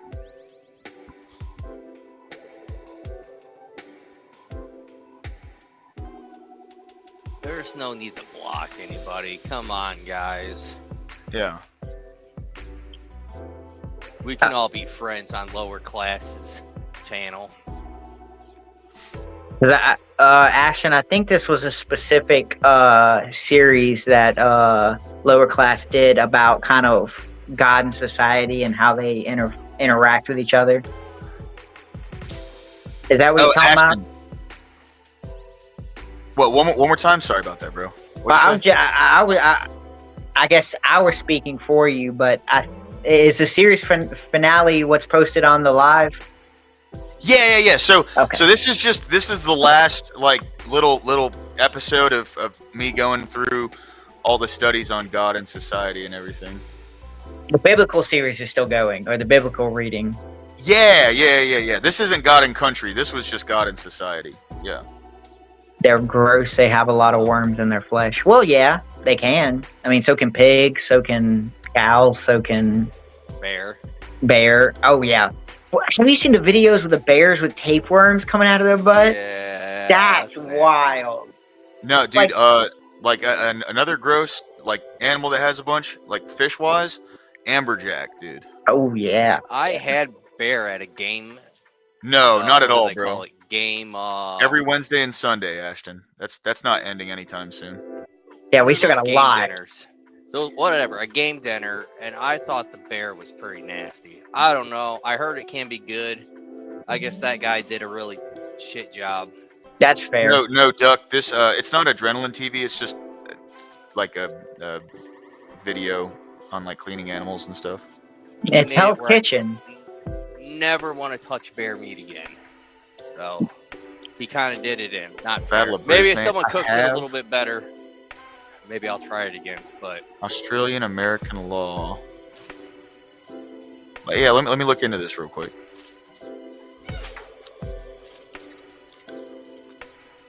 Brisbane. Oh Okay. yeah, The these riot with United States military personnel on one side and Australian servicemen and civilians on the other. Was this on the islands up in Canada? No, I thought that was no. I'm thinking of the wrong thing. So it was actually in Canada's Australia. not a Okay. country. I was thinking of the Canadian islands up there in the northwest, but that was British. That wasn't Australia. Wait, so the way you read it, was it us versus Australia? Yes. Oh, I heard one time in World War II, because it was really foggy on the island where the Japanese supposedly took over, the U.S. and Canada got each other mixed up and popped shots at each other. that's brutal.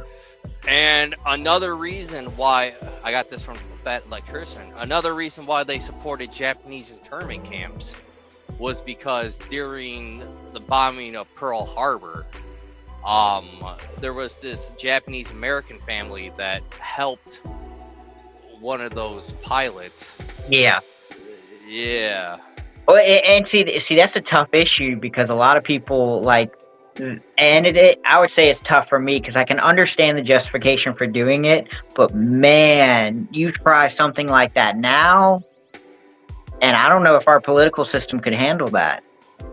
No. Look at people think that people are legal here just because they work. Yeah. And they did a felony by jumping Yep. the border because they want a slave class, let's say. Well, I mean, it's not the first time Democrats have wanted a second class. I know. And to be fair, it's not. I think it would be the third time because I'm pretty sure FDR is the one that did the internment camps. I could be wrong. The Japanese internment camps. FDR. So it could be the third time.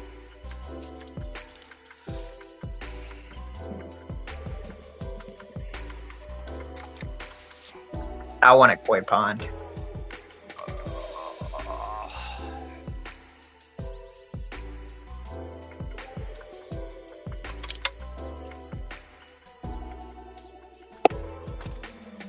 Yeah, this is something I'm gonna have to read up on, man. I haven't heard of that though, Rude. Thanks for the rabbit hole, brother. Yeah, no, I'll have to look into that too. Cause I don't know That's pretty badass. if this is official, but most of the time, the only war I've ever heard with Australia was their war with emus. Well, do you guys, from what I heard from the Tank Museum, Australia was the first country to make a full cast body tank armor. I'm pretty sure I'm butchering that. First, instead of having rivet armor, they did it the first. Yeah. Oh. Now, Somehow. would this be a little bit after World War One or around World War One? During World War II. Yeah, okay, closer to World War II. Yeah. Okay. It's crazy to think that 2 world wars broke out in a span of, I don't know, what, 40 years? 20 years? I mean, we all can say what really happened, but That's true.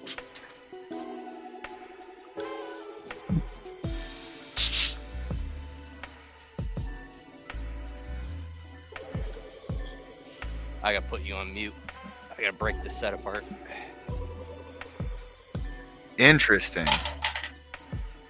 Yeah, I'm definitely gonna read farther into that, man. It's an interesting point. Defending American troops that started it. It was yeah, interesting. Oh, what time period did you say? Low 40s. class. 40s. 40. Okay. Yeah, it's it happened. Let me pull it up real quick. Early 40s, like 41, 42.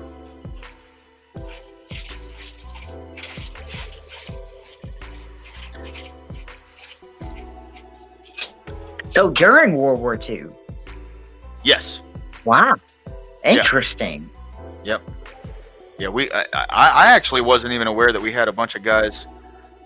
Oh, hold on. Speaking of colonialism, my ancestors were some of the original settlers of colonial Williamsburg, Virginia as well. No shit. Okay, correct me if I'm wrong.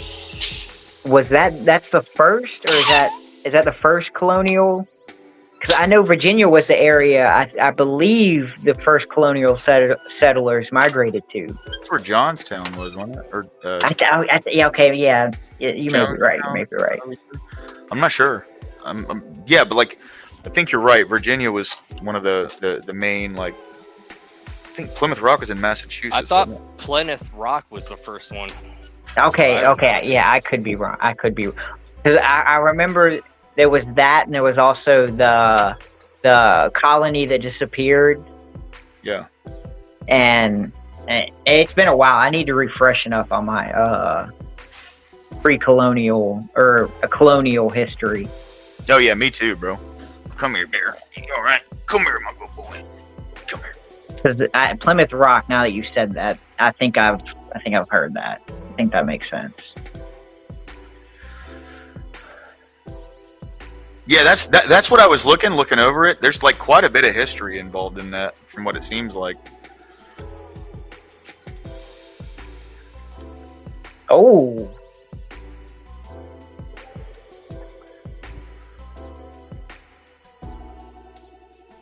Do I have a can up? I do think it's funny how like the cleaning of animals scared Duck off.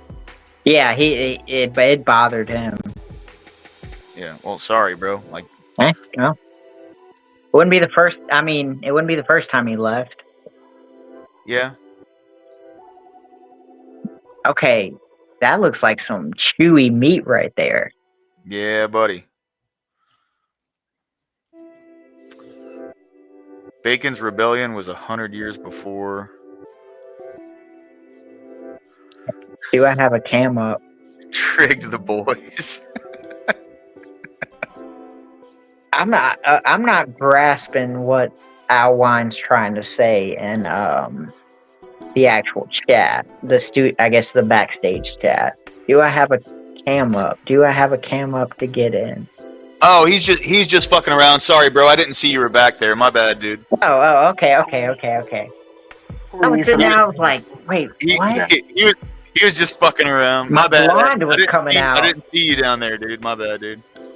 I just want to hop on for 2 seconds because I wanted to make a slight statement just in regards to I hope Duck is in the chat still so people can read. Is he still in the chat? I don't think he is, bro. I think He's probably lurking. He's probably lurking. He has me blocked, so I can't see anything he posts. So, Duck, I hope that you are on here. You can hear these fucking words because this is annoying. Be a man, unblock me, and have a fucking conversation. I was never once mean to you. I've never once fucking called you names or fucking degraded your character whatsoever. So don't be a little bitch. Unblock me and have a simple fucking discourse like a fucking person does. That's my TED Talk for the day. Yeah, that's a good TED Talk.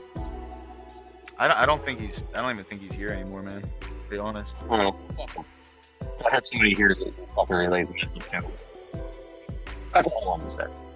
I'm gonna go back to listen. I'm gonna make chicken nuggets for my kids and fucking try to get some sleep every night because I haven't slept in like 2 days. It feels like. Oh shit, bro. Yeah, you need to get some rest. Yeah. Dude. It's important. Yeah, I'm fucking beat. But that looks fucking awesome, whatever that is, though. What happened? I said that looked delicious, whatever that was.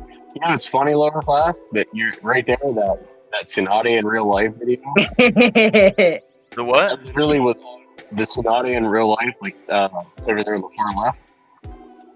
This That one? literally was, that was literally the same fucking first 3 shorts on my fucking YouTube whenever I just got on.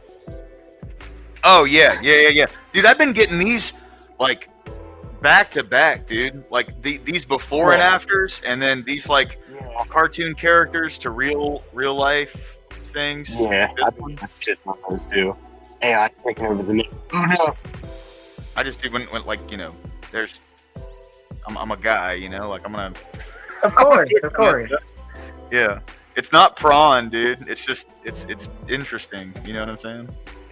It's- Like wow, like is that what that cartoon character would look like in Real life. You know, it's pretty Hell yeah. crazy, dude. Now I'll tell you what, that Alaskan crab or whatever big crab that is. Oh man, I love crab meat. Yeah. $4,000 or $5,000 a tuna. Good lord. But I mean, I do know it's a tough job. It ain't something that's just like you have your lucky days and you have your unlucky days. 40-pound tuna off Long Beach. No way, bro. That is insane. Damn.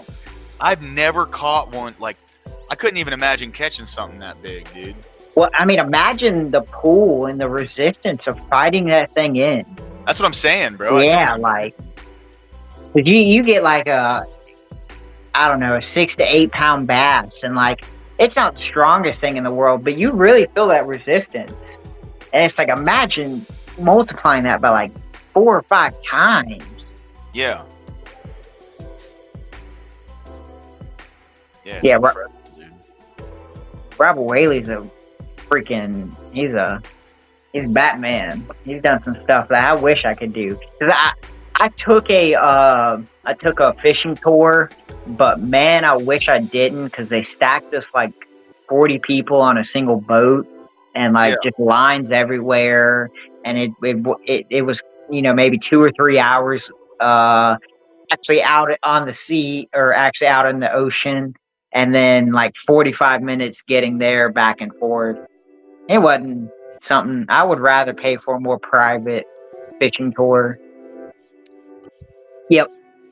That's a hell of an experience there, Robert. Oh yeah. Oh yeah. That's incredible. See, I'd be a complete greenhorn. Like, I'd just be the one in there from sticking the fish, while everyone else does like the technical work. Because when it comes to like fishing off the side of a boat, especially stuff like these guys, I have no experience with that, bro. But like when it comes to just like going down to a lake or whatever and slapping on some boots and like going, like shin deep, you know what I mean? Well, I've got experience there. It's like once you start getting in that open ocean, I ain't got no real experience.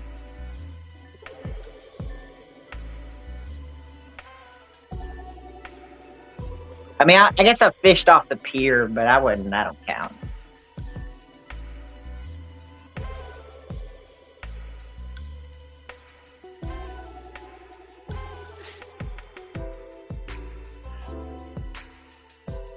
And see, this guy's an animal with a knife.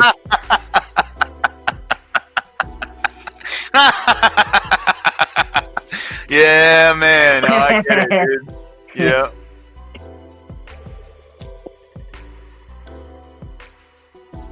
That's hilarious, bro. That's hilarious. Of course, yeah, of course not, Robert. Of course, just.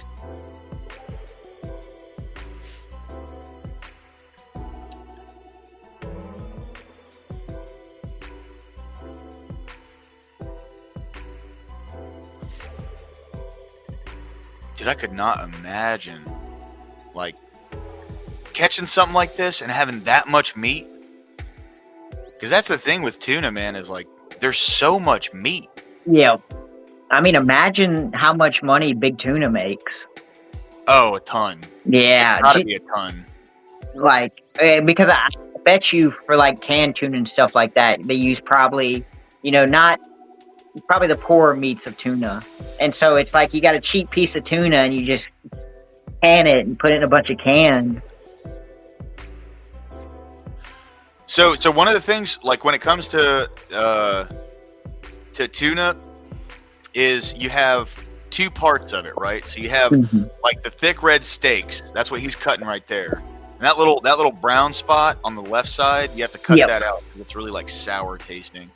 But then you have the toro, which is what he's cutting into right there. That's the belly. Okay. That upper part right there, that goes for a lot of money, especially when it's high quality, dude. Now, doesn't salmon have the brown top, like as well, that you have to cut off? Salmon before. I mean, I've never cleaned a tuna either, but I've never even like seen a salmon being cleaned. You know? Well, no. Like I'll buy them out of the grocery mart, and like when you pull the skin back, when you pull the skin off of it, there's this brown strip that seems to go right down the spine. Yeah. It makes it so unappealing, but man, that meat's so good. That is a lot of meat, though. It is, yeah. Considering, like, you know, when you go to, like, let's say, like a sushi restaurant, at least in America, you go to a sushi restaurant and you get, you know, like one piece of like tuna sashimi for like $3 or $4. That's one little tiny slice. You know what I mean? Oh yeah.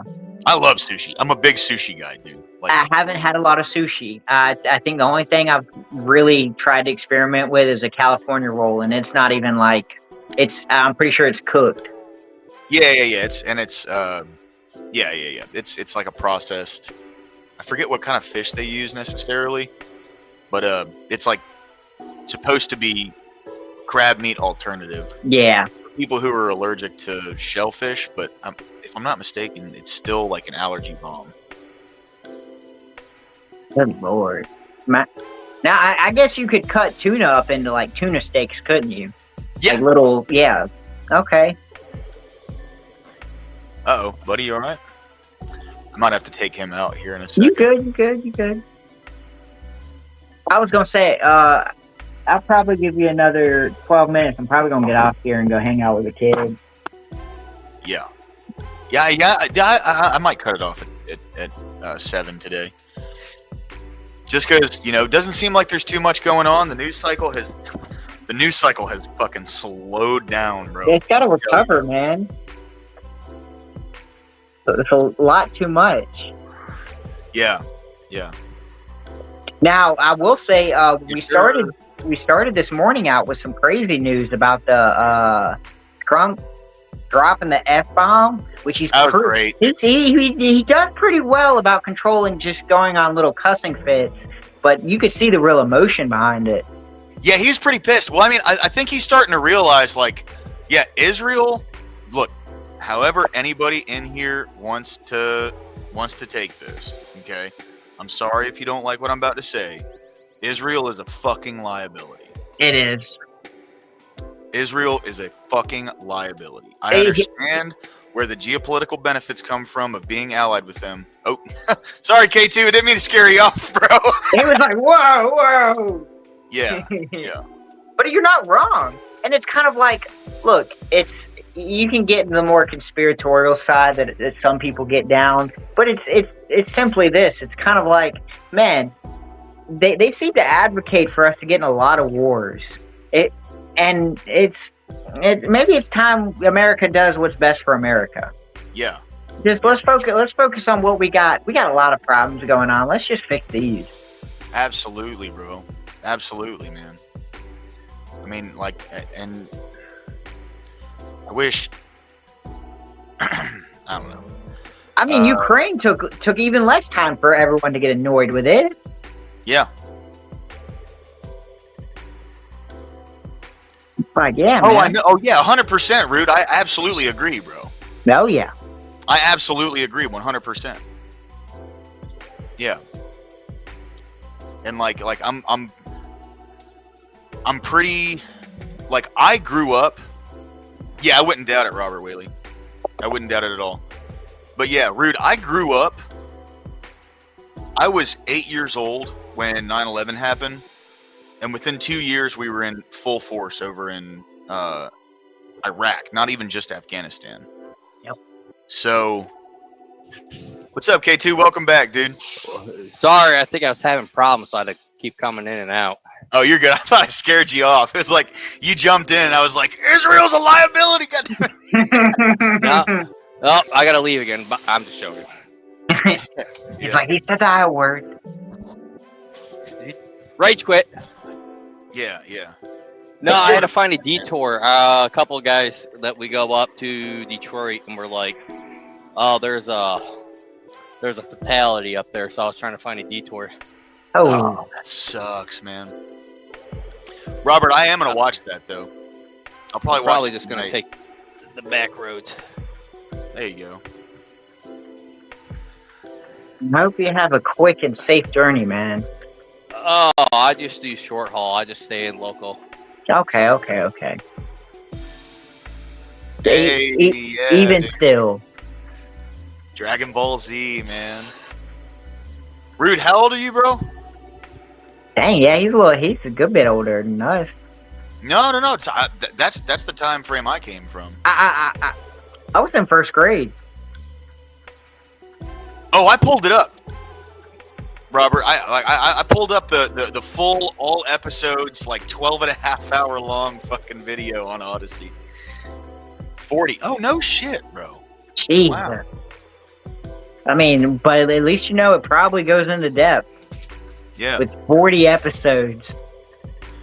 No, that's crazy because like around that time, like 2001, I was like I loved Dragon Ball Z when I was a kid.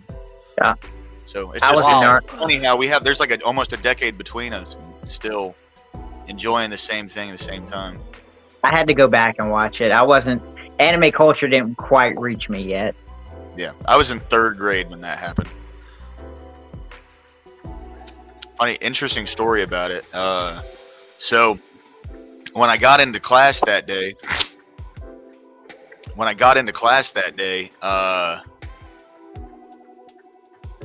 it was up on the it was up on the TV. The news was on the TV, Mm-hmm. and Sorry. one of the towers was like smoking, and no one really. It seemed like they really didn't have any idea what was going on in the news, and I was like 8 years old, so in my head I thought we were like watching an action movie or something, you know. And Yep.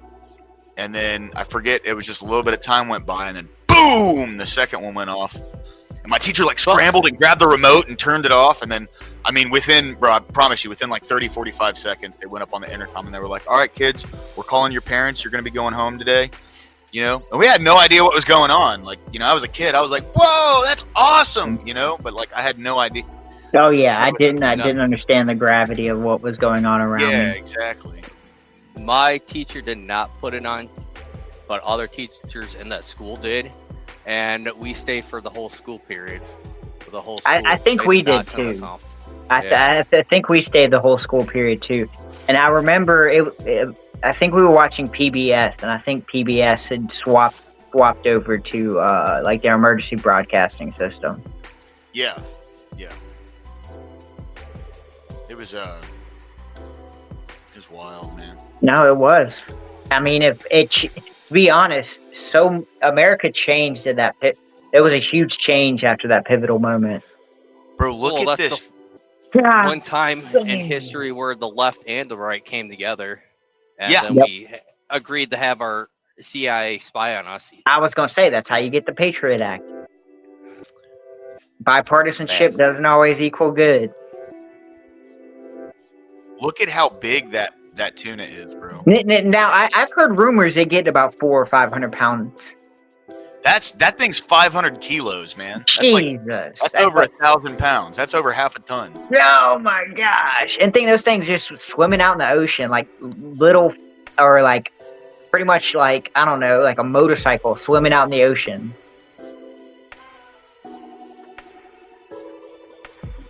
I couldn't imagine, bro. That was Wow. see, that was back in the days when Howard Stern was like cool. Yeah. Well, I was going to say, I mean, Howard Stern, that's another shining example of what happened to the left. So Yeah. I would say Bill Maher to an extent, but I think Howard Stern was way more popular. Yeah, I without a think Bill Maher's having his awakening. Oh, yes. Right And now. Oh, he is. Piers Morgan is too. So's Jon Stewart. And Jon Stewart. Yep. Did you see that video where they went through everything about, I forget, it was some kind of contracts in California, and he went through the whole process, Mm-hmm. and he literally said, they're right. Did you guys hear about the church bang bang Yeah. attempt? And you don't hear about it because a man with a boom boom stopped it. Oh well, yeah. It doesn't fit our narrative, or Yeah. I said our narrative, but their narrative. Yeah. It's sad, bro. We don't want to be like Australia and then Europe. No, easy now. Shots Ruth- fired, Rude. Shots yeah, fired. Shots Bruce, fired. Bruce says those are fighting words. No, He needs his I guns don't for know the if you've emu. been over to Jess's channel, Well, right? Too? I heard that a lot of Australians lost their boom booms in a boating accident. Yeah. Week- Was it? Didn't they also have a mandatory buyback program? Yeah, but if you don't know, I guarantee you there's things on, and I heard the underground market's really huge there too. Yeah, I and, wouldn't there's, doubt and, that. and there's a lot of people in Australia that didn't agree with that either. So like Jess, at least from what Jess says, you know, I'm not Australian, so I don't know. But from what Jess says, like, it was a fucking terrible idea for them to give up their guns. Oh yeah. Well, I would Never just say that in register- general, even if nothing bad happens, I would just say in general, if your society gives up your guns, you are so much worse off. Without a doubt. 100%. Never register. What? What? What? What? Nah.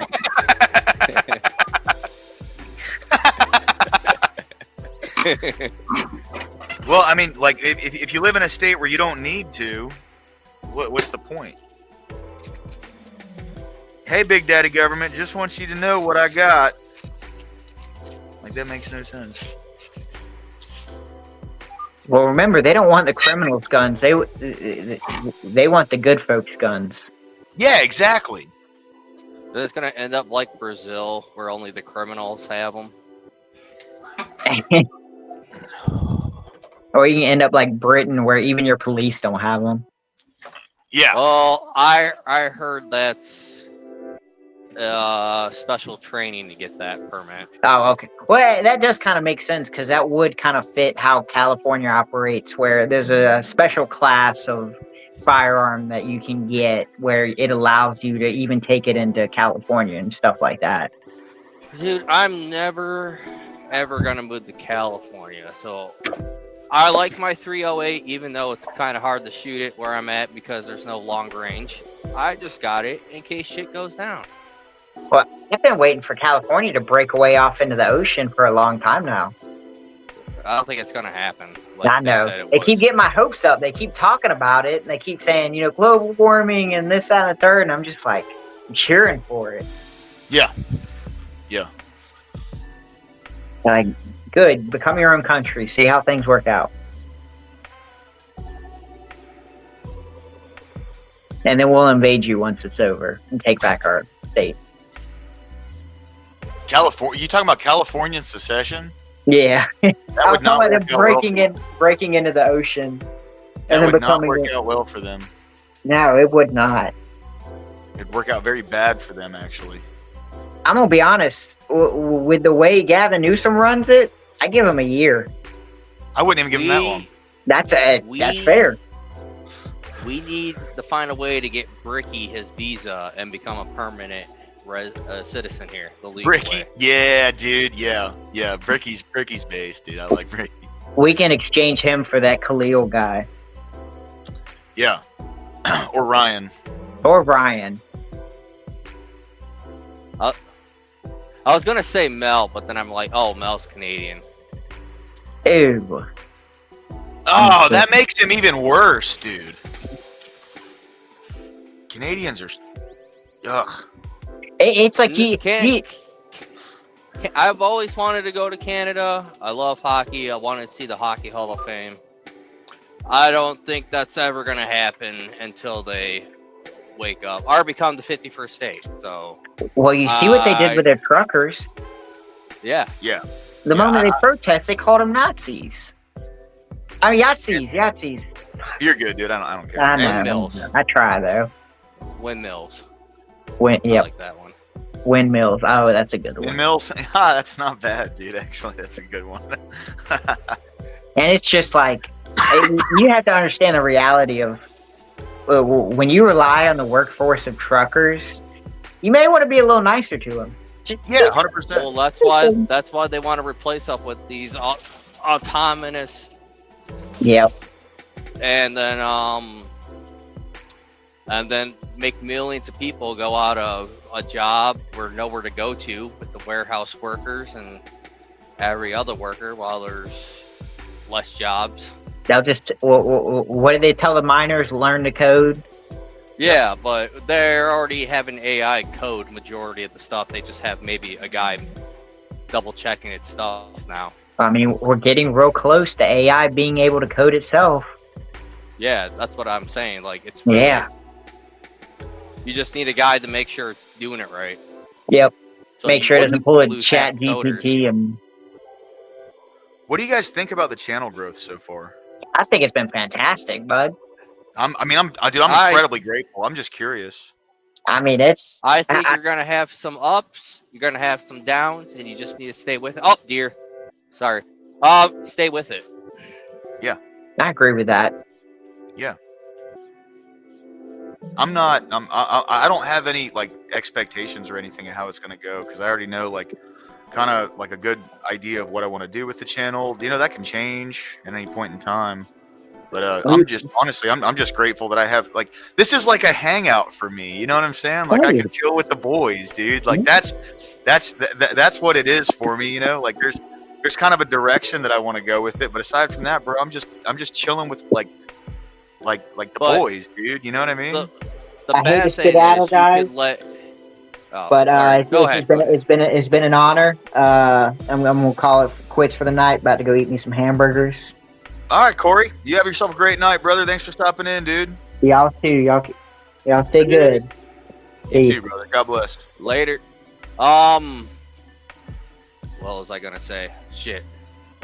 Oh yeah, I was gonna say the only thing about open panel, there you might have some guy freaking crash out and then get your channel a strike. That's the only what you gotta be careful for. Oh, dude, that happened to me yesterday, bro. That happened to me yesterday. Yeah. Someone just like jumped into the panel thing, and I didn't ask them to do nothing, and I let them in, and they started playing fucking homo porn, and like, that's gross, dude. Like, it was very tiny little snippet. The second that shit happened, I had him out of the studio, but it was still like. Always people use just that don't. back. Always use that wall, too. Yeah. No, that was That's why I left learned that Jess's lesson. channel, because I was gonna freaking crash out on Ryan and call him fucking everything. Yeah. Like, I let him fucking talk so fucking much, and I just wanted to get a quick word in for Control Freak or Single Dad's Club, whatever you want to call him. Yeah. And he wouldn't let me fucking talk, dude. Well, yeah, because he knows that. First off, I mean, his entire argument last night was predicated on lies, and then everything past that was emotional appeal. I know. Like his arguments last night were absolute dog shit, and the fact that he thinks that he won is like crazy to me. Like how could you? He was on his heels almost the entire time. What, the only person that really supported him was Mel, and no one else came up? Or did I miss a few people? Oh no, that was it. I mean, like a few people came in to like have a go at Ryan for like other stuff, but they honestly, most people there were really kind of just like, fuck Ryan. Well, that's what we were trying to figure out. Were those 35% that like disagreed with Control Freak, so they could voice their reason, but Then Ryan goes, well, you guys all think alike. I'm like, no, dude. You made all your points based on emotions, and you use ChatGPT. Do not. And he lied too, bro. What's up, EOD? Yeah. Oh man, you got some sushi, dude. What's Dude, up, I my want some- ginger? My ginger. That's our word. You can't say. I'm just playing. I like to play with that. Yeah, thank you, Scott. I appreciate that, man, for real, bro. Yeah, Robert. I mean, that's what I'm doing, man. Like, you know, the way like these kind of chill streams like this go, 100% EOD. No, I get it. But the way these kind of chill Is streams that- and stuff go, man, I really just feel like I'm just hanging out with y'all. You know, like, and it's fun, bro. It's fun for me. Hopefully, it's entertaining and fun for y'all. Like that's, and like, you know, you guys are the right audience so far. Is that Bob Dement? Is that Bob or Robert? What this is his last name? I don't want to butcher it. Robert Whaley. No, wrong, different Robert. I thought it was a different Robert. That's why I asked. Oh. Yeah, that sucked, man. Dude, I honestly, I liked having James come in here and argue with me in chat. I really did.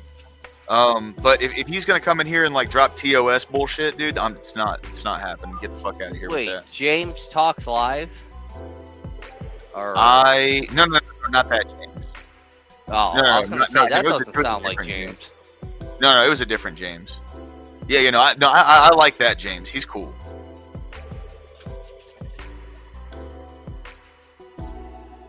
Yeah. No, Robert Whaley's great, man.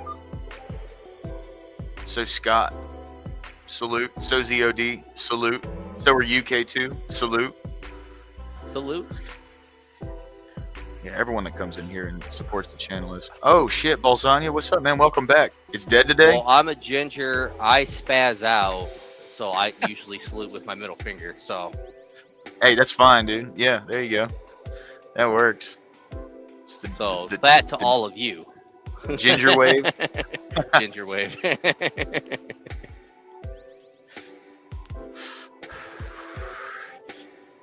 Dude, that comment that he put when he's like, when Ryan called you a bitch, I could see the fear in his eyes.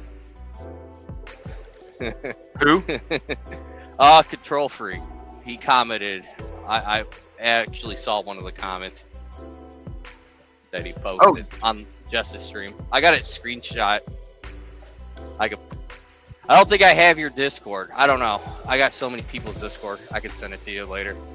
Yeah, that's fine, dude. I can post my Discord in the chat. Yeah, absolutely, Rude. I'd definitely love to jump in for a little bit.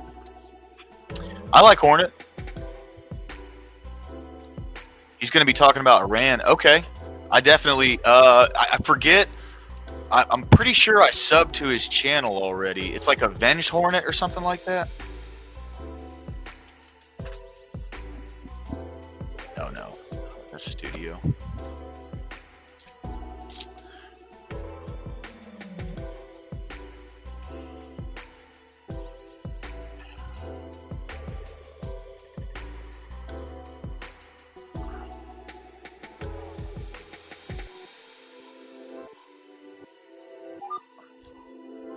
Avoided Hornet, that's it. Yeah. Yeah, he's on Justice channel. He's cool, man. Cheers, brother. Cheers.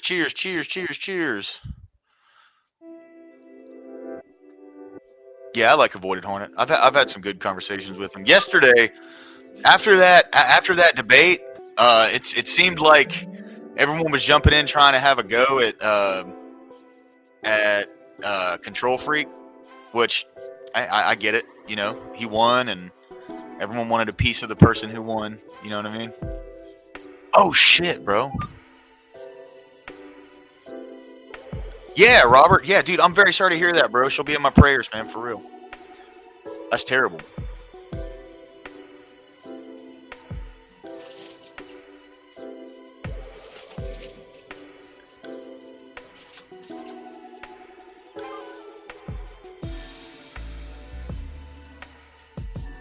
Panchuchin, yeah, it's a really good like gaming communication app. For some folks, it can be a little overwhelming at first. Yeah. It's like old bulletin boards. Yeah. For some folks, it can be a little overwhelming, but it's honestly a pretty streamlined once you realize how to do everything on there. Avoided Hornet. That's it. All right. Is he streaming to YouTube? Rude?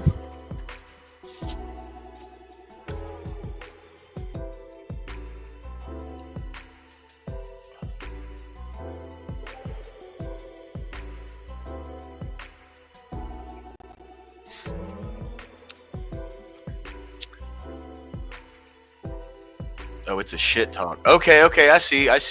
All right, yeah. Yeah, I definitely like to jump in there, bro. Is it like it's like a community roast kind of thing? Everyone like roasts each other and shit?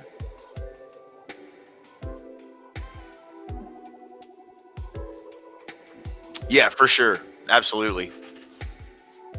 Yeah, I have a gaming Discord.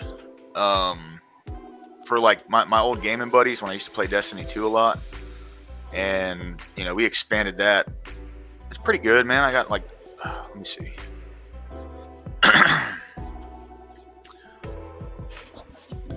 Everyone in it uses it more than I do. I just ended up giving all the mods like full permissions, so that way I didn't have to go in there and do anything. But whenever they need somebody added to it, they ask me, "Hey, dude, can you?" Oh, sorry. I said, "Hey, dude, can you like make this person a admin or mod or whatever?" That's the only thing I really do in the Discord anymore.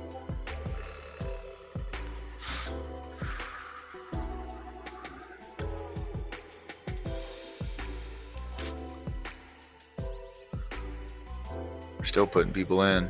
We've got about 200 people in the Discord. I like Discord. Yeah, that sounds cool, man. I like that. It can be, for sure.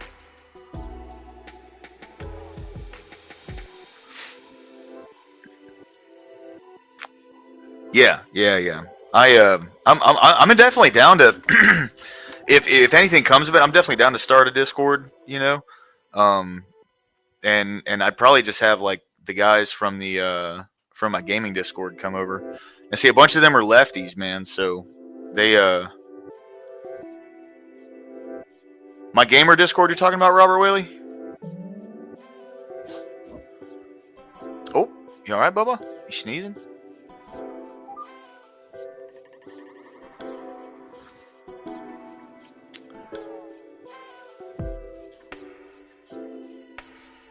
Yeah, Scott, I just turned off notifications. Yeah, my phone just it blows up when I have notes on. So yeah, no, 100%, man. I mean, like, my Discord is fucking packed full, dude.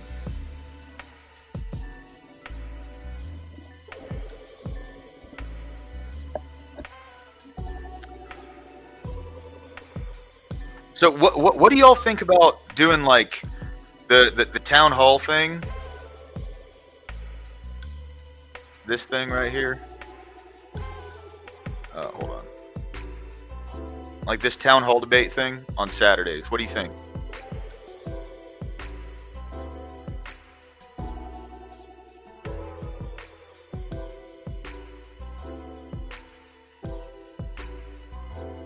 K2, you there?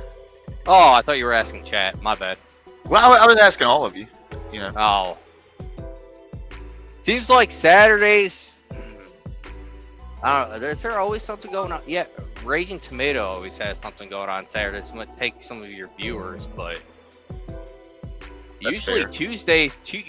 Tuesdays are dead from the people I watch. Might want Really? to do something cool. Maybe pick something on Tuesday. Yeah. Tuesday could be that could be good. That could be good. I don't have anything Yeah. going on Tuesdays. And then Wednesday and Sundays I'm doing the Bible study, so that's for God and country. Tuesdays debates.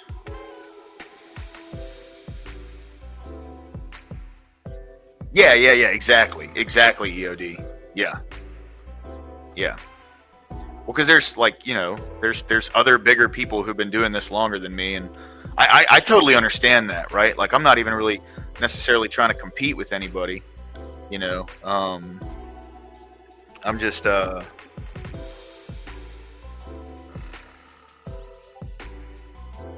Oh, that's a good idea, bro. Dude, I might jump in if you don't mind. Like, I might jump in and play some D&D with y'all. Oh shit.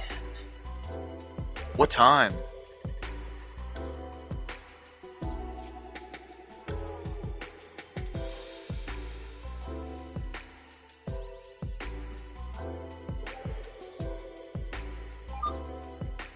Oh, that's clutch, dude. Yeah, dude, that's clutch. So typically the Bible study starts at like 5, right? Yeah. No, I get that. Yeah. So typically, God and Country Bible study starts at about 5 p.m. And then that, like, I could run that until 9 my time, because like 5 my time is 6 your time. You're East Coast, yeah? I'm pretty sure. Yeah, that's God's time zone. I just want to point that out. What is? The Central Eastern time? Standard Time. Nope, Eastern Standard Time. That's God's time zone. God's Right time there. zone? Heard. Yep. That's... Okay. Yeah, so so I could end the Bible study at 9, or just come in late or something like that, if you don't mind. I've never done D&D before, bro, so I'm interested in it. You know what I mean? Huh.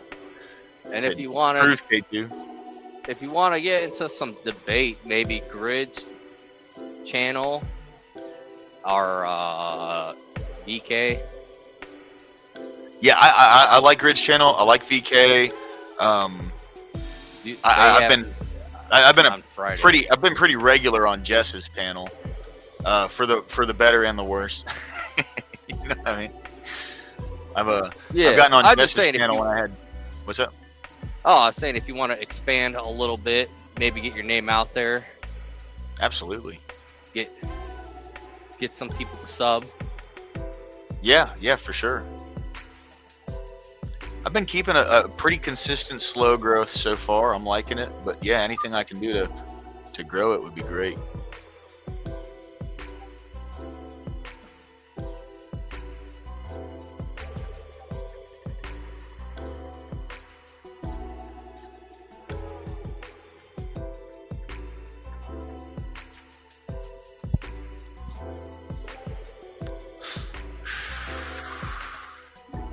All right.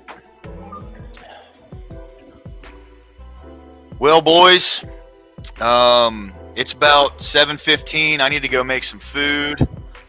I will definitely be seeing y'all over in other streams. K2, thanks for jumping in today, brother. Everyone in chat. Problem. Yeah, man. Scott, EOD, Cree, Rude, Robert Whaley, Panchuchin. Who else we got in here? Augenjin. He might not be here anymore. Who else? Bolsanya. Thank you guys so much, man. I mean, I really appreciate y'all jumping in here. It's always a pleasure hanging out with you guys.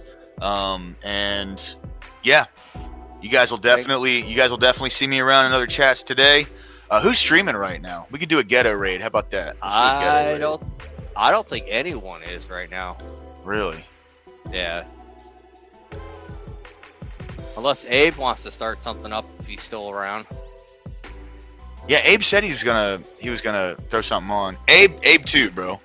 You guys are awesome. Thank you for supporting the channel. It's always cool just hanging out with you guys, man. You know, it's been fun. I have a great time with this. Thanks for letting me up here. I'm gonna rage quit. All right. Hey, K2, thanks for coming up, dude. It's always a pleasure having you on, man. You know? Chaotic Truth. Yeah, so I guess this is a secondhand raid, but Abe, once you go live, dude, everybody go over to Abe's channel. I'm gonna plug that right now. I don't think EOD's live right now, so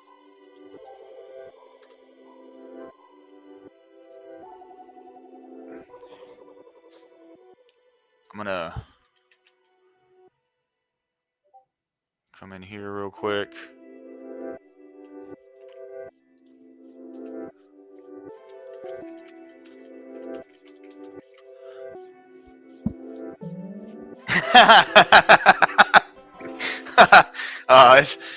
I'm sure you look great, EOD. That dye running down the front of your face? No, he's not live right now. But yeah, keep your eyes open, guys. Please sub to Abe Dinkus right there. He is going to be live here in a little bit. But I'm going to go make some food. I'll see y'all around in the chats. Again, guys, I love y'all. God bless. See you around soon. Peace.